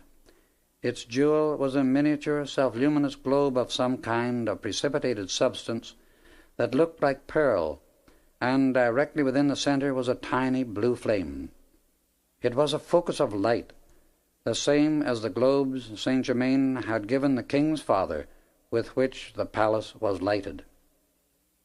"Accept this," he continued, "from the master of the Golden City. It is his request that you wear it upon your person always." Bidding them farewell, and bowing graciously, he disappeared from sight. The Inca's 3 children had perfect physical bodies due to the instruction they had received in childhood from the master Saint Germain, when he came daily from the Golden City to prepare them for their life service to the people. All had most beautiful golden hair and violet blue eyes.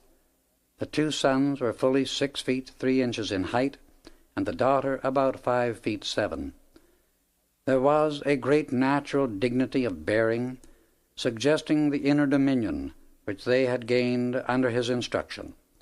When the elder son ascended the throne, he was 68 years old, yet looked not more than 25. Even at the time they left the earth, none looked more than that age. The new king reigned 47 years, living to the age of 115. The daughter lived to be 113, and the younger son 111. The Incan people of that period were all dark-eyed and dark-haired, with skins like the American Indian. Those who incarnated as the mass of the Incan people were not souls of previous advanced knowledge, as was the case in some of the former civilizations, such as Egypt, Atlantis, and the Sahara Desert. For this reason, the great host of ascended masters who assist in expanding the light within humanity placed the Incan ruler, his children, and the rest of the 14 from the Golden City in charge of the government and its people to establish the pattern upon which the later activities were to be molded. They designed a form of government and a plan of development which, if adhered to, would have enabled the entire civilization to reach a great height of outer accomplishment, and at the same time receive tremendous inner illumination. As the time drew near to select a ruler from among the Incans themselves, to succeed the king and his assistants, great care was taken to choose those whose inner growth was most advanced. 14 were found to take the places of those from the Golden City. The beautiful being had made herself visible to the king every day for 47 years, giving advice and assistance through her radiation, that wisdom and strength might be the directing power of the people. The successors to the king and the 14 from the Golden City were called into the presence of the much-loved and wise ruler, and the beautiful being, who had been invisible, made herself visible to all. The light about her grew very bright, and she addressed them, saying, "For over 90 years the great ascended masters of light have taught, enlightened, blessed, and prospered the people and this empire. The example is before you. If you follow it, all will continue to prosper and bless your land. If you do not keep the love for the one supreme God-self first in your hearts, and acknowledge him always as the ruler of the empire and its inhabitants, decay will set in, and the glorious perfection enjoyed for over a century will be forgotten. I commend you to the care of the great Supreme Presence in all. May he ever protect, direct, and enlighten you." Here a visible proof of the existence of the inner God-self of each human being was revealed to those who were to guide the destiny of the empire during the succeeding years. This same example will again be given to the present people of America. Then, in the presence of the new ruler and his associates, the king and the 14 from the golden city stepped out of their bodies and revealed the divine self of each, visible to all assembled. In a few moments the physical bodies disappeared, dissolving in ambient air. Thus, explained Saint Germain, is revealed to you the record of another life, the blessing and achievement which results from loving acceptance of the supreme presence of the one God Self within. Let us now go back to the royal Teton. We returned to the entrance and passed forward to the audience chamber. There on its walls were the portraits etched in gold, transferred from the ancient temple of Mitla. We went on to the record room and saw the records carried by the beautiful glistening beings. Other things, too, had been brought, which I have not permission to reveal. As these experiences ended, I realized, at least partially, something of what real love is, for no one can possibly explain the intense feeling of love and gratitude one has for the ascended masters, after being permitted the experiences I had passed through since first meeting Saint Germain. It can never be put in words. There is only one overwhelming desire in life after such contact, and that is to be what they are. Then one comes to realize what Jesus meant by the Father's house, and where the home of the soul really is. Once he has really, even for the fraction of a second, experienced the ecstatic bliss radiating from an ascended being, there is nothing in human experience he would not endure or sacrifice in order to reach that height of attainment, and work for in order to express such dominion and love also. One really knows such perfection is for all of God's children, and is as real as reality can be. Even the happiest life lived by the average human being is certainly the husks of existence compared to the ascended state of these great ones. The most beautiful and so-called perfect creation of human beings, with all their boasted power and accomplishment, is coarse and crude compared to the freedom, beauty, glory, and perfection that is the daily, continual experience of every one who has raised the body as Jesus did. I was almost overwhelmed by a feeling of gratitude and love to Saint Germain as it came time to return to my body. He realized how I felt and understood my position.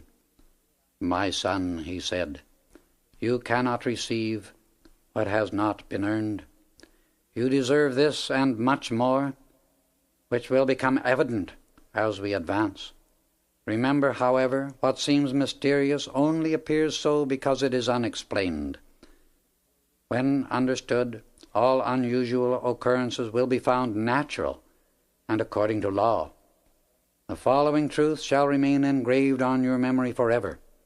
It is this: every one of God's children who will acknowledge and accept the presence of the one mighty God, anchored within his heart and brain, and feel that truth deeply many times a day, realizing and knowing God fills his mind and body so full of light there is no room for anything else, he can be free. The one all-powerful presence is the mighty harmonious activity of one's life and affairs, and if his attention be fixed firmly with determination on this eternal truth, no height of attainment is too great for him to reach. There is but one source and principle of life to which we should give our undivided attention, and that is the God Self within every individual. To the great harmonious Self, the personal self should give conscious recognition at all times and keep in constant inner communion with it, no matter what the outer activity of the mind is. This one great Self is the life energy flowing through every human body each moment, by which all are enabled to move about in the world of form. It is the wisdom flowing through the mind the will directing all constructive activities, the courage and strength sustaining every one, the feeling of divine love with which all force can be qualified as it flows through the individual, the only power that can ever accomplish any good thing. It is the all-victorious, conscious dominion over every condition of human activity, when released through the personal self without resistance or interruption. This mighty God-self within you is the supreme ruler of all creation, and the only dependable, permanent, and eternal source of help in existence. Only through its love, wisdom, and power can anyone ever rise into the ascended mastery, for constant, conscious communion with it is freedom and dominion over all human creation. When I say human creation, I mean all that is discordant and less than perfect. We returned to my body, and as soon as I had re-entered it, Saint Germain took my hands and poured a stream of his divine energy through me to sustain and give strength. I instantly felt revivified in both mind and body. I sat down, fixed my attention with deep intensity upon my own God presence, and offered up a prayer of gratitude for the tremendous blessings I had been privileged to receive. He bowed graciously and disappeared. Chapter 6. Buried Cities of the Amazon. A short time later I was working intently one evening when I heard Saint Germain's voice distinctly. "Be ready," he said, "tonight at 9 o'clock, and I will come for you." I was alert in an instant, hurried through my work, bathed, and was preparing for an early dinner. "I will bring you the proper nourishment," he explained. So I waited and entered into the deepest meditation of which I could be aware, recognizing only God's perfect manifestation. Promptly, at 9 o'clock, he appeared in my room, wearing garments of glistening, metallic-like substance that looked as if made of burnished steel, but felt like a combination of very soft silk and rubber, extremely light in weight. I touched the beautiful, wonderful fabric, and was so fascinated that I stepped forth from my physical body and was unaware of it until I turned and saw it lying in bed. Stepping forward to a large mirror in the door, I saw my garments were exactly like those of Saint Germain. I wondered at this, and did not understand why they were different from the ones in which we had gone forth before. He saw that question in my mind and answered it. "Try to realize, my son, that in the ascended condition of life we are always free to use the pure universal substance for whatever purpose we choose, and give it any specific quality we desire for the requirement at hand. If we wish to use material that is imperishable, we impose that quality upon the pure universal substance, and it responds accordingly. If we wish a form to be manifest only a definite length of time, we give the substance of which it is composed that quality or command, and the form manifests accordingly. In the present instance, we are going to pass through water, and the radiation from the material in your garment so surrounds your finer body as to insulate you from the natural qualities and activities of the water element. Try to think upon this power which is within you. Call into use the great sea of universal substance from which you may draw without limit. It obeys without exception the direction of thought, and records any quality imposed upon it through the activity of the feeling nature in mankind. Universal substance is obedient to your conscious will at all times. It is constantly responding to humanity's thought and feeling, whether they realize it or not. There is no instant at which human beings are not giving this substance one quality or another, and it is only through the knowledge that the individual has conscious control and manipulation of a limitless sea of it that he begins to understand the possibilities of his own creative powers and the responsibilities resting upon him in the use of his thought and feeling. Mankind through the centuries has qualified the universal substance with perishability and limitation, and the bodies it uses today are expressing those characteristics. The entire human race has storms of hate, anger, revenge, and many other outbursts of feelings, and the four elements which have recorded those qualities return them to man through the world of nature as storms.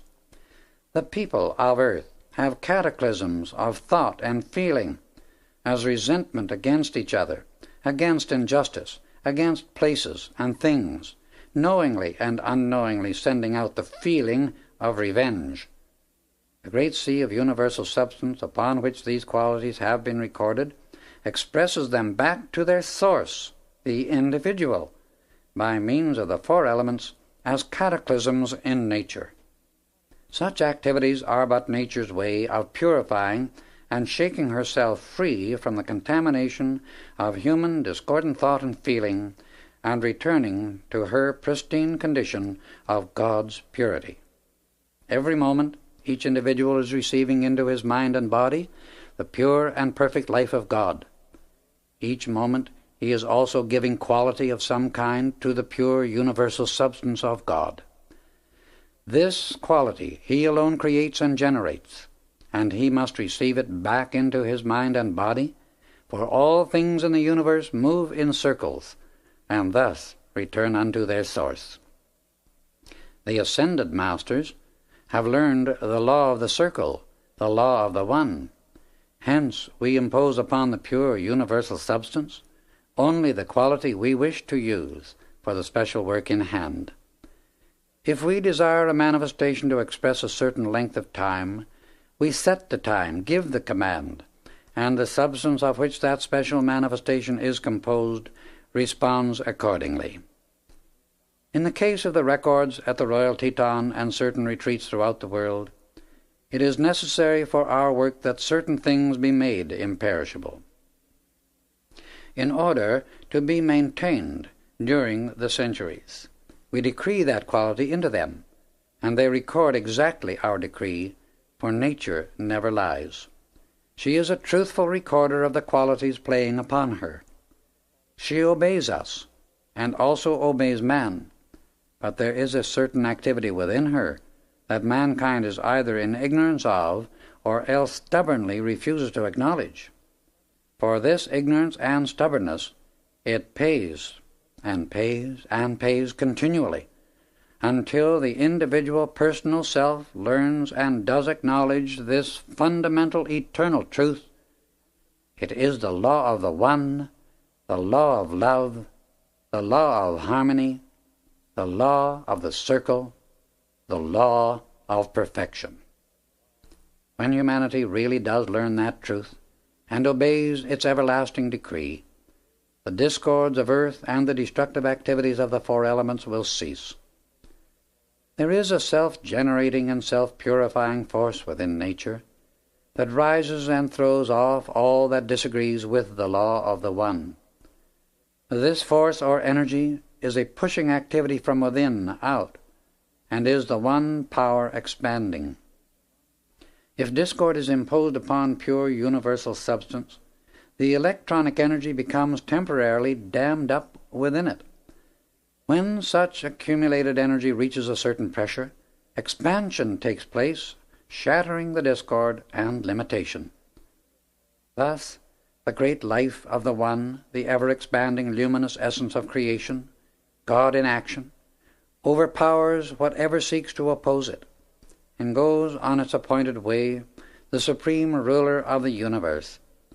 The ascended masters of light know this, and are one with that knowledge.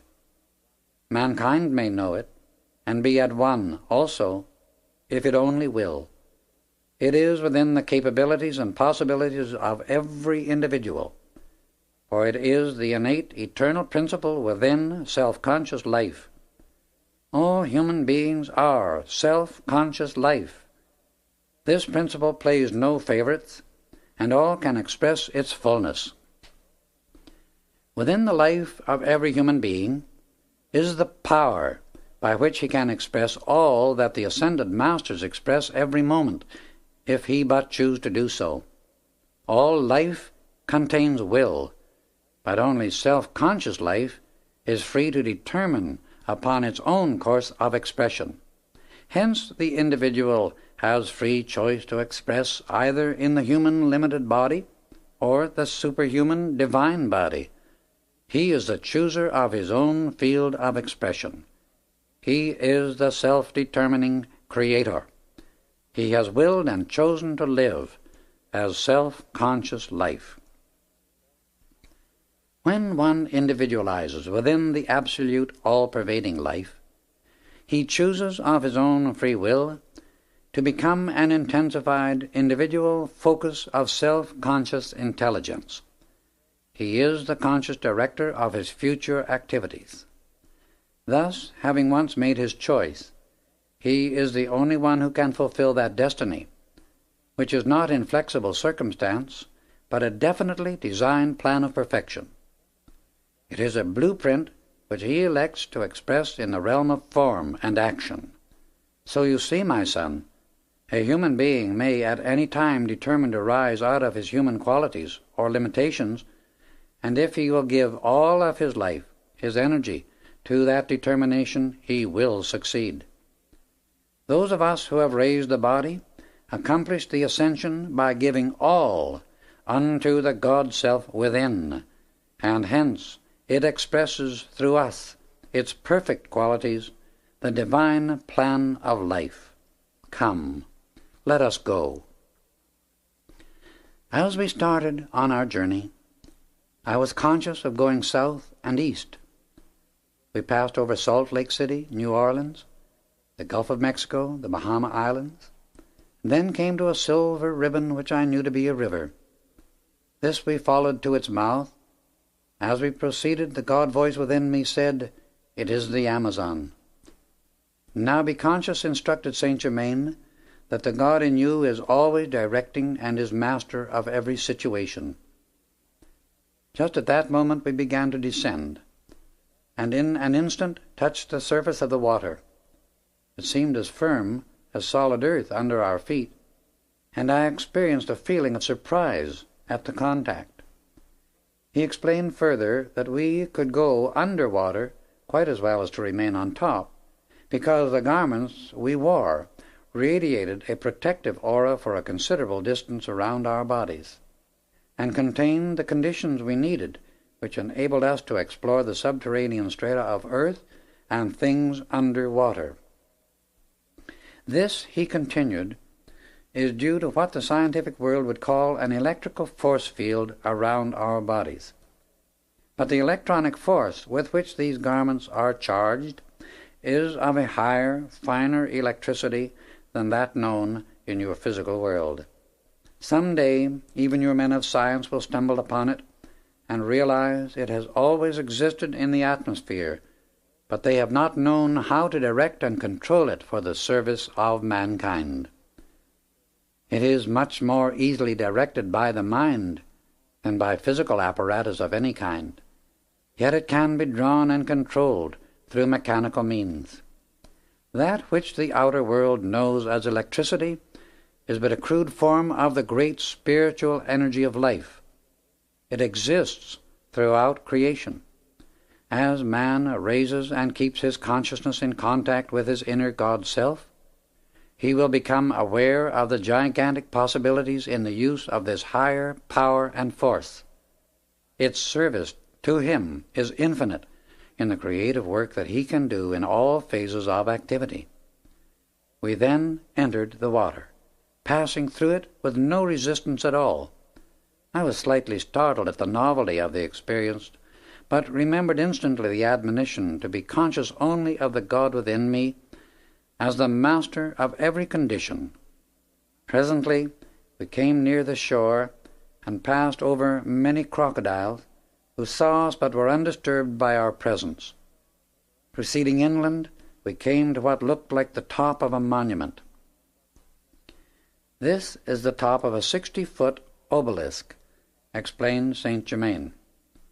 They are only about 10 feet above ground.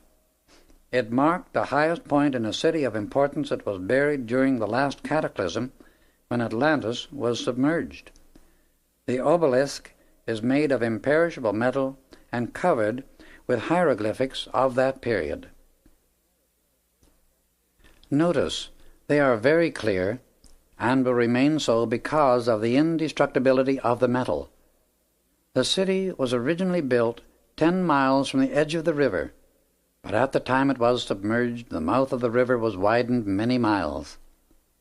We rose above the earth and passed forward, following the Amazon to a point 56 degrees west longitude. There we took observations and then proceeded to a point 70 degrees west. Saint Germain explained that this was the locality for further observation and research. The section he indicated covered the Amazon between these 2 points, and also 2 of its principal tributaries, the Jurua and the Madeira rivers. This civilization, said Saint Germain, was built during the period between 12 and 14,000 years ago. The portion of the country we are concerned with is that section reaching from where the Madeira River empties into the Amazon to a point west where the Amazon touches Colombia and Peru. 13,000 years ago, the Amazon was held within great dikes of stone. The entire country around it lay at an altitude of at least 5,000 feet, and instead of the tropical climate it has today, a semi-tropical temperature existed the year around.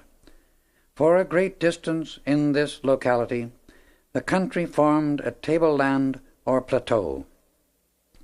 Near the mouth of the Amazon were wide, beautiful falls.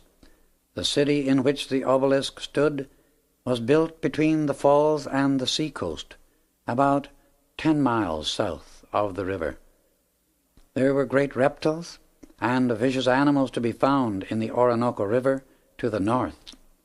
We came to a place near the Madeira River, and Saint Germain continued, "This is the site of an ancient city, the capital of the empire and most important place in the civilization of that period."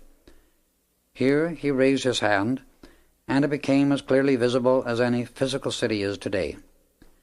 Notice, he explained, how it was built in a series of circles, and the business streets go out from its center like the spokes from the hub of a wheel. The outer circles were pleasure drives built every 3rd mile. There were 7 of these, making the city 46 miles in diameter, including the central circle. Thus, the business activities did not interfere with the beauty and convenience of the drives. The inmost circle was 4 miles in diameter, and within it were placed the executive buildings of the whole empire. The streets were all beautifully paved and constructed 18 inches to 2 feet below the surrounding buildings and grounds. They were flooded every morning and washed thoroughly clean before the activities of the day began. Observe the unusual magnificence of the pleasure drives and how gorgeously beautiful were the plants and flowers forming the banks on both sides. One very predominant feature of their architecture was that the top floors of almost all the buildings, especially residences, were built with adjustable domes. These could be opened or closed at will, as they were constructed in 4 sections and arranged so as to serve for either sleeping or entertaining purposes. The days were never uncomfortably warm, and at evening the wonderful cool air from the mountains came as regularly as day appeared. We entered the capital, an enormous structure of great beauty. The interior was finished in cream-colored marble, veined in green, and the floor, made of a dark moss-green stone resembling jade in its texture, had been laid so perfectly as to seem almost like one piece. There were large tables in the rotunda of the same kind of green stone as the floor, but lighter in shade.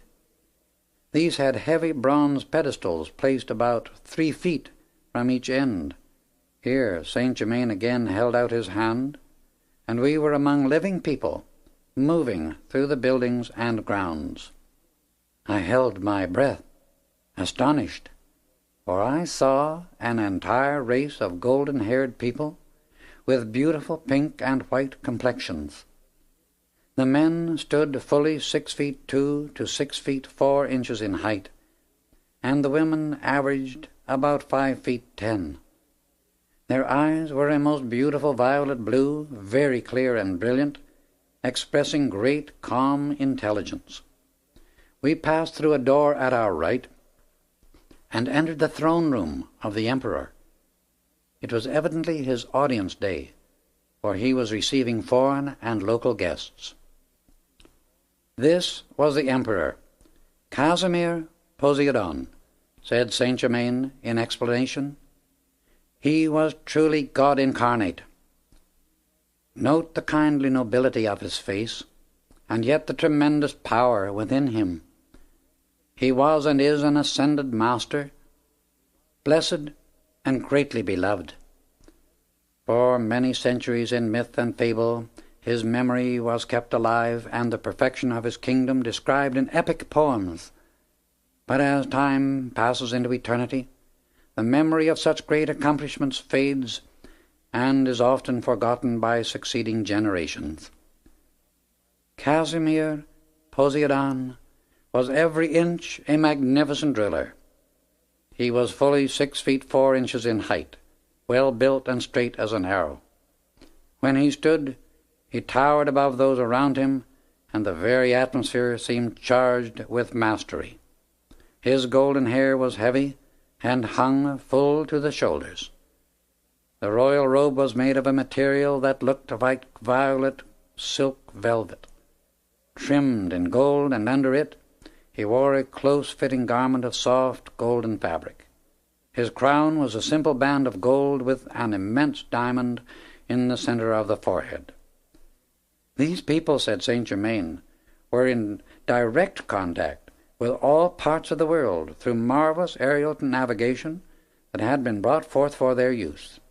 All light, heat, and power were taken directly from the atmosphere.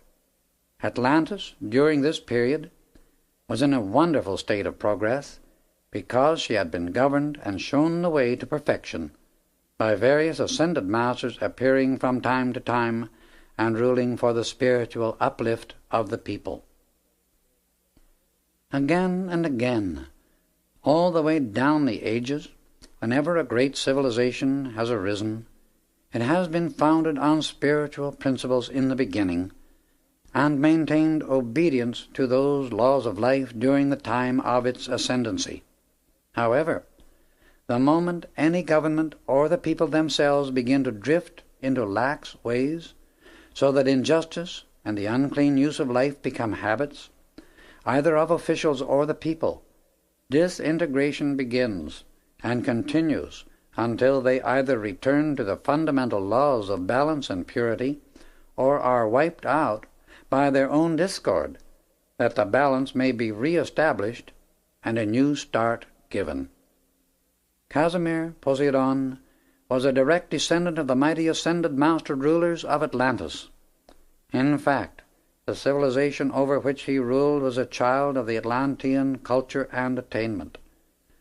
His capital city was famous throughout the world for its magnificence and beauty.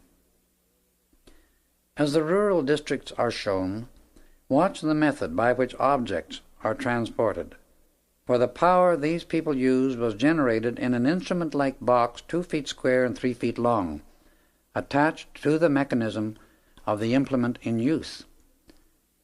The water supply from the streams was placed under control and its power also utilized. There was no need for police or military organization of any kind because of the method by which the people were reminded of the law and the wonderful sustaining power that was radiated, enabling them to give obedience unto it.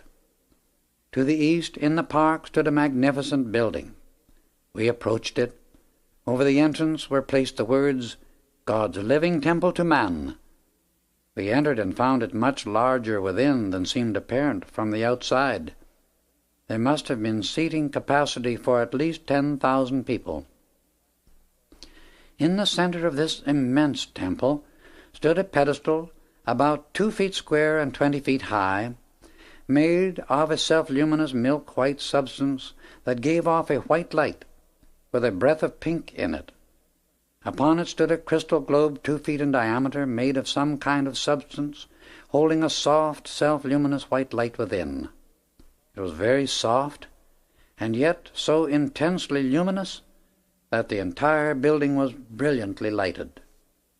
That sphere, remarked Saint Germain, was made of a precipitated material enclosing an intense focus of light.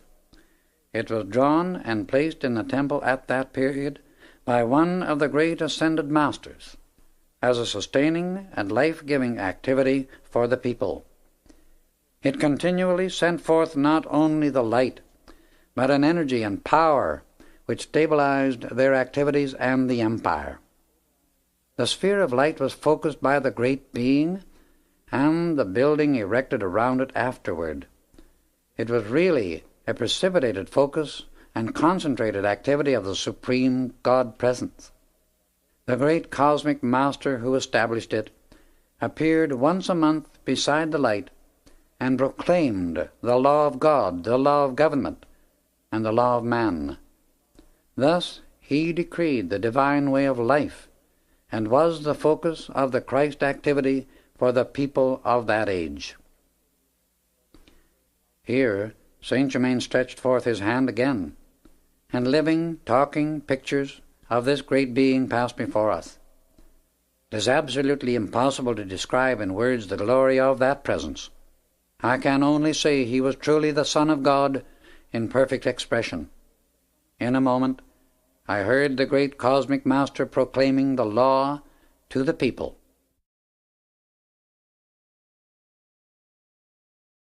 The record, the majesty of his presence, and decree are burned into my memory for eternity. So clearly do they remain in my consciousness.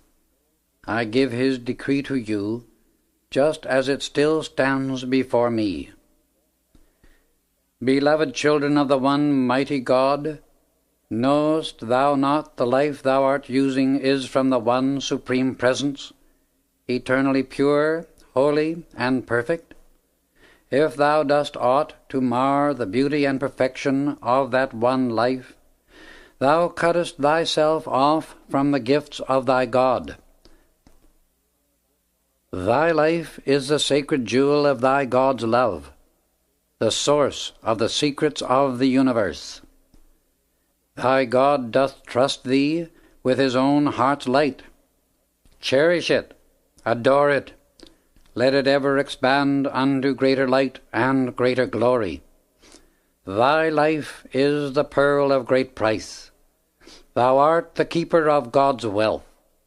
See thou use it for him alone, and know thou hast received the light of life, for whose use thou shalt give an accounting. Life is a continuous circle, the principle upon which thy city is builded. If thou dost create that which is like unto thy source, and knoweth his love and peace within thee, if thou useth thy powers of creation to bless only, then as thou dost move around thy circle of existence, thou wilt know the joy of life, and unto it shall be added greater joy. If thou dost not create like thy source, thine evil will return unto thee with more of its kind. Thou alone choosest thy destiny, and thou alone answerest to thy God for thy use of life, thy being. The great law no one can escape. Long I have proclaimed this law of life, the law of thyself. Thou art unto thyself, because thou canst always come unto thy God if thou desirest the perfection of life. I come not always, as now, to hold thy straying feet upon the pathway of truth, nor to remind thee of thy eternal light set upon a mountain top for thy guidance. In a far distant day I will speak within the heart of man, And if thou lovest life, thou wilt call unto me, abiding in many cells. Let this not confound thee, my children. If thou wouldst know me, the light, thou wilt have to seek me, find me, and having found, abide within me always. In that day, the Father, Mother, Son, will be one in the heart of man. The Son is forever the door, the way unto God. In thy mind and in thy heart is my light, ever reminding thee of my presence, for in the time to come I will be present only in that light. Then will I be wisdom in thy mind, to govern the love in thy heart, that thou mayest be filled with the peace of the one life, God. Thy body is but the instrument of thy soul, and into thy soul must stream my light, or thou wilt perish. My light in thy mind is the way into the heart of all light. Only by my light in thee canst thou expand the light in every cell of thy being into greater and greater being. In thy throat is my light, which is thy power to speak my words. Through these I always illumine, protect, and perfect my children. Words that do not this threefold mission are not my words, and can only bring misery when spoken.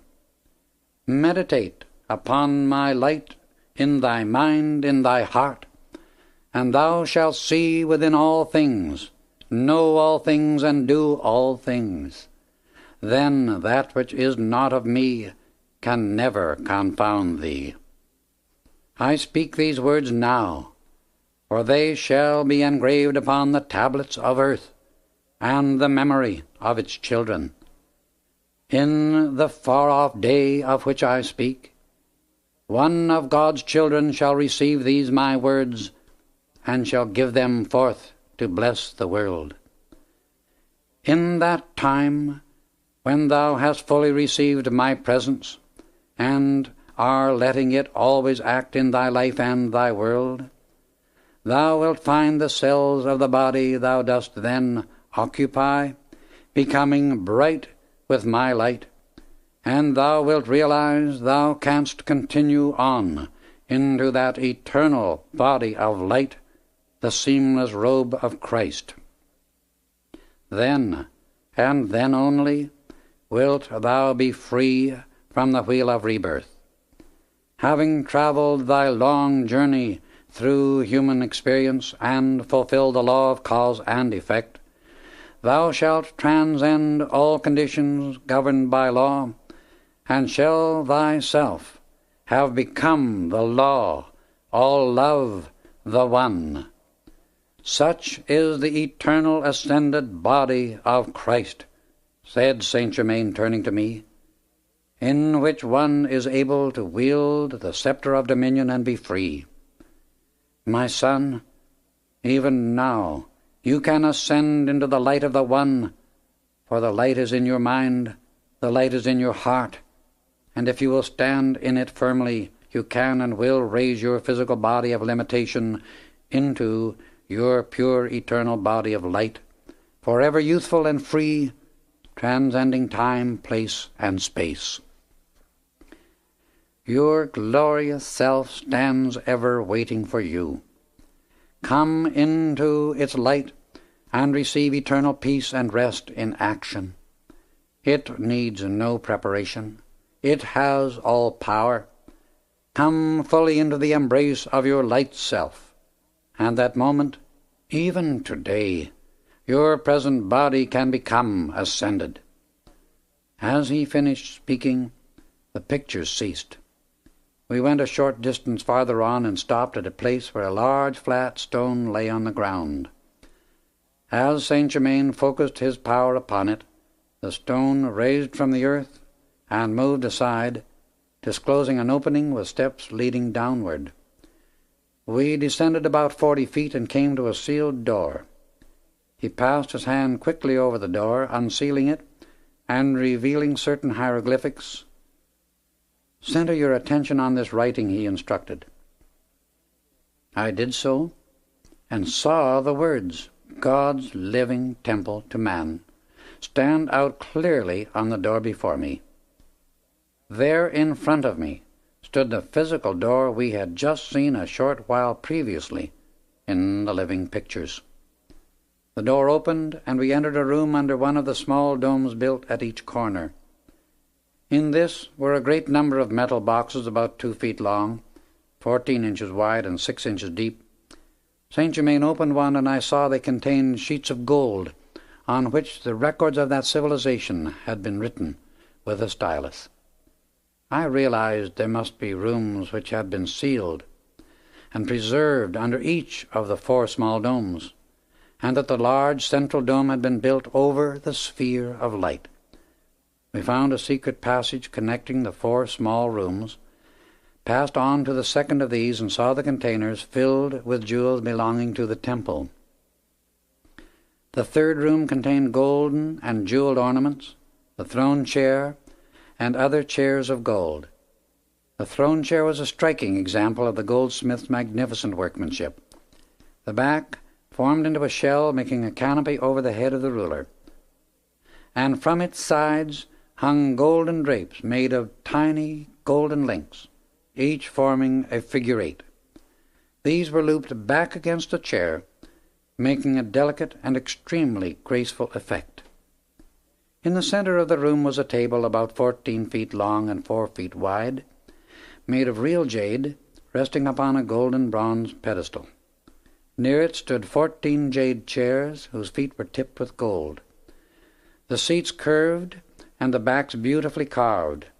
On top of the back of each chair, as though standing guard, rested a beautiful phoenix, made of gold, the eyes set with yellow diamonds. This design symbolized the immortality of the soul and the perfected divine being each individual becomes as he rises through the fire of suffering from the ashes of his human creation. The 4th room contained 7 different types of power boxes, as I called them, that received and transmitted the force drawn from the universal for lighting, heating, and propelling power. The records showed these people were in contact with all parts of the world through wonderful airships. Following this civilization came one known as the Perua, and after that the Inca, both stretching over a period of thousands of years. Shortly before the city just described was buried, it reached the height of its glory, and the great cosmic master who had drawn the light by which it was developed and sustained appeared for the last time to the empire. He came to warn of impending disaster, and would have saved its inhabitants had they heeded him. He foretold the cataclysm that swept the empire into oblivion before 5 years had passed, and announced it was his last appearance among them.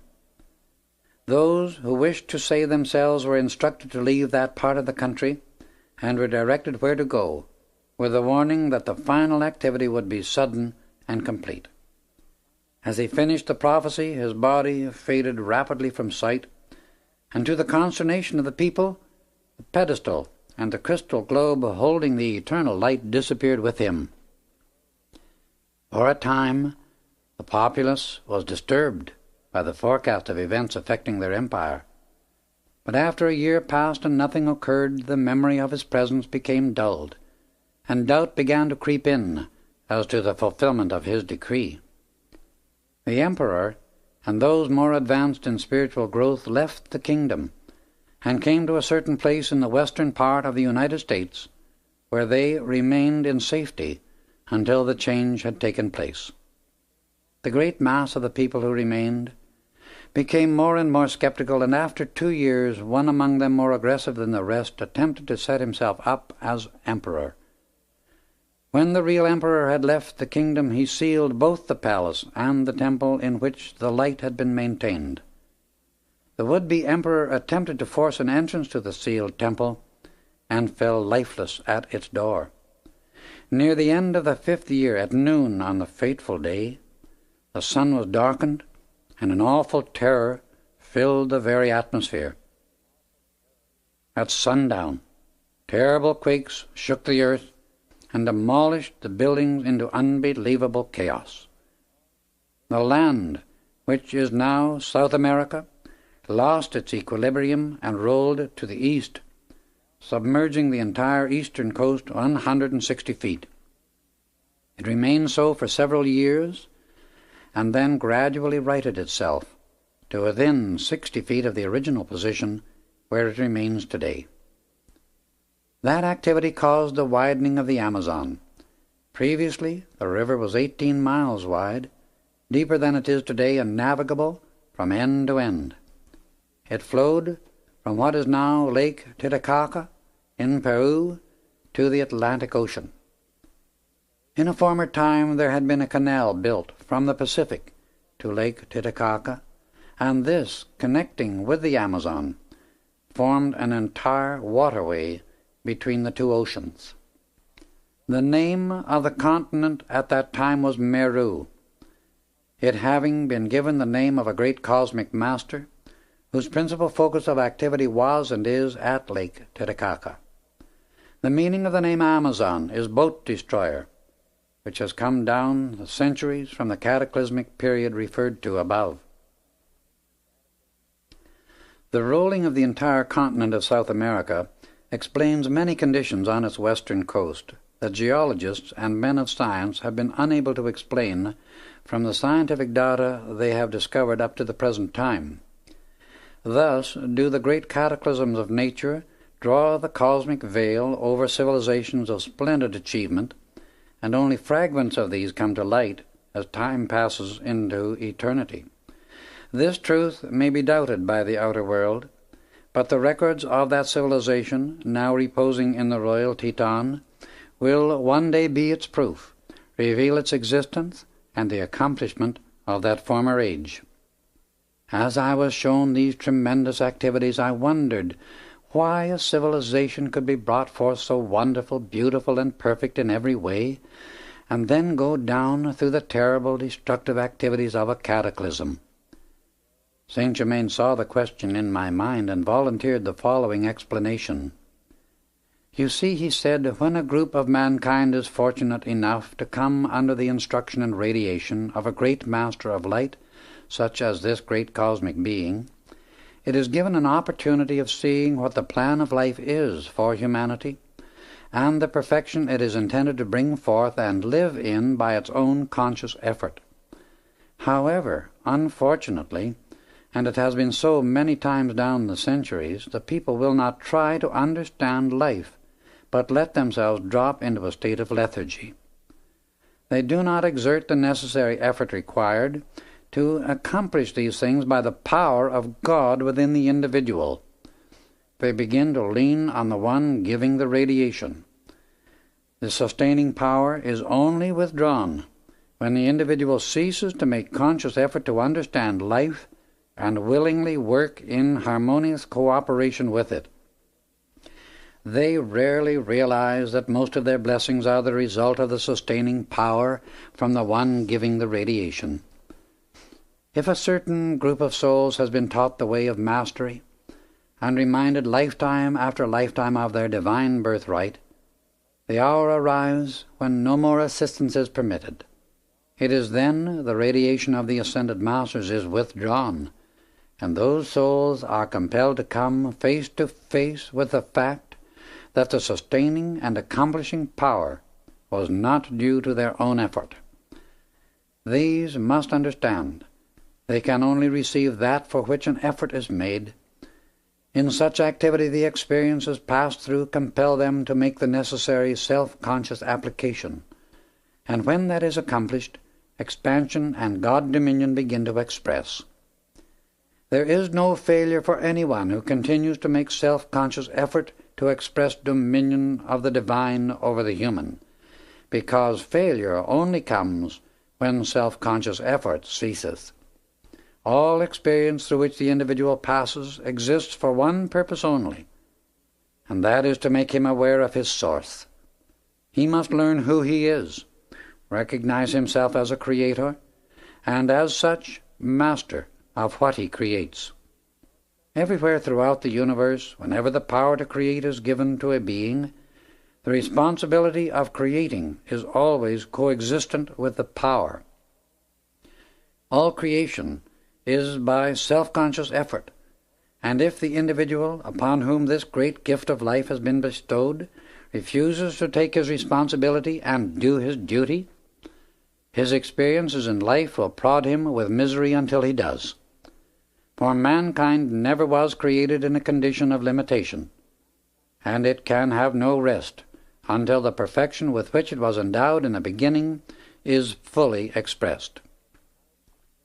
Perfection, dominion, harmonious use, and control of all substance and force is the way of life, the original divine blueprint for humanity.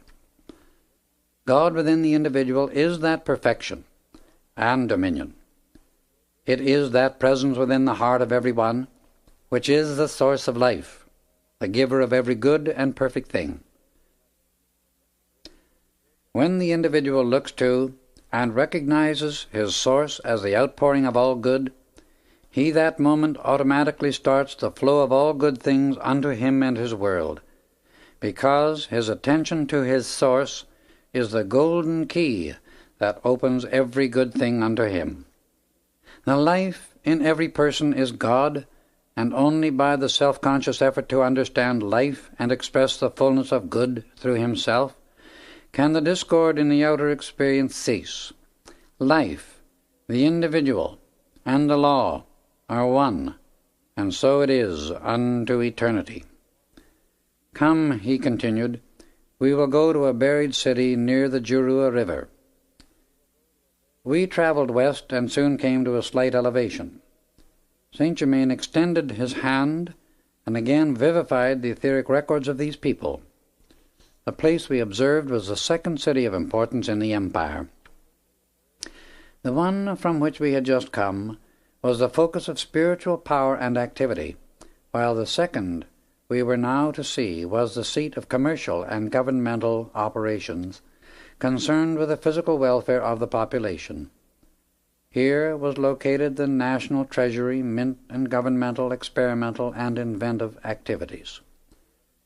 Not far from this city rose the mighty Andes, the source of the immense mineral wealth of the empire.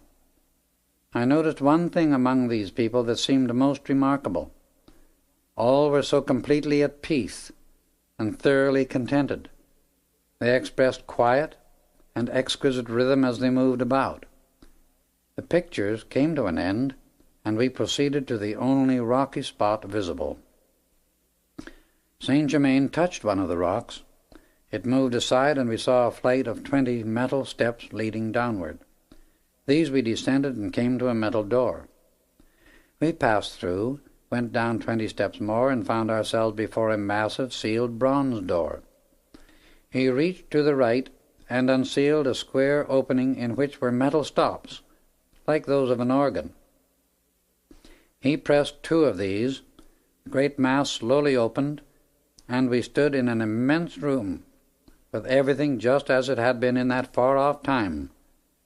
It had been used as a display room for inventions to which the public had access. All the fixtures were made of metal combined with what looked like opalescent glass. This, said Saint Germain, was made by a fusing process combining certain metals with glass in such a way as to make the metals strong as steel and imperishable. One man in the present age came very near the discovery of the same process, for he had all but one element, and that would have made it imperishable. The entire room was lined with the same peculiar metal, and 3 massive doors led from it. Saint Germain went to a box of stops, pressed 3 of them, and all the doors opened at once. We entered the first one, found a passage long and narrow, more like a vault than a room. It was lined with containers, filled with discs of gold about the size of a silver dollar, stamped with the head of the emperor and an inscription that read, "God's blessings to man. Entering the second door, we found similar containers filled with uncut jewels of all kinds. In the third room, the containers were flat and held thin sheets of gold on which were written the formula and secret processes used in that period. Among these, said Saint Germain, are many formulas and processes which were not used in that former time. They will be given into the use of the present age. He went back to the box of stops and pressed another. A fourth door opened, which I had not noticed before. This led into an arched tunnel, or passageway, connecting the treasury with the mint. It must have been at least a quarter of a mile long, and at the far end we entered an enormous room. It was the main part of the mint and was filled with a maze of machinery of most wonderful construction. Among many things I saw were machines used for stamping the gold and cutting and polishing the jewels. They simply fascinated one, so perfect was their operation. Here Saint Germain showed me a specimen of malleable glass, clear as crystal. In this room were great quantities of native gold nuggets, gold dust, and gold ingots, weighing 8 and 10 pounds each. I was speechless at such an amazing quantity of wealth in one place, and Saint Germain, knowing how I felt, remarked, "It is utterly impossible for such quantities of wealth as you see before you to be released under the mass of mankind, because the selfishness within the commercial world at the present time makes it the height of folly to let humanity waste more of nature's gifts. God and nature bestow their wealth lavishly upon the earth for the use and blessing of the souls who incarnate there. But the selfishness and lust for power within the feelings of mankind make them forget the higher way of life and cause man's inhumanity to man. The few who rise to control of the mass should have the intelligence to know that what helps the mass helps the individual most. But if they refuse to recognize this law, self-destruction follows, brought about by their own selfishness. Selfishness and the feeling of power to control others blind the reason and dull the perception of the outer mind to its own dangers. And such individuals ride headlong to ruin in every case, ruin spiritually, mentally, morally, and physically, extending many times into the third and fourth embodiment following. Only light can raise the individual above selfishness. Only when mankind rises out of the mire of its own selfishness and lust in all its forms can human beings be entrusted with all that God and nature hold ready for right use. But any individual, as he cleanses himself of his own selfishness and lust, may have the fullest use of all these riches, when he will use them harmoniously and for the blessing of others. Individuals can make themselves ready to be custodians of these gifts, for in the age that is already ushered in, only those will have unlimited use of wealth who have made themselves worthy to be trusted keepers and dispensers of this treasure. God and nature provide these gifts for man to use rightly, and right use alone is the condition on which they may be received. Saint Germain crossed his hands upon his chest and continued, "Mighty God, enter so firmly into the hearts of thy children that they want only thee. Then none shall want for any of thy great gifts." He sealed everything as we had found it, and we returned to my body, which I re-entered quickly. He again gave me the crystal cup filled with living substance and said, "My beloved son, you will be a very valuable helper, and may God always bless you." With that blessing, he bowed and was gone. Chapter 7. The Secret Valley. One morning, some time later, I received a strange letter by post asking me to come to a certain address in Tucson, Arizona. It conveyed the idea that the information to be given was of such a nature as could only be explained in person. I considered the extraordinary way in which the request had reached me, and yet felt an inner desire to respond to the call. In a few days I went to the address given, rang the bell, and in a moment the door was opened by a tall, slender gentleman, about 40 years of age, with iron-grey hair and grey eyes, who stood perhaps 6 feet 1 inch in height. I introduced myself, and he greeted me with a cordial, sincere handshake, which revealed unmistakably that his was an absolutely true and dependable nature. His eyes were steady and fearless, and he gave one the impression that he possessed great reserve energy. I felt an unusual inner harmony about him, and knew it could only mean the starting of a deep and wonderful friendship. He too seemed aware of an inner something that made each of us feel attracted to the other. He asked me to come in and be seated. "You are here," he began, "at my request, and I am deeply grateful, strange as it must have seemed to you. Your address was given me by one of whom I shall speak later. In explanation, I have this to say, that I have made some very remarkable discoveries which I must ask you to accept on faith until I can take you with me and prove their truth and reality to you.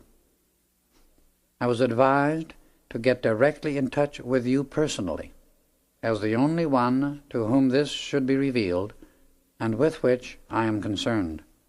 For a starting point, I shall have to begin with things that occurred 20 years ago. At that time, I had a beautiful wife. Now I know she had great inner growth, of which, however, I was not aware. A son was born, whom we both idolized. For 5 years our happiness was complete. Suddenly, without any warning or apparent reason, the child disappeared.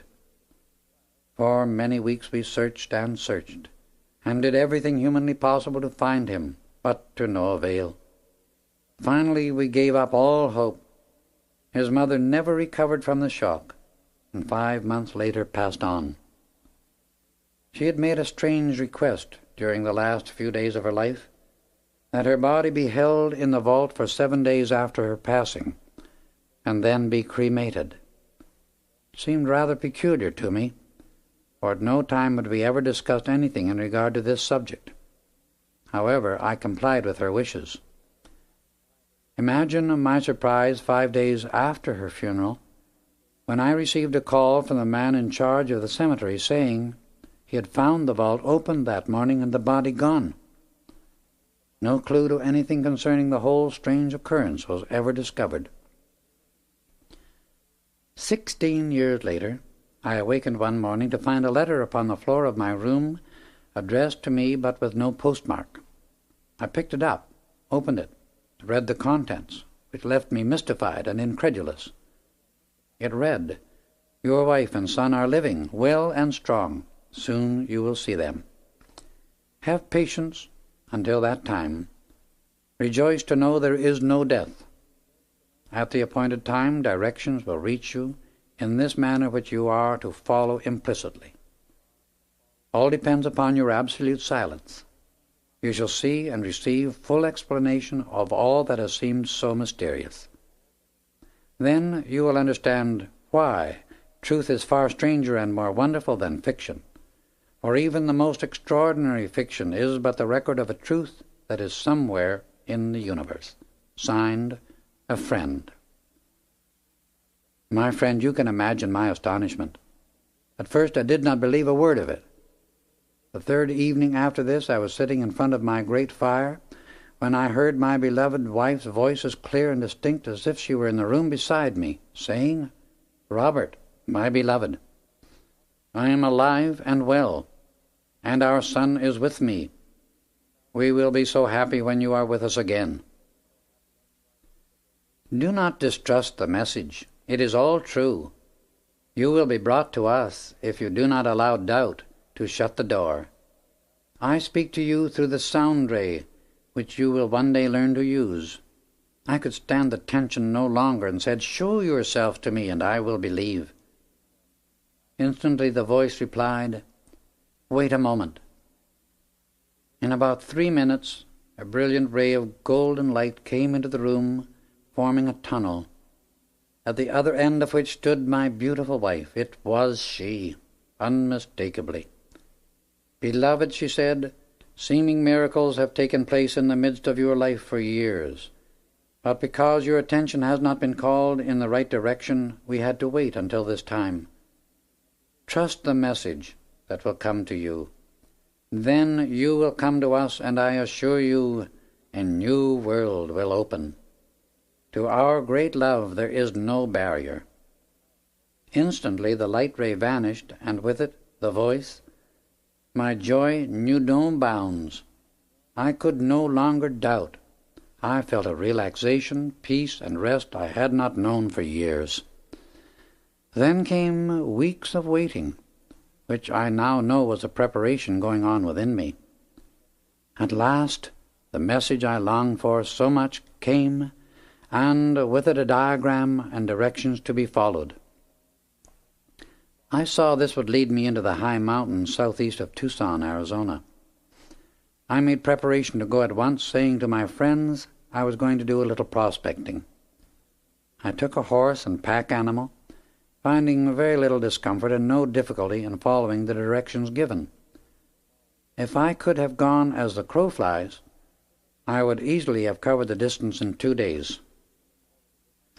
Just before sundown of the third day, I came to a blind canyon, and would have passed it unnoticed if it had not been for the diagram.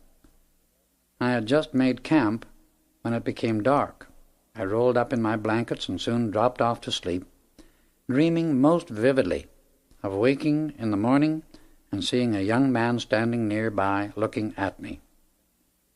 When I did awaken, to my astonishment, there stood the young man in real life, looking at me intently.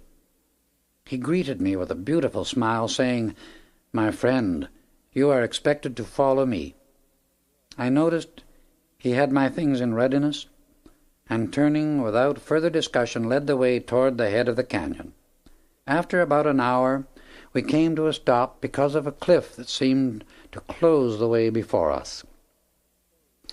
He turned, placed his hands upon the rock, and pressed against it. A section of the wall, perhaps 10 by 12 feet, moved into a depth of about 1 foot and then slid to one side. We entered a tunnel that centuries ago must have been the bed of an underground watercourse. My companion closed the entrance behind us, and as we turned to go forward, a soft radiance spread everywhere, so we could see quite clearly. I was astonished at all I saw, but I remembered the admonition I had received in my instruction to be silent. We continued in the tunnel for more than an hour, and finally came to a massive metal door. This opened slowly at my companion's touch. He stood aside and waited for me to pass through. I stepped out into the bright sunlight, almost breathless with delight at the beauty of the scene before me. Ahead of us lay a valley of surpassing loveliness, about 100 acres in extent. "My friend," said the young man, "you have returned home after a long absence, all of which you will soon understand." He then led the way to a beautiful building near the foot of a sheer cliff at the upper end of the valley. As we came nearer, I could see many kinds of fruit and vegetables growing in abundance, among them oranges, dates, English walnuts, and pecans. A beautiful waterfall poured over the cliff, making a limpid pool at its base. The building was a massive one, and looked as though it had stood there for centuries. We had almost reached it when a beautiful woman in white appeared at the entrance. We came nearer, and my beloved wife stood before us more beautiful than ever. In another instant I held her in my arms, and after all the agony I had been through in those years, it was almost more than I could stand. She turned, putting her arm around the young man who had brought me, and said, "Robert, this is our son." "Son," was all I could say. So nearly was I overcome by my emotions. He stepped forward, put his arms around both of us, and we three stood there for a moment in deepest love and gratitude, happy once more. I suddenly realized it was 16 years since he had disappeared, and by now he must be 21. He answered my thought by saying, "Yes, Father, I am 21. Tomorrow is my birthday." "How can you read my thoughts so readily?" I asked. "Oh, that is a very ordinary and easy thing for us. It is all quite natural when you understand how to do it, and really quite simple," he replied. "Come," he continued, "you must be hungry. Let us have something to eat." With their arms around me, we entered the ancient building. The interior was finished in pink marble and white onyx. I was shown to a beautiful room where the morning sun flooded everything with its glorious radiance. I refreshed myself and found a suit of white flannel had been provided for me. I tried it on, and it fitted perfectly. This surprised me, but again I remembered the admonition to be silent. I went downstairs and was presented to a striking-looking gentleman about my own height, with large, dark, piercing eyes. "Father," said my son, "this is our beloved master, Ariel. He is the one who saved the lives of both mother and me, and has trained us all these years until you could be prepared to join us here.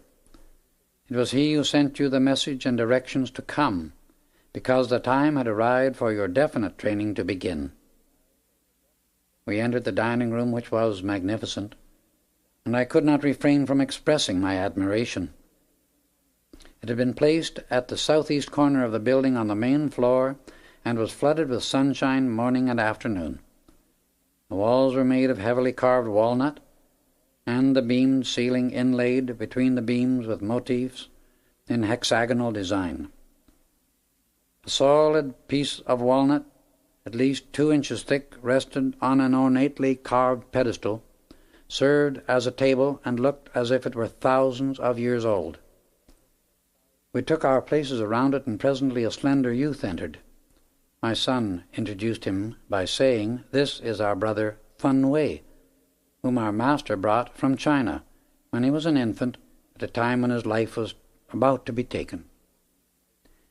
He is from a very ancient Chinese family, and is able to do many wonderful things. He has always wished to serve us, and we are privileged and happy to call him brother. He is one of the most joyous natures I have ever known." Among the things for breakfast were luscious strawberries, with delicious date and nut cakes. We went into the large living room, and the master Ariel said to me, "At the time your beloved wife, who is your twin ray, would have passed on, I saw an opportunity to give certain assistance which would enable her to reach the ascended state, and thus have much greater freedom and wider capacity for service.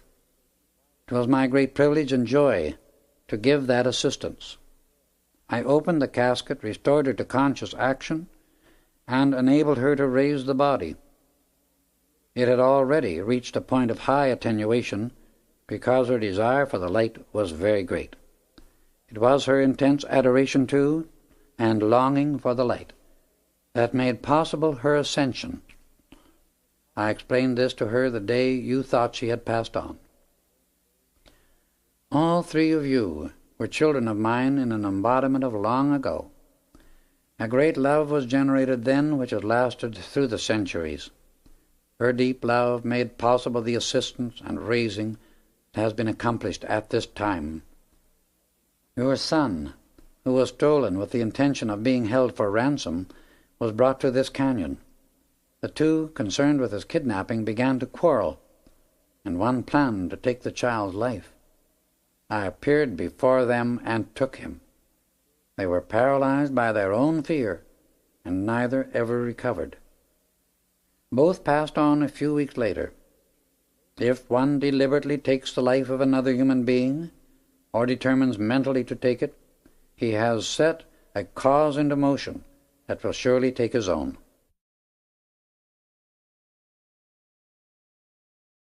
A feeling or desire for the death of another person will do the same thing, for it goes forth to the person, then begins its return journey to the one who sent it out. Many times individuals allow resentment against injustice to flash forth with an intense feeling to rid the world of a certain individual. This is a subtle form of the thought of death, and to the one who sends it out, it must return.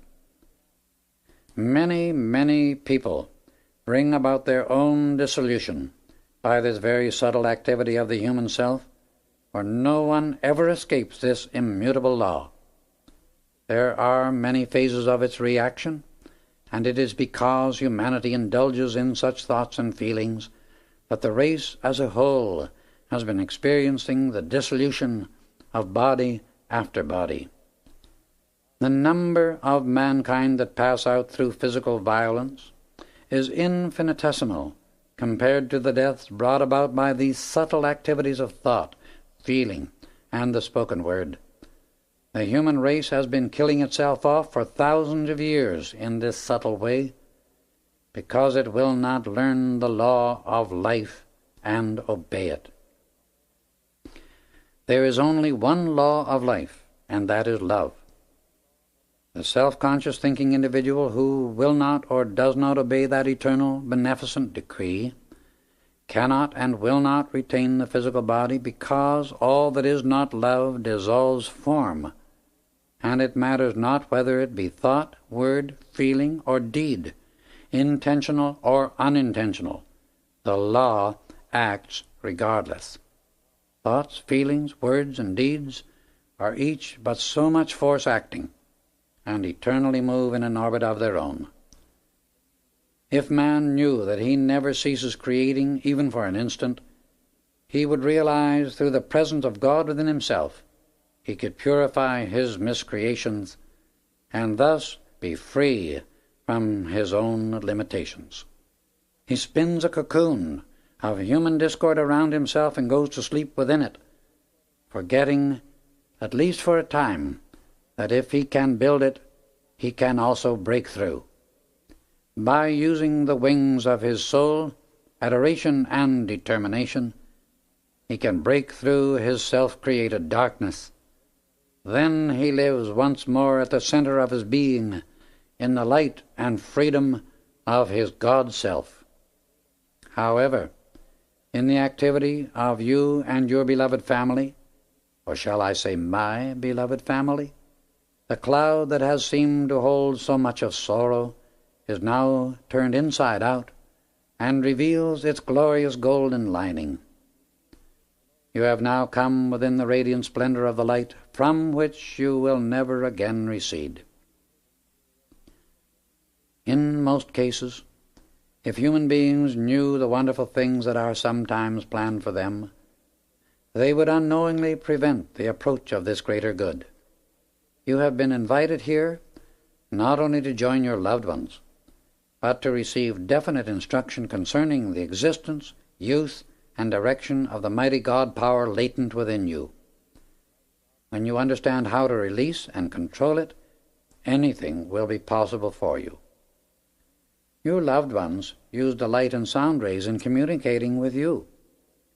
This knowledge, with its power, will be explained, and you too shall be enabled to operate them consciously and at will. You feel deeply, and when that characteristic is consciously governed, there will come an awareness of the mighty God power that stands ready to be released at any instant. You are to remain here for 6 weeks of training, and then return to the outer world to use the understanding you have received. Come again at any time, for you are now one of us. I can never put into words what those 6 weeks meant to me. To become aware of my own ability to use the instruction and application of such wisdom astonished me. Soon I began to gain a confidence in myself that made everything much easier. What seems so mysterious and unusual to the human, I found natural and normal to this stupendous inner presence. I had to realize that I was truly the Son of God. As the Son of the source of all good, the limitless wisdom energy obeyed my conscious direction, and when I directed it, as does a master, produced results instantly.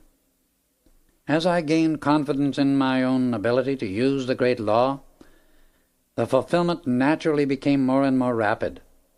I marvel yet at the ever-pouring fountain of love and wisdom that streamed forth from this great master.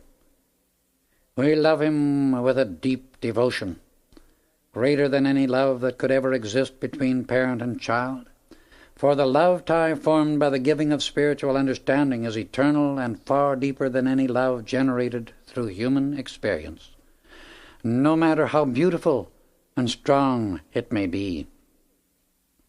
He often said to us, "If you will make yourselves an eternal fountain of divine love, pouring it forth into every place your thought goes, you will become such a magnet for all good that you will have to call for help to dispense it. Peace and calmness of soul release a power which compels obedience of the outer mind. This must be claimed with authority. Our home here in this secret valley has been used for over 4,000 years. One day, after giving a remarkable discourse on God's ownership, he looked at me very intently and suggested we take a walk. He led the way to the opposite side of the valley from which we had entered. Near the south wall, and running parallel with it from east to west, was a ridge, beginning at the ground, rising to about 7 feet in height, extending about 2,000 feet in length, and then descending to the ground again. As we came closer, I saw it was a vein of white quartz. The master Ariel stepped to where the vein came to the ground and kicked a piece loose with his foot. I saw it was immensely rich in gold. My human love for gold attempted to surge forth, but the inner presence instantly checked it. And with a smile, the master remarked, "That is well done. Now I have work to do in Europe, and must leave you for the present." He smiled, and was gone instantly. It was the first time he had shown the full dominion he possessed, and the things he was able to do in this manner.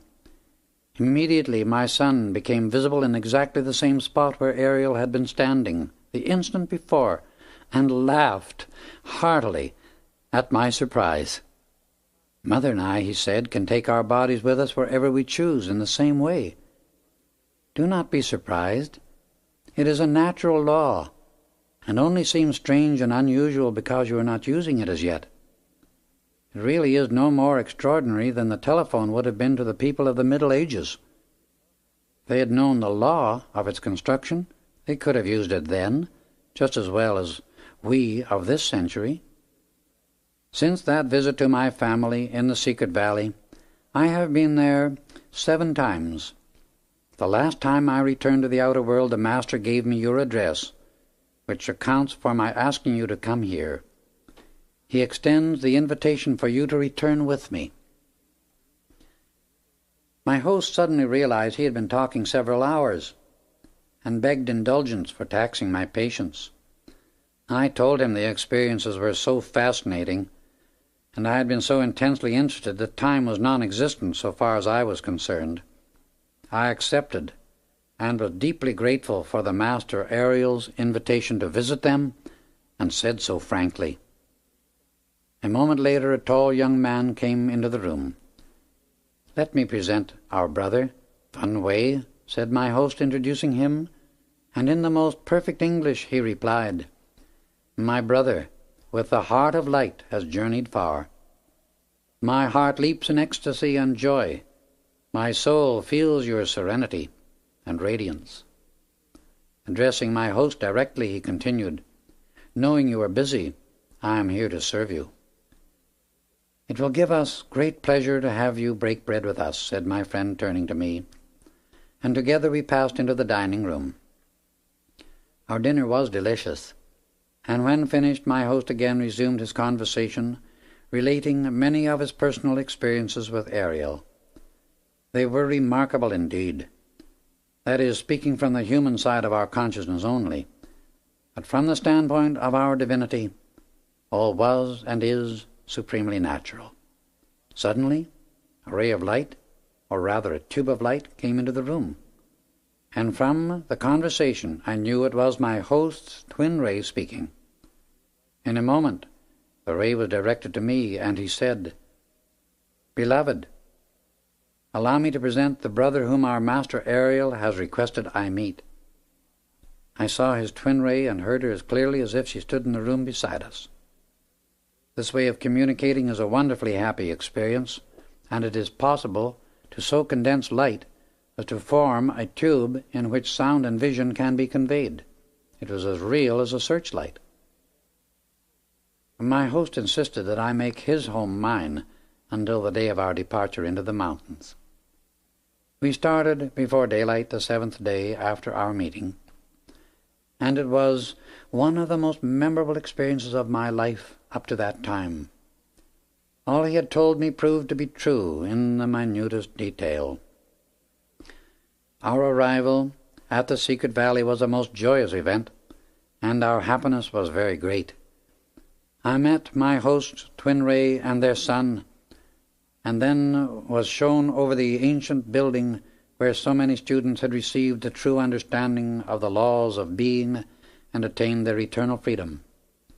It was a marvelous sensation to stand where the great God power had been focused for so many centuries, and the ascended masters had made a retreat for some of their work.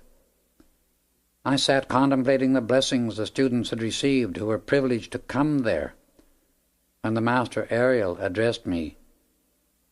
"My son," he began, "you are nearing a wonderful liberation. Hold close to the continuous acceptance of your own indwelling master presence, and you will have just cause for great rejoicing." He extended his right hand, and the veil between the visible and invisible was drawn aside. "I want you to see," he continued, "as we who are ascended, the sublime and majestic activity of our world. Here we continually bear witness as sons of God, because there is no longer doubt, fear, or imperfection within us. I shall always remember the joy and privilege that was mine during the days I spent with those wonderful people. Every day," said Ariel, "you shall witness the use of the light and sound rays that annihilate time and space, and which mankind is destined to use in the near future, as naturally as it now uses the telephone. This is one of the most stupendous activities the individual may learn how to direct. A light ray can be drawn and controlled so it may be used as a pencil to write upon metal or in the sky, and the writing remain visible as long as the one directing it desires. When the student is strong enough to stand against the opinions of the world of ignorance, then he or she is ready to bear witness to the marvels of the individual activities of God manifested by the ascended masters.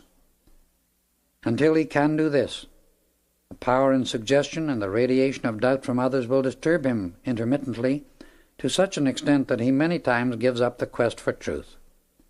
Interruption to the steady flow of instruction is discord. Discord is the wedge and subtle way by which the sinister force on the earth enters the outer activity of a student who has determined to face the light. Such activity is very subtle, because it is a feeling, and creeps in upon one before he is really aware of its existence. It is persistent beyond belief, and the growth is so insidious that one does not realize what has been done until the momentum is already underway. This feeling begins as a slight doubt. A doubt need only be felt 2 or 3 times until it becomes distrust. Distrust whirls a time or two in the emotional body and becomes suspicion, and suspicion is self-destruction. Remember this, my son, as you return again to the outer world, and you will find it a safeguard that will carry you through every experience in life, keeping you untouched by discord. If one sends out suspicion, he will be suspected, for everyone has in his world just exactly that which he puts into it, and this eternal, irrevocable decree exists throughout the universe. All impulses of consciousness travel back to the central point that sent them out. Not even an atom escapes. The real student of light faces the light, sends it before him, sees its enfolding radiance everywhere he moves, and adores it constantly. From the doubt, fear, suspicion, and ignorance of the human mind, he turns away and knows only the light. This is his source, his true self. With these parting words, Ariel bade me farewell, and I returned to the daily routine of my outer life. Chapter 8. God's Omnipresent Power. The following day I received a communication through which I became engaged in a business activity that required all my time and attention. The mere anticipation of it gave me great joy, and I entered in with much enthusiasm. There came a refreshing, quickening sense, a thing I had never before known in my business experience. In the course of its progress, I came into close personal contact with a man of very dominating character. His entire attitude in business was to gain his desire by force if intrigue failed or he was opposed in any way. He believed only in the power of his own intellect and human will, and had neither knowledge of nor faith in anything else. At no time did he hesitate to crush or ruin persons or things that stood in the way of his success, and used all means to gain his own selfish ends. I had met him some 3 years before the following experience took place, and at that time had felt almost helpless in his presence, so overpowering was the feeling of domination he continually sent out. Yet I knew, in spite of my own reaction to him, that his control over others was only force, focused into the outer activity. I was somewhat disturbed, as I realized I would have to associate with him. Immediately, I sought a way to deal with him by application of the God law, when the inner voice said to me clearly, "Why not let the mighty God within take full charge and handle this condition? That inner power knows no domination and is always invincible." I was immensely grateful and completely released everything into its management. I met this man with 2 others and agreed to go with them to inspect a mining property in a distant state. I felt it to be a very valuable one. The owner was an elderly lady whose good husband had passed on by an accident in the mine some months before. He had left things in a precarious condition, and our dominating friend had determined to buy the mine at his own price, not an honest one. After a long trip by auto, we reached our destination about 2 o'clock the second day. We met the owner, whom I realized was a blessed soul, true and honorable. Then and there I took the determined stand that she should have a square deal and receive full value for the property. She invited us to a lovely luncheon, and we proceeded to examine the mine. We went through the workings, tunnels, drifts, shafts, and stopings. The more I watched, the more certain I became that something was wrong. The very atmosphere seemed to breathe it to me. I was certain a rich strike had been made which had not been reported to the owner. I somehow knew the buyer had secretly placed one of the workmen on duty to watch for such an activity, and that during the weeks of watching he had gained the confidence of the superintendent. I realized at heart the superintendent was a good man, but not awakened, spiritually speaking. As we stood talking to him, my God-self disclosed fully what had occurred. A short time previously, as these 2 were on their inspection of the work, they had come to a spot where the shots had broken into the face of a tunnel, leading directly into the heart of the mountain. The blast had broken into a very rich vein of gold-bearing quartz. The superintendent was about to rush out and report it to the owner when the spying workman remarked, "Wait, I know the man who is going to buy this mine. If you want to continue in your present position, don't mention that strike. I'll see to it you not only stay here as superintendent, but there'll be 5,000 in it for you. The old lady'll get enough to keep her anyway." The superintendent, fearing the loss of his position, had agreed. In our examination of the mine, we came to the end of the main tunnel, and I felt strongly this was the place the rich strike had been made.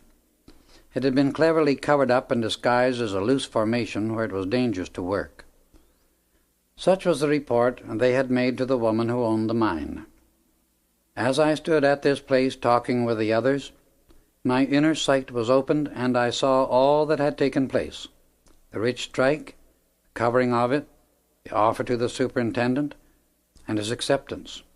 I was grateful to have my feeling verified, but knew I must wait. We returned to the owner's residence, and negotiations began. The buyer opened the subject by saying, "Mrs. Atherton, what do you expect for this property?" "I am holding it at $250,000, she replied courteously and gently. "Absurd," he shouted. "Preposterous, ridiculous. Not worth half that amount." He carried on in this vein for some few moments, blustering as was his habit. It had worked many times before, and he was still following the old line of procedure. He argued and stormed, and ended by saying, "Mrs. Atherton, you are in a position where you must sell. I will be generous and give you $150,000. "I will consider it," she replied, so cowed by his attitude of domination and bluster that she began to accept his ideas and give in to his arrogant impudence. He saw her waver and immediately began to high-pressure the whole situation. "I cannot wait," he went on. "My time is valuable. You must decide at once or the deal is off." He drew the papers from his pocket and placed them on the table. Mrs. Atherton looked about helplessly, and I shook my head no to her, but she did not see me. The contract lay open, and she stepped across the room, taking a chair at the table, preparing to sign. I knew if she were to be protected, I must act at once, and going to where she sat, I addressed our dominating friend. "Just a moment," I said. "You will pay this dear lady what her mine is worth, or you are not going to get it." He turned his wrath upon me with several very pungent invectives, and attempted the same tactics as usual. "I'd like to know who's going to prevent me having the mine at my price," he retorted. I felt a surge of the mighty God power within come forth like an avalanche, keeping me unaffected by his tirade of vindictiveness, and I replied, "God will prevent you." With that answer he burst out laughing, carried on boisterously, cynically, insultingly. I waited calmly. "You fool," he began again in another tirade of anger. "You prate about God. Not you nor God nor anything can stop me.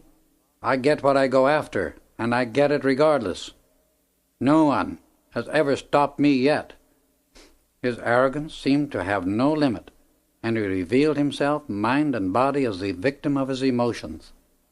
His reason was unable to function, as it is always the case, under any uncontrolled feeling, or it would have warned him to go no further with his insults. I felt the expansion of the God power again. This time it came stronger and stronger, until, in a tone like a clarion, the mighty inner voice of my God self revealed the truth of the whole transaction and the deception at the mine. "Mrs. Atherton," I said, "there has been gross deceit practiced upon you. Your workmen made a rich strike. This man had a spy among them who has bribed your superintendent to remain silent concerning it." The superintendent and the others in the room went white and speechless as my inner self continued to expose their treachery. The prospective buyer seemed equal to any emergency and interrupted me in his wild anger, shouted, "You lie! I'll brain you for such interference." He lifted his steel cane, and as I raised my hand to seize it, a white flame suddenly shot forth, flashing full in his face. He dropped to the floor as if struck by lightning. Then my mighty God-self spoke again, with all authority of eternity, majestic, powerful. "Let no one in this room move until given permission." My outer self, no longer me, but God in action, stepped to where the man lay, and went on. "Great soul in this man, I speak to you. Too long have you been held prisoner by his dominating personal self. Come forth now. Take command of his mind and body. Right the many deceptions he has practiced in the present life. Within the hour, this strong outer human creation of discord and injustice which he has built up shall be consumed, and never again shall it deceive or humanly dominate another of God's children. To the outer self I say, awaken in peace, love, kindliness, generosity, and goodwill to all that lives." Slowly, color began to come back into the man's face, and he opened his eyes in strange bewilderment. God in me, still in charge, took him gently by the hand, and putting an arm under his shoulder, helped him to a large easy chair. Again it commanded, "My brother, look at me." As he raised his eyes to mine, a tremor passed over his body, and in a voice scarcely audible, said, "Yes, I have seen. I understand how wrong I have been. God forgive me." He dropped his head in his hands and hid his face, silent and ashamed. Tears began to drop through his fingers, and he wept like a child. "You will pay this dear lady $1,000,000, my God-self continued, and give her a 10% interest in the mine also, for in the strike recently made is at least 10 million in gold ore." With deep humility and a strange sweetness, he answered, "Let it be done now." He requested his men this time, instead of ordering them, as was his former habit, to draw up the papers as had been directed. Mrs. Atherton and he both signed, completing the transaction. I turned to the others in the room and realized from the expression on their faces, all of them had been so lifted in consciousness they had seen beyond the human veil, each of them saying, "Never, so help me God, will I ever attempt to deceive or do wrong to my fellow man again." They had been raised to fully recognize and accept the God-self within every one. It was late afternoon when this occurrence took place. Mrs. Atherton extended a cordial invitation to remain as her guests overnight and accompany her to Phoenix in the morning for the recording of the papers for the sale. After dinner that night, we gathered in the big living room before a large open fireplace. Everyone sincerely sought more understanding of the great cosmic laws of life. They asked how it happened I had come into this kind of knowledge, and I told them of the Master, Saint Germain, and the way I had met him. I related some of my experiences on Mount Shasta, and how in the course of our conversation in regard to the great cosmic law he had said, "My son, the great cosmic law does not discriminate any more than does the multiplication table. If one makes a mistake in its application, or electricity, when one who is ignorant of the law governing its use tries to direct its force without knowledge of the way to control it. The great immutable decrees which forever keep order in the infinite realm of manifested life are all based upon the one great principle of creation, love. That is the heart, the source of all, and the very hub upon which existence in form takes place. Love is harmony, and without it, in the beginning of a form, that form could not come into existence at all. Love is the cohesive power of the universe, and without it, a universe could not be. In your scientific world, love expresses itself as the attractive force between the electrons. It is the directive intelligence which wills them into form, the power which keeps them whirling around a central core, and the breath within the core that draws them to it. The same thing is true of each vortex of force everywhere in creation. A central core, and the electrons whirling around it form an atom. This core of love is to the atom what the magnetic pole is to the earth, and what the spine is to the human body. Without a central core, or heart center, there is only the unformed, universal light, the electrons filling infinity and whirling around the great central sun. The electron is pure spirit, or light of God. It remains forever uncontaminated and perfect. It is eternally self-sustained, indestructible, self-luminous, and intelligent. If it were not, it could not and would not obey the law, the directing activity of love. It is immortal, ever pure, intelligent, light energy, and the only real, true substance out of which everything in the universe is made, the eternally perfect life essence of God. Interstellar space is filled with this pure light essence. It is not dark and in chaos, as has been the ignorant, limited concept of puny human intellects. This great sea of universal light that exists everywhere throughout infinity is constantly being drawn into form and given a quality of one kind or another, according to the way the electrons are held around a central point or core by love. The number of electrons which combine with each other in a specific atom is the result of and determined by conscious thought.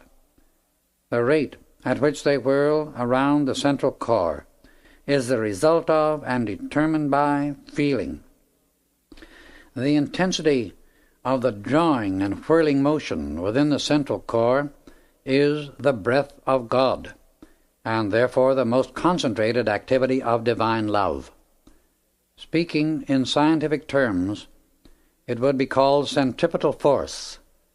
These are the determining factors which make the quality of an atom. Thus, you will see the atom is an entity, a living, breathing thing created or brought into existence by the breath, the love of God, through the will of the self-conscious intelligence. In this way, the Word is made flesh. The machinery that self-conscious intelligence uses to accomplish this manifestation of its being is thought and feeling. Destructive thought and discordant feeling so rearrange the ratio and rate and speed of the electrons within the atom that the duration of the breath of God within the pole is changed. The duration of the breath is decreed by the will of the consciousness using that particular kind of atom. If that conscious directing will is withdrawn, the electrons lose their polarity and fly apart, seeking their way back intelligently, mind you, to the great central sun, repolarizing themselves. There they receive love only. The breath of God is never-ending, and order, the first law, is eternally maintained. Some scientists have claimed and taught that planets collide in space. No such thing is possible. To do so would be to throw the entire plan of creation into chaos. It really is fortunate indeed that the mighty laws of God are not limited to the opinions of some of the children of earth. It does not matter what any scientist, mundane or otherwise, thinks. God creation is ever moving forward and expressing more and more perfection. The constructive thought and harmonious feeling within a human mind and body are the activities of love and order.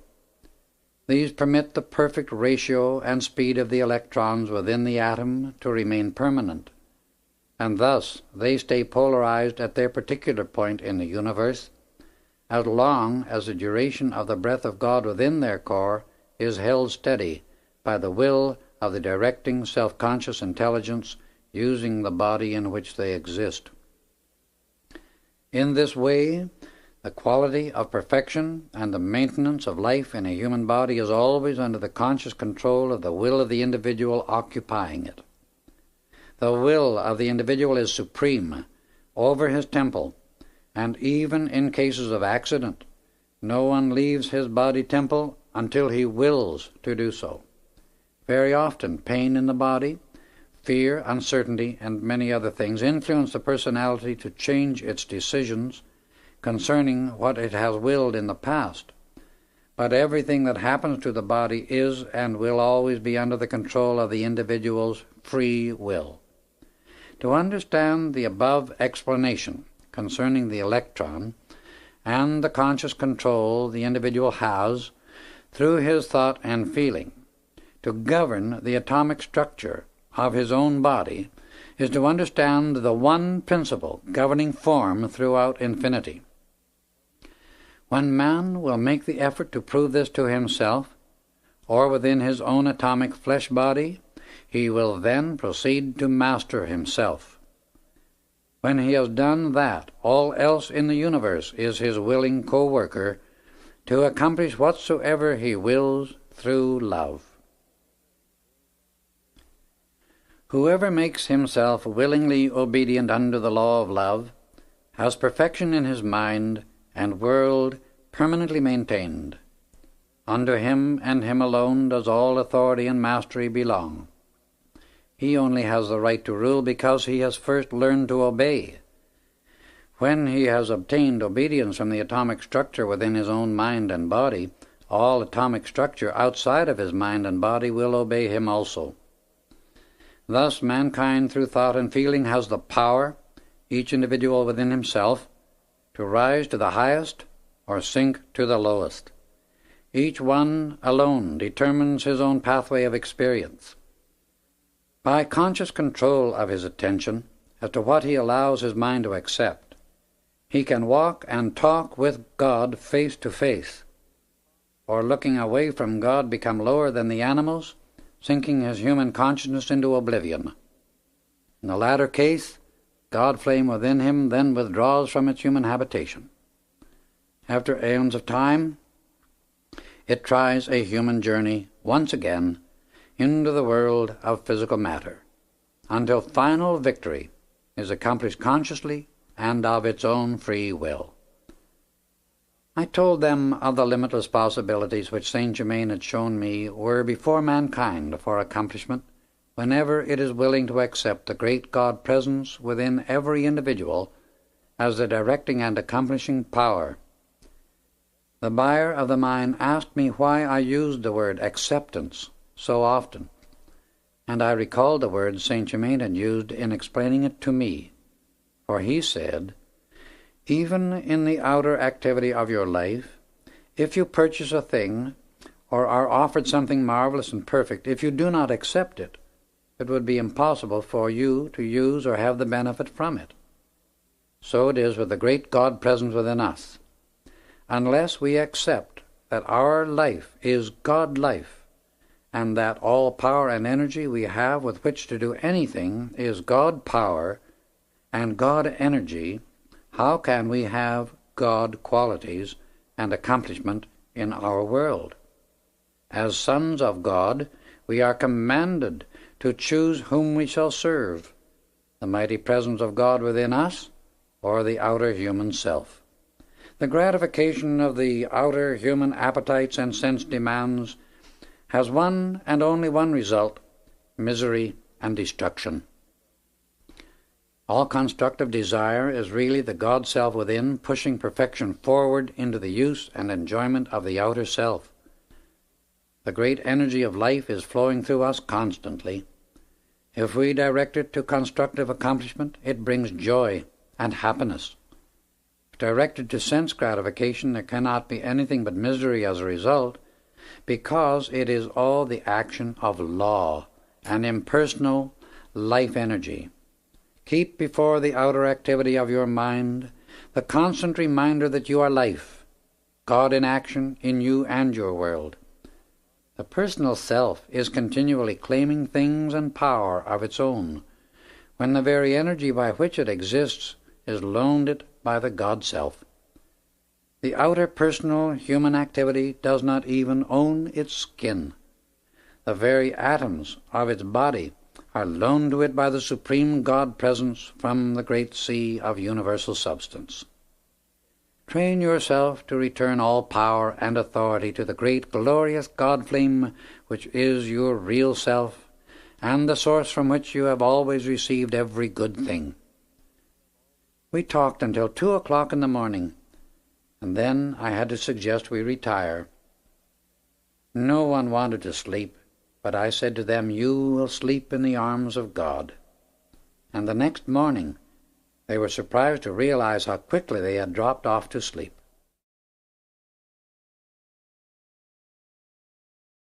We were up at 7 and on our way to Phoenix. The recording was completed, and I explained I must leave, as my work with them was finished for the time being. They were all deeply grateful and anxious to know more. I promised to keep in touch with them and give further help as the Master Saint Germain should direct. As I was leaving, the buyer of the mine turned to me and said, "I don't care what anyone thinks of me. I want to embrace you and thank you from the bottom of my heart for saving me from the ruin of my outer self and for revealing the great light." I bowed my head in deep humility and replied, "Thank God, I am but the channel. God alone is the great presence and power that does all things well." Mrs. Atherton turned to me and expressed her feeling. "I do praise and thank the God in you for the mighty protecting presence, and never in my life shall I cease to thank God and you for the light this experience has brought us all." "I feel certain we shall all meet again," I replied, and bidding everyone good-bye, turned my face once more toward Mount Shasta, arriving at my lodge the evening of the second day. 2 weeks later, I felt a strong impulse to make one more trip to my trysting place with the Master, Saint Germain. I started at 4 in the morning and reached the edge of the dense timber about 9. The plaintive cry of my panther friend came to my ears before I had gone 20 paces into the woods. I answered quickly. In a moment it came bounding to my side with all the welcome of an old-time friend, and we proceeded onward to our meeting place. I noticed the panther was very restless and acted as if laboring under some inner agitation. This was most unusual, for it had always been very quiet when in my presence. I patted and stroked the beautiful head, but it made no difference. I sat down, and we ate lunch. "Come on, old boy," I said as we finished. "Let's go for a walk." It gave me a long, steady look, the most pathetic expression I've ever seen. I could not understand it. We had gone some distance when we came to a cliff about 15 feet high, at the top of which hung a projecting rock. Something caused me to look at the panther. The expression in his eyes was wild and fierce. I sensed a sort of tension in the atmosphere, but did not realize what it was. I walked on a few paces farther and felt a chill pass over me. Looking up suddenly, I saw a mountain lion crouched, ready to spring. The next instant it leaped toward me. I threw myself against the wall, and the lion landed beyond where I had stood. Like a flash of lightning the panther sprang, and the two locked in mortal combat. No words can describe the terror of the struggle that followed. They screamed, rolled, tore, and clawed each other. Lion was considerably heavier, and it seemed for a time as if it would gain the advantage. However, the panther was the faster moving of the two, and finally broke away. There was just an instant's pause until it saw a chance, and then with one spring landed on the lion's back and fastened its teeth just behind the ears. The panther's grip was like steel, and after a few seconds of rolling and twisting, the lion's struggles grew weaker. Finally, they ceased altogether. The panther came reeling toward me, its side terribly torn. It looked up at me, all the fierceness gone from its eyes, and its energy ebbing fast. There passed an expression of contentment over the face, and suddenly, giving a plaintive cry, it fell over dead at my feet. I stood motionless, and wept silently at the loss of my friend, for I had become almost as attached to it as to a human companion. The next instant I looked up, and beside me stood Saint Germain. "My beloved brother, be not sad or dismayed," he said. "Your contact with the panther had so quickened its consciousness that it could no longer remain in that present body, and the great cosmic law demanded from it some service to you. This it gave in love by saving your life. All is truly well." He touched the thumb of his right hand to my forehead. "Be at peace," he continued, as the feeling of grief left me, and I felt completely relieved. The great cosmic law is unerring. We cannot receive without giving, and we cannot give without receiving. Thus the great balance of life is maintained. I congratulate you sincerely on the service rendered at the mine, and your serenity during the occurrence. All concerned with that transaction will become great helpers to humanity. Soon you will be called upon to render a far greater service than any you have given so far. In it, remember always, it is God's power and intelligence acting, and your mind and body only the channel. Until you meet with this experience, meditate constantly upon the limitless power of God, which can express through you at any time. I asked him what the Ascended Master's attitude is in regard to the many channels through whom partial truth is given forth, and he replied, "There are many sincere channels. Some have more understanding than others. All are God's children, serving to the best of their ability with the understanding they have at present. We may not judge anyone, but we must know and see only God expressing in all. Our endeavor is to bless all activity wherever it is. We see the inner light radiating through such activities, and this makes it impossible for us to be mistaken as to whether they are or are not giving forth truth. It is the same with individuals. Those who offer their service in the name of the ascended Jesus Christ will always receive more than ordinary sustaining power." We had walked some distance when he said, "Come, I will accompany you home. Place your arm about my shoulder." I did so, and felt my body lifted from the ground. In a few moments more I was in my room at the lodge with Saint Germain standing beside me, smiling at my surprise. "Meet me in 7 days," he said, "at our appointed place, for then we will finish our work in this part of the country." He smiled, bowed graciously, and slowly faded from sight. The last thing that remained visible as he gradually disappeared were his marvelous, beautiful eyes smiling back at me. As I meditated each day upon the great God-presence within for my coming service, I realized more and more how important it is to keep the attention focused upon that presence only, no matter what appearances seem to indicate, in order to keep any outer condition from affecting me. In one of Saint Germain's conversations he had stressed particularly the all-importance of keeping my outer self harmonious, and in regard to this had said, "My son, you cannot realize how very great is the necessity for harmony in the outer self, if the fullness of the inner perfection and power is to be expressed in your outer life. The importance of keeping a feeling of peace love, and serenity in the personal self cannot be emphasized too strongly, for when this is done, the mighty God-presence within can act without limit in an instant. The continual outpouring of a feeling of peace and divine love to every person and everything unconditionally, no matter whether you think it be deserved or not, is the magic key that unlocks the door and releases instantly this tremendous inner God power. Fortunate indeed is he who has learned this law, for he then seeks to be all peace and love.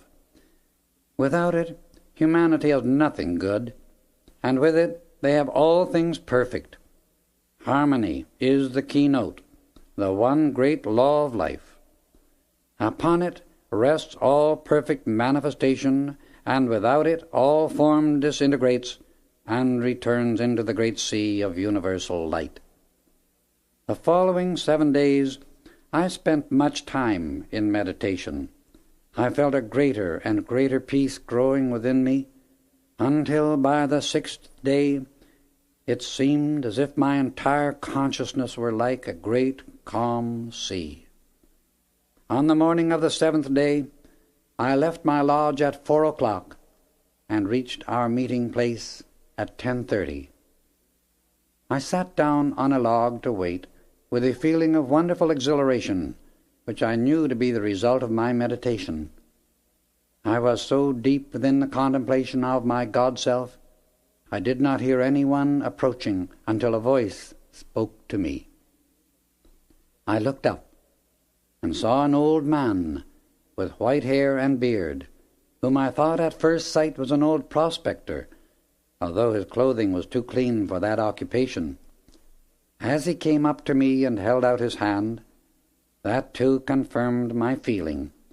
He was not a laboring man. We exchanged greetings, chatted for a few moments on generalities. Then he turned to me and said, "My friend, I would like to tell you a story. It won't take long. I haven't told it to anyone for a long time.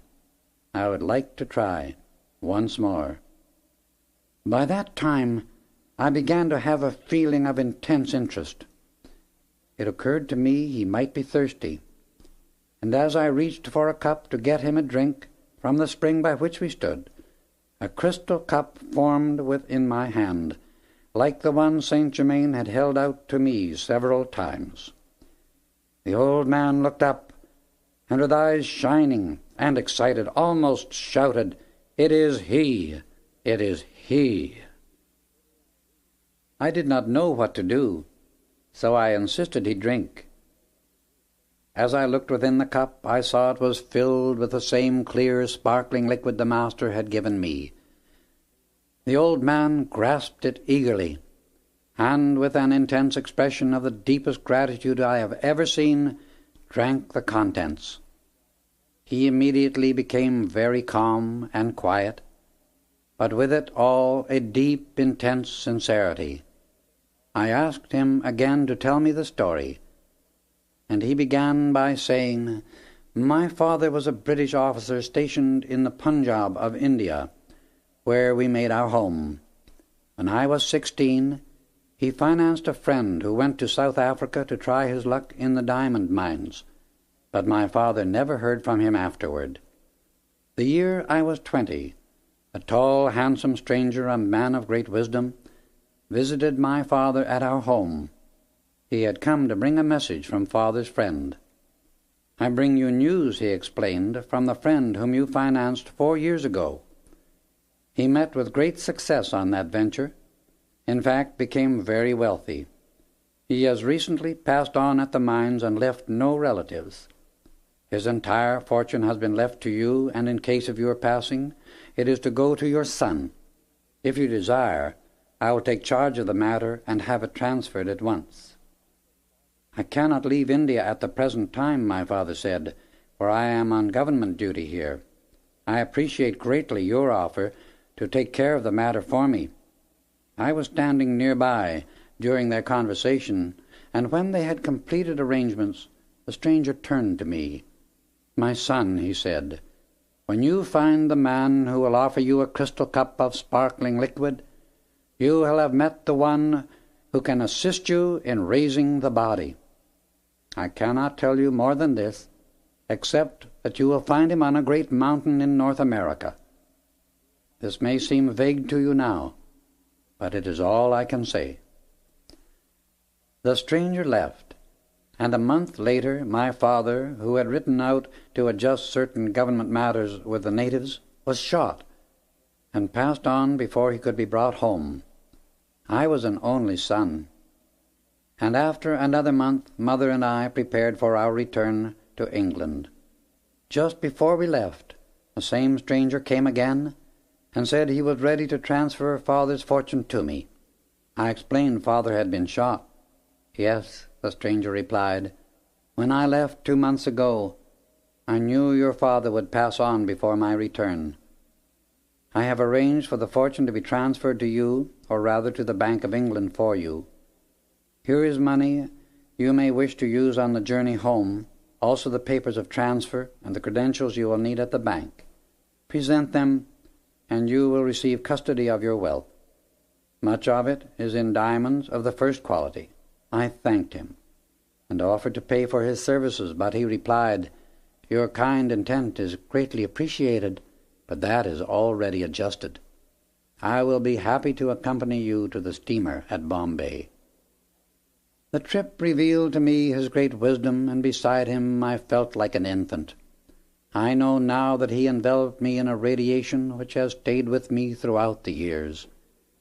He arranged for transportation, accompanied us to the boat, and his last words to me were, "Remember the crystal cup. Seek, and you shall find." After a most wonderful voyage, we arrived at Southampton, went on to London, and presented my credentials to the Bank of England. The official to whom I presented them remarked, "Yes, we were expecting you today. Here are your bank and checkbooks." I looked at them to see how much my fortune amounted to, and was amazed to learn £100,000 had been placed to my credit. 5 years later my mother passed on. I transferred one half of my wealth to a bank in New York and began the search for the man with the crystal cup. I can never repeat the disappointments, the trials, the sorrow I have been through, but in the face of everything somehow I could never give up. The thing which seems so strange to me is, while I have grown old in outer appearance, my energy and strength are as great as ever. Sometimes I think greater than in my fullest youth. In years I am 70. Today I just wanted to follow this trail, and praise God I have found you. My desire was so great it was almost irresistible. "But, my good man," I asked, "what am I to do for you?" "You will know," he replied, "for I know I have made no mistake. In the heart of this majestic mountain is a great power. I feel it. Ask God to show you what to do." Suddenly I felt the mighty God power surging forth so strong it almost lifted me from the ground.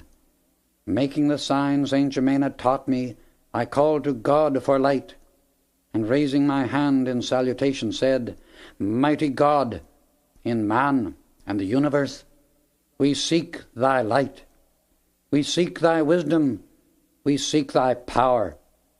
Let thy will be done in and for this my brother, who has sought and found me to do for him I know not what. Thou knowest. Manifest thy will through my mind and body, and let whatever is to be done for this brother, thy son, come forth." As my hand came down, it held the crystal cup, filled with living liquid light. I offered it to him, and my mighty God-self spoke again.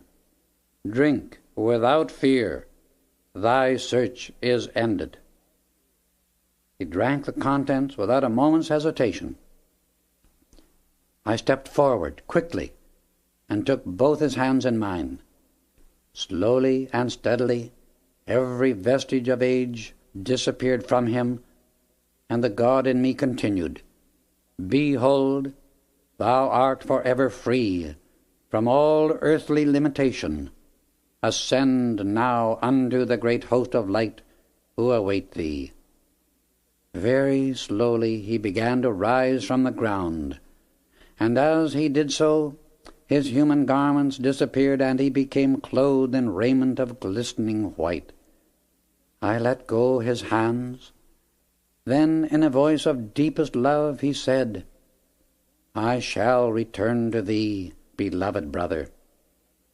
Well shalt thou be repaid for this transcendent service. Thou wert the only one through whom this could be done for me. Some day thou shalt see why. And with a happy smile he disappeared on a radiant pathway of light. As the mighty God power within me receded, I was so astounded. I fell on my knees and offered the deepest prayer of my life in grateful humility and praise for the privilege of giving such service. I rose, and the Master Saint Germain received me into his wondrous embrace. My beloved brother, he said, I am greatly pleased. Noble and faithful was your attendance upon the great God within you. Beautifully did you receive your mighty God in action. I do indeed congratulate you. You will ever be held within our embrace, even though outwardly you may not always be aware of it.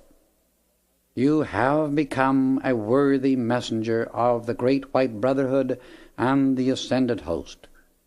Hold close to your mighty God self. Thus you will ever be ready for service wherever and for whatever is required. My love enfolds you until we meet again. I will keep you informed. Slowly I wended my way back to the lodge, every step praise and gratitude to the one mighty God that molds us all into eternal perfection. Chapter 9. Venus visits the royal Teton. Many weeks had passed, and the morning of December 31st, 1930, came, and with it the Master Saint Germain. Be ready at 7 o'clock tonight, he instructed, and I will call for you. Focus your attention as much as possible on the glory of God within yourself, that you may receive the full benefit intended on this divine occasion. Remember your twin ray and sun, for the three of you will be honored guests of the Brotherhood of the Royal Teton at their New Year assembly tonight. I spent the remainder of the day in deep meditation. He arrived at 7 o'clock, and as I had already placed my physical body in bed, I stepped forth in the one he had prepared for me. Tonight, he continued, an experiment is to be tried which has not been accomplished for over 70,000 years. We feel perfectly confident of success on this occasion, as all are now well prepared. Come. We must have traveled at great speed, although I did not realize it, and soon stood on the apex of the Royal Teton, where the heavy covering of snow made it glisten in the moonlight like millions of diamonds. As we approached the entrance to the tube, I noticed a clearing around it for a radius of at least 100 feet. As we stepped within it, the atmosphere felt warm and comfortable. We passed on through the entrance, which had been opened for those attending the New Year's celebration. Saint Germain and I entered the great audience chamber and met Lotus and our son, who had already arrived with their escort, Amen Bay. Our joy on this occasion was very great, for we had not been together on the physical plane for some 2 years, and during that time, while working out of the body, each had been occupied with his own individual activities, which necessitated our being in different channels at the inner levels. The great room was brilliantly lighted, and the glorious fragrance of roses and lotus blossoms filled the air. The sweetest, most delightful music floated in from everywhere. Many had already come, and others were arriving every few moments. We noticed a large object, covered with a golden cloth, had been placed in the center of the room, but as no explanation was offered concerning it, we remained silent. Saint Germain presented us to the guests, and then led the way into a room filled with rare musical instruments. We saw a great pipe organ and 4 harps made of a substance like pearl, with posts of gold, sounding boards and upper parts being constructed of white metal. The high strings on the harps were silver wound, the bass ones gold, and the material of which they were made gave forth a tone that combined the sounds produced by metal, wood, and the human voice. The tone of these instruments can only be known by being heard, for they were different from anything which has ever been used in the outer world of music in the West. Sound produced by this unusual material more nearly resembles some of the wonderful tones of the ezraj, an instrument used in India. We saw 4 violins, also made of a substance that looked like pearl, but the resonance is far beyond that of any known wood. The strings were wound with both gold and silver, and produced a beauty of tone almost beyond description. We heard all these instruments played later that evening. Returning to the great audience hall, Saint Germain showed Lotus and our son the beautiful portraits which had been recently transferred from the Temple of Mitla in Oaxaca, Mexico. He escorted them through the record room, where they were shown the evidence of my former observations with him. For the work being done during this New Year celebration, all members of the Royal Teton were clothed in plain golden robes of gorgeous material, with the emblem of the Brotherhood on the left breast, embroidered so it looked like dark blue velvet, the same shade as the great panel that formed the cosmic mirror. There were 70 men, 35 ladies, and the presiding master, Lanto, who is the blessed brother in charge of this retreat. When all had assembled who belonged to this branch, he stepped forward and addressed them, saying, "It is now 11 o'clock and time for our meditation. Tonight, let us pour out adoration under the great light.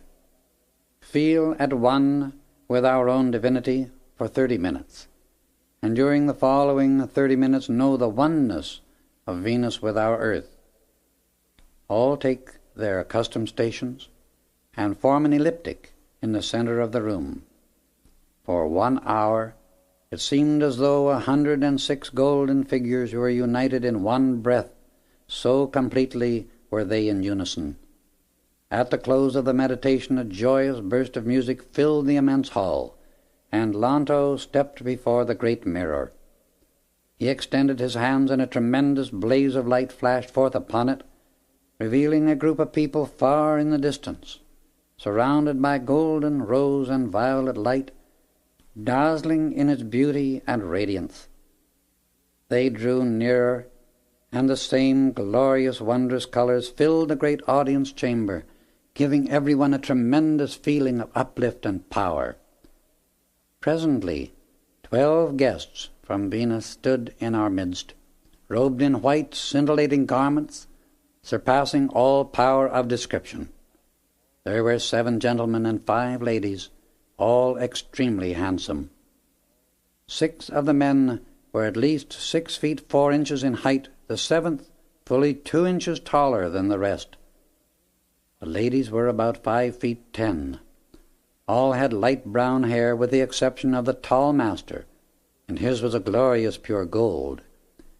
Their brilliant, piercing, violet blue eyes were beautiful and fascinating. The tall master gave the salutation of the East, touching his heart and forehead with the fingertips of his right hand, and bowed low before Lanto. The others also came forward, greeted him, and were presented to those assembled. Lanto gave a brief address of welcome, only the following part of which is permitted to be recorded. In the presence of the one supreme God, and those of the great white brotherhood assembled here, these 12 guests from Venus are made members of the brotherhood of the Royal Teton. The tall master was made presiding master for the evening. He acknowledged the welcome, stepped to the center of the room, and caused the golden cloth to be removed from the objects it covered. Lo! Before us stood the 3 crystal caskets still containing the sustained bodies of Lotus, our son, and myself. They looked as if the forms had just gone to sleep, glowing with perfect health. The presiding master turned to us and said, "Are you ready?" And we 3 answered in the affirmative. "Then take your place by the containers," he directed. We obeyed, and immediately a marvelous radiance gathered and drew close around the bodies and ourselves, the intensity increasing rapidly until we must have been invisible to the outer sight. In a few moments the radiance diminished, and, to our amazement, the caskets were empty. We stood there, clothed in those bodies we had laid aside so long ago, which had been sustained and purified by the flame of life during these many centuries. The transformation was amazing, and the feeling cannot be described, for we were as much astonished as is the reader. However, the human side of anyone, even at his best, knows so little of the tremendous wonders existing everywhere around us all the time, and the infinite possibilities within every plane of life, that all things are possible. And the closer we live in love and recognition of our divinity, the more of these wonders throughout creation will be revealed in our individual lives. The experiment had proved a success, and as we moved about among the brothers and sisters, all congratulated the Master and ourselves upon the accomplishment. They greatly rejoiced that so strange an experiment had become a mighty truth, many commenting upon how much those bodies resembled the ones of the visitors from Venus. The crystal caskets were then removed to their room, and the wonderful musical instruments brought into the audience chamber. Saint Germain played the first number on the great organ, a composition he called Hearts of the Future. It seemed to me the most delicate, colorful, yet powerful music that ever came from an organ on earth. While he played, the most beautiful colors, gorgeous past description, poured through the atmosphere of the enormous room. A group played the next number, the Master Saint Germain at the organ, 3 of the lady masters from Venus, and Lotus played 4 harps. 2 of the brothers from Venus, our son and I, played 4 violins. When all were in readiness, the words "Souls in Ecstasy" flashed out above the organ as Saint Germain played the prelude. All entered deeply into the fullness and joy of that marvelous music. The volume and power swelled into such magnitude, it seemed as though the beauty and glory of that joy must send forth enough God-consciousness to lift all mankind, yes, even the earth itself, into everlasting perfection. There were 4 more numbers played with the same tremendous power to lift and harmonize everywhere until we felt as if the very mountain would float away. At the close of the music, the instruments were returned to their room, and the presiding master seated all in proper order before the great mirror. He took his place at the point of Earth's triangle, and scenes of wonder from Venus began to appear. He explained every detail that did not explain itself. The pictures revealed much of their system of education, showing astronomical instruments whose perfection would make the scientific world of today speechless with admiration and astonishment, and geologists' equipment for examining the interior and the strata of the planets of both Venus and the Earth. We saw inventors and several of their tremendous discoveries surpassing our fondest imagination. Many of these inventions, explained the Master, will come into use on Earth in the golden crystal age we have now entered. Some of the principal inventions that are to be utilized on Earth were explained, and could humanity have seen them, it would take heart and be tremendously encouraged in regard to the future. It may be that these pictures from Venus will be taken up and described in a separate work later, providing permission can be obtained. The scenes from Venus finished, and those concerning the earth came on the screen. Many changes were shown to take place in the next 70 years. These affected Europe, Asia, India, North and South America, and revealed to us that regardless of all appearances at the present time, the sinister force attempting to create chaos and destruction throughout the world will be completely destroyed. When that is accomplished, the mass of humanity will turn to the great God present within each heart, and also governing the universe. Peace shall reign on earth, and man send out goodwill to man. This revelation was stupendous. Closing scenes followed next, and these concerned principally the United States in the next century. The progress and advancement she will make is almost unbelievable. These things are true, for the great God-law makes no mistakes, and the revelations of that New Year's night are God's eternally true records. Certain great souls were shown who would awaken, be raised, and added to the host of ascended ones to carry forward this great progress. The presiding master then reminded those present of the blessed Kumaras, and in a voice filled with love and adoration gave the following explanation in tribute to them. The 7 Kumaras, whom some inner students have known as Lords of the Flame from Venus, were the only ones from this entire system of planets who, of their own free will and infinite love, offered to guard the children of earth and assist their upward progress. They came and gave transcendent help here at the most critical period of earth's growth. It was the time of initiation that is most dangerous in the life of a planet and its humanity. But through their protection and guidance, the goal was attained, and mankind has been enabled to reach the greater heights. Many of the brothers understand that every 2,500 years, the Kumaras release a greatly increased outpouring of cosmic love, wisdom, and energy.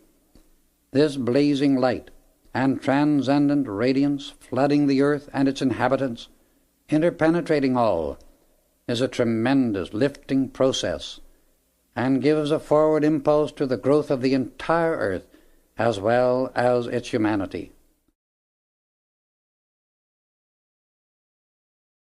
Just preceding each of these great outpourings, extraordinary physical disturbances occur, and general unrest is felt throughout by the people. Such disturbance is due to the discord that has accumulated during the last of the preceding period. Generation of such inharmony is due always to the wandering away from the fundamental principle of life, and the human sense disturbance thus created pollutes the outer activity of mankind, the earth, and its atmosphere. It is to cleanse this and bring humanity back to the original purity of life that cataclysmic action takes place. It is following these periods the Kumaras release an enormous outpouring of light to illumine and strengthen Earth's children, ultimately enabling them to make the supreme attainment. We are approaching another such period, and this time the release of the great cosmic love, wisdom, and energy, the mighty rays of light, will not only quicken the minds of the race, but the atomic structure of Earth as well, making it more luminous in our solar system. Never since these great lords of the flame came to earth have conditions permitted such a great outpouring to take place as will occur ere long. Many who have seemed to become hardened by their former activities will awaken, as it were, almost overnight, and feel the nearness of the great God present within each heart. Many who have been meek and humble, but holding close to the inner presence, will suddenly blaze forth, amazing themselves as well as others, by the transcendent light they will manifest. All will be done by the power of God-love, and humanity will truly begin to realize that it is the height of folly for one part of God's creation to war against another part. The desire to bless others instead of themselves will almost involuntarily enter into the hearts of mankind and send forth a light that will illumine the rest of the way to perfection. Selfishness alone holds the children of this sphere in the bondage and misery which have been allowed to express upon earth. But when the light of the Christ expands the love in the heart, selfishness flees and returns to the sea of forgetfulness. Great natural physical changes will take place. Two great centers of light will pour forth their blessing to humanity. One, the glorious glistening presence of Shambhala in its dazzling radiance, and the other will appear in the United States, not, however, where any so far have been led to believe, but at a point which has not yet been indicated to outer channels of the world. During the present activity of assistance and intense outpouring of light by the great ascended host who assist the children of earth, hundreds of humanity will find their present physical bodies being quickened by the rapid raising of the vibratory rate, and as this is completed will realize that human physical limitation and discord have dropped away like an old worn-out garment, and that they, the children of light, stand forever at one with the flame of life everlasting, and the perfection of eternal youth and beauty of visible, tangible reality. Beloved children of earth, you stand upon the threshold of the ages. Its door is being held open by the great ones of love, who ever invite you to walk consciously by their side in the light. No matter what the activities in the world without, walk with the light and in the light, regardless of appearances.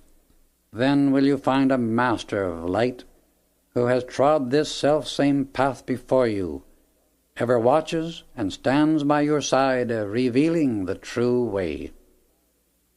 The cycle changes, and we enter a new dispensation that brings with it a safer, more powerful, and yet rapid means by which the one climbing the path to attainment is enabled to hold permanent contact with the great cosmic light. In this new order, the discipline for the neophyte will be the focusing and maintaining of his attention entirely upon the three highest centers of the body, and he will do all his work at these points. Only the centers in the heart, throat, and head will receive conscious consideration and attention. The entire effort of the aspirant will be to hold his attention upon these, for only by looking away from the lower centers will he ever be able to rise out of misery and limitation. The center at the top of the head is the highest focus in the human body, and there the silver cord of liquid white light from the great source of creation enters. When the attention of the mind is held steadfast upon this, the door of the soul is opened, and the threefold activity of the pure white light encircles the waist just below the solar plexus, cutting off forever the destructive activities of the animal nature in man. This permits his soul to leap forth into its complete divine activity, united once more with the perfection of its source, and eternally thereafter master of all human creation, which means the discords of earth. Sincere students should meditate frequently upon the perfect action of the golden light within the head, for it will illumine and teach the outer mind all good things. This is the light of the God within. One should feel it filling his entire consciousness, his body, and world. This is the light that lighteth every man that cometh into the world, and there is no human being in existence who has not some of this light within him. There are many throughout the earth who are rapidly awakening, and feeling the mighty surge of this inner light pouring itself out through them, and thus finding greater expression. If these will rigidly keep themselves harmonious, unflinchingly hold their attention upon the God-self within, accept and visualize the full activity of its dazzling radiance, they can encircle themselves in the threefold activity of the white light.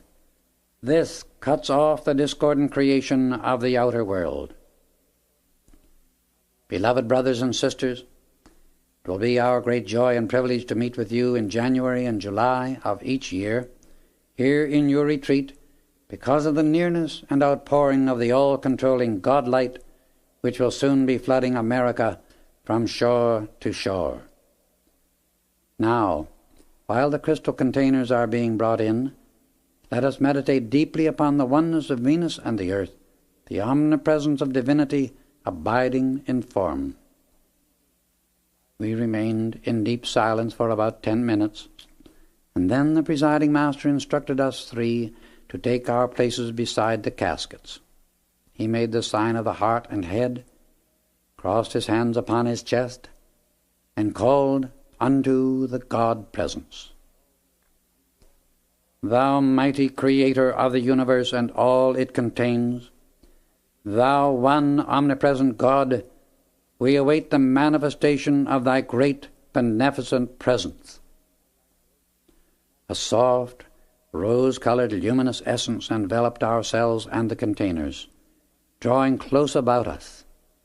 Suddenly, a great shaft of dazzling white light entered the enveloping radiance, remained 3 or 4 minutes, and gradually faded from sight. As we looked into the containers, the 3 bodies were resting within them. Observing each other, we were again clothed in the bodies the Master Saint Germain had prepared for us, and because of which we were enabled to visit the great assembly in the Royal Teton. The presiding Master blessed those assembled, the Brotherhood of the Royal Teton, and all upon earth, promising to be with them again the following July. The 12 from Venus then took their stations upon the circle in the floor of the audience hall. The entire mountain trembled with the mighty God power which they drew, and the light thus focused took the form of an enormous eagle, its body violet and the head and feet of gold. The entire room became filled with a blazing white light, forming one end of a great pathway of luminous essence, on which the 12 radiant beings returned to their home on Venus. The supreme vision on which those assembled gazed surpasses anything words can describe. As the great vibratory activity was lowered, a wondrous crystal radiance illumined the cosmic mirror, and the words peace and illumination to all the earth and its inhabitants, blessings from Venus, appeared across its surface.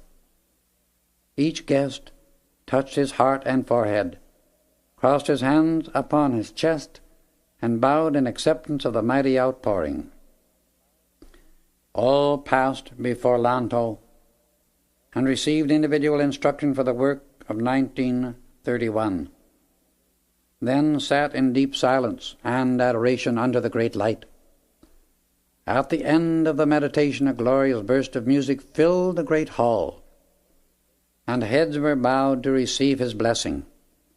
His voice, clear, beautiful, and resonant, rang out. There is nothing supreme but God. There is nothing eternal and real but the Christ. There is nothing true but the light. These 3 are the one. All else is shadow. Remember, shadows hide, shadows mislead, and shadows make mankind stumble. He who walks the pathway of light stands true to the Christ, and looks always Godward, lives in a world of his own, untouched by the seething vortex about him, yet ever working in it while the shadows last. These he turns his light upon, and thus compels them to pass into the sea of forgetfulness. There is no happiness apart from facing and adoring the one great God, the source of all. There is nothing permanent but Christ. There is no way to proceed through the universe but on the pathway of light. If you will arm yourselves with this eternal understanding of life, swear allegiance only to your source, God, stand true to the Christ, and carry the light, you will accept as your code of honor the obligation to love and bless life, no matter in what form it may be expressing, wherever you meet it. This is the eternal plan of existence, and whosoever knows that may proceed anywhere in the universe, explore all it contains, and yet it be untouched by whatever shadows mankind has created in its forgetfulness of whence it sprang. God alone is great, and only unto the source of all greatness does all glory belong. He who knows only his source and refuses aught else is wise indeed, for he becomes permanent happiness and is master wherever he moves. Then and then alone may he become creator of worlds. Upon these he bestows his happiness, and in this activity really lives the divine plan for all. Members of the Brotherhood of the Royal Teton, reveal thou this plan to the wayward children of earth. Shed thy radiance upon their self-created shadows, and point them the way to the great central sun, our transcendent source. My light enfolds you, my power upholds you, and my love breathes through you to those who seek their home in the light. Beloved humanity, may this same mighty radiance shed its light to illumine, heal, and bless you with that divine love which will ever hold all close in the eternal embrace of the one supreme light.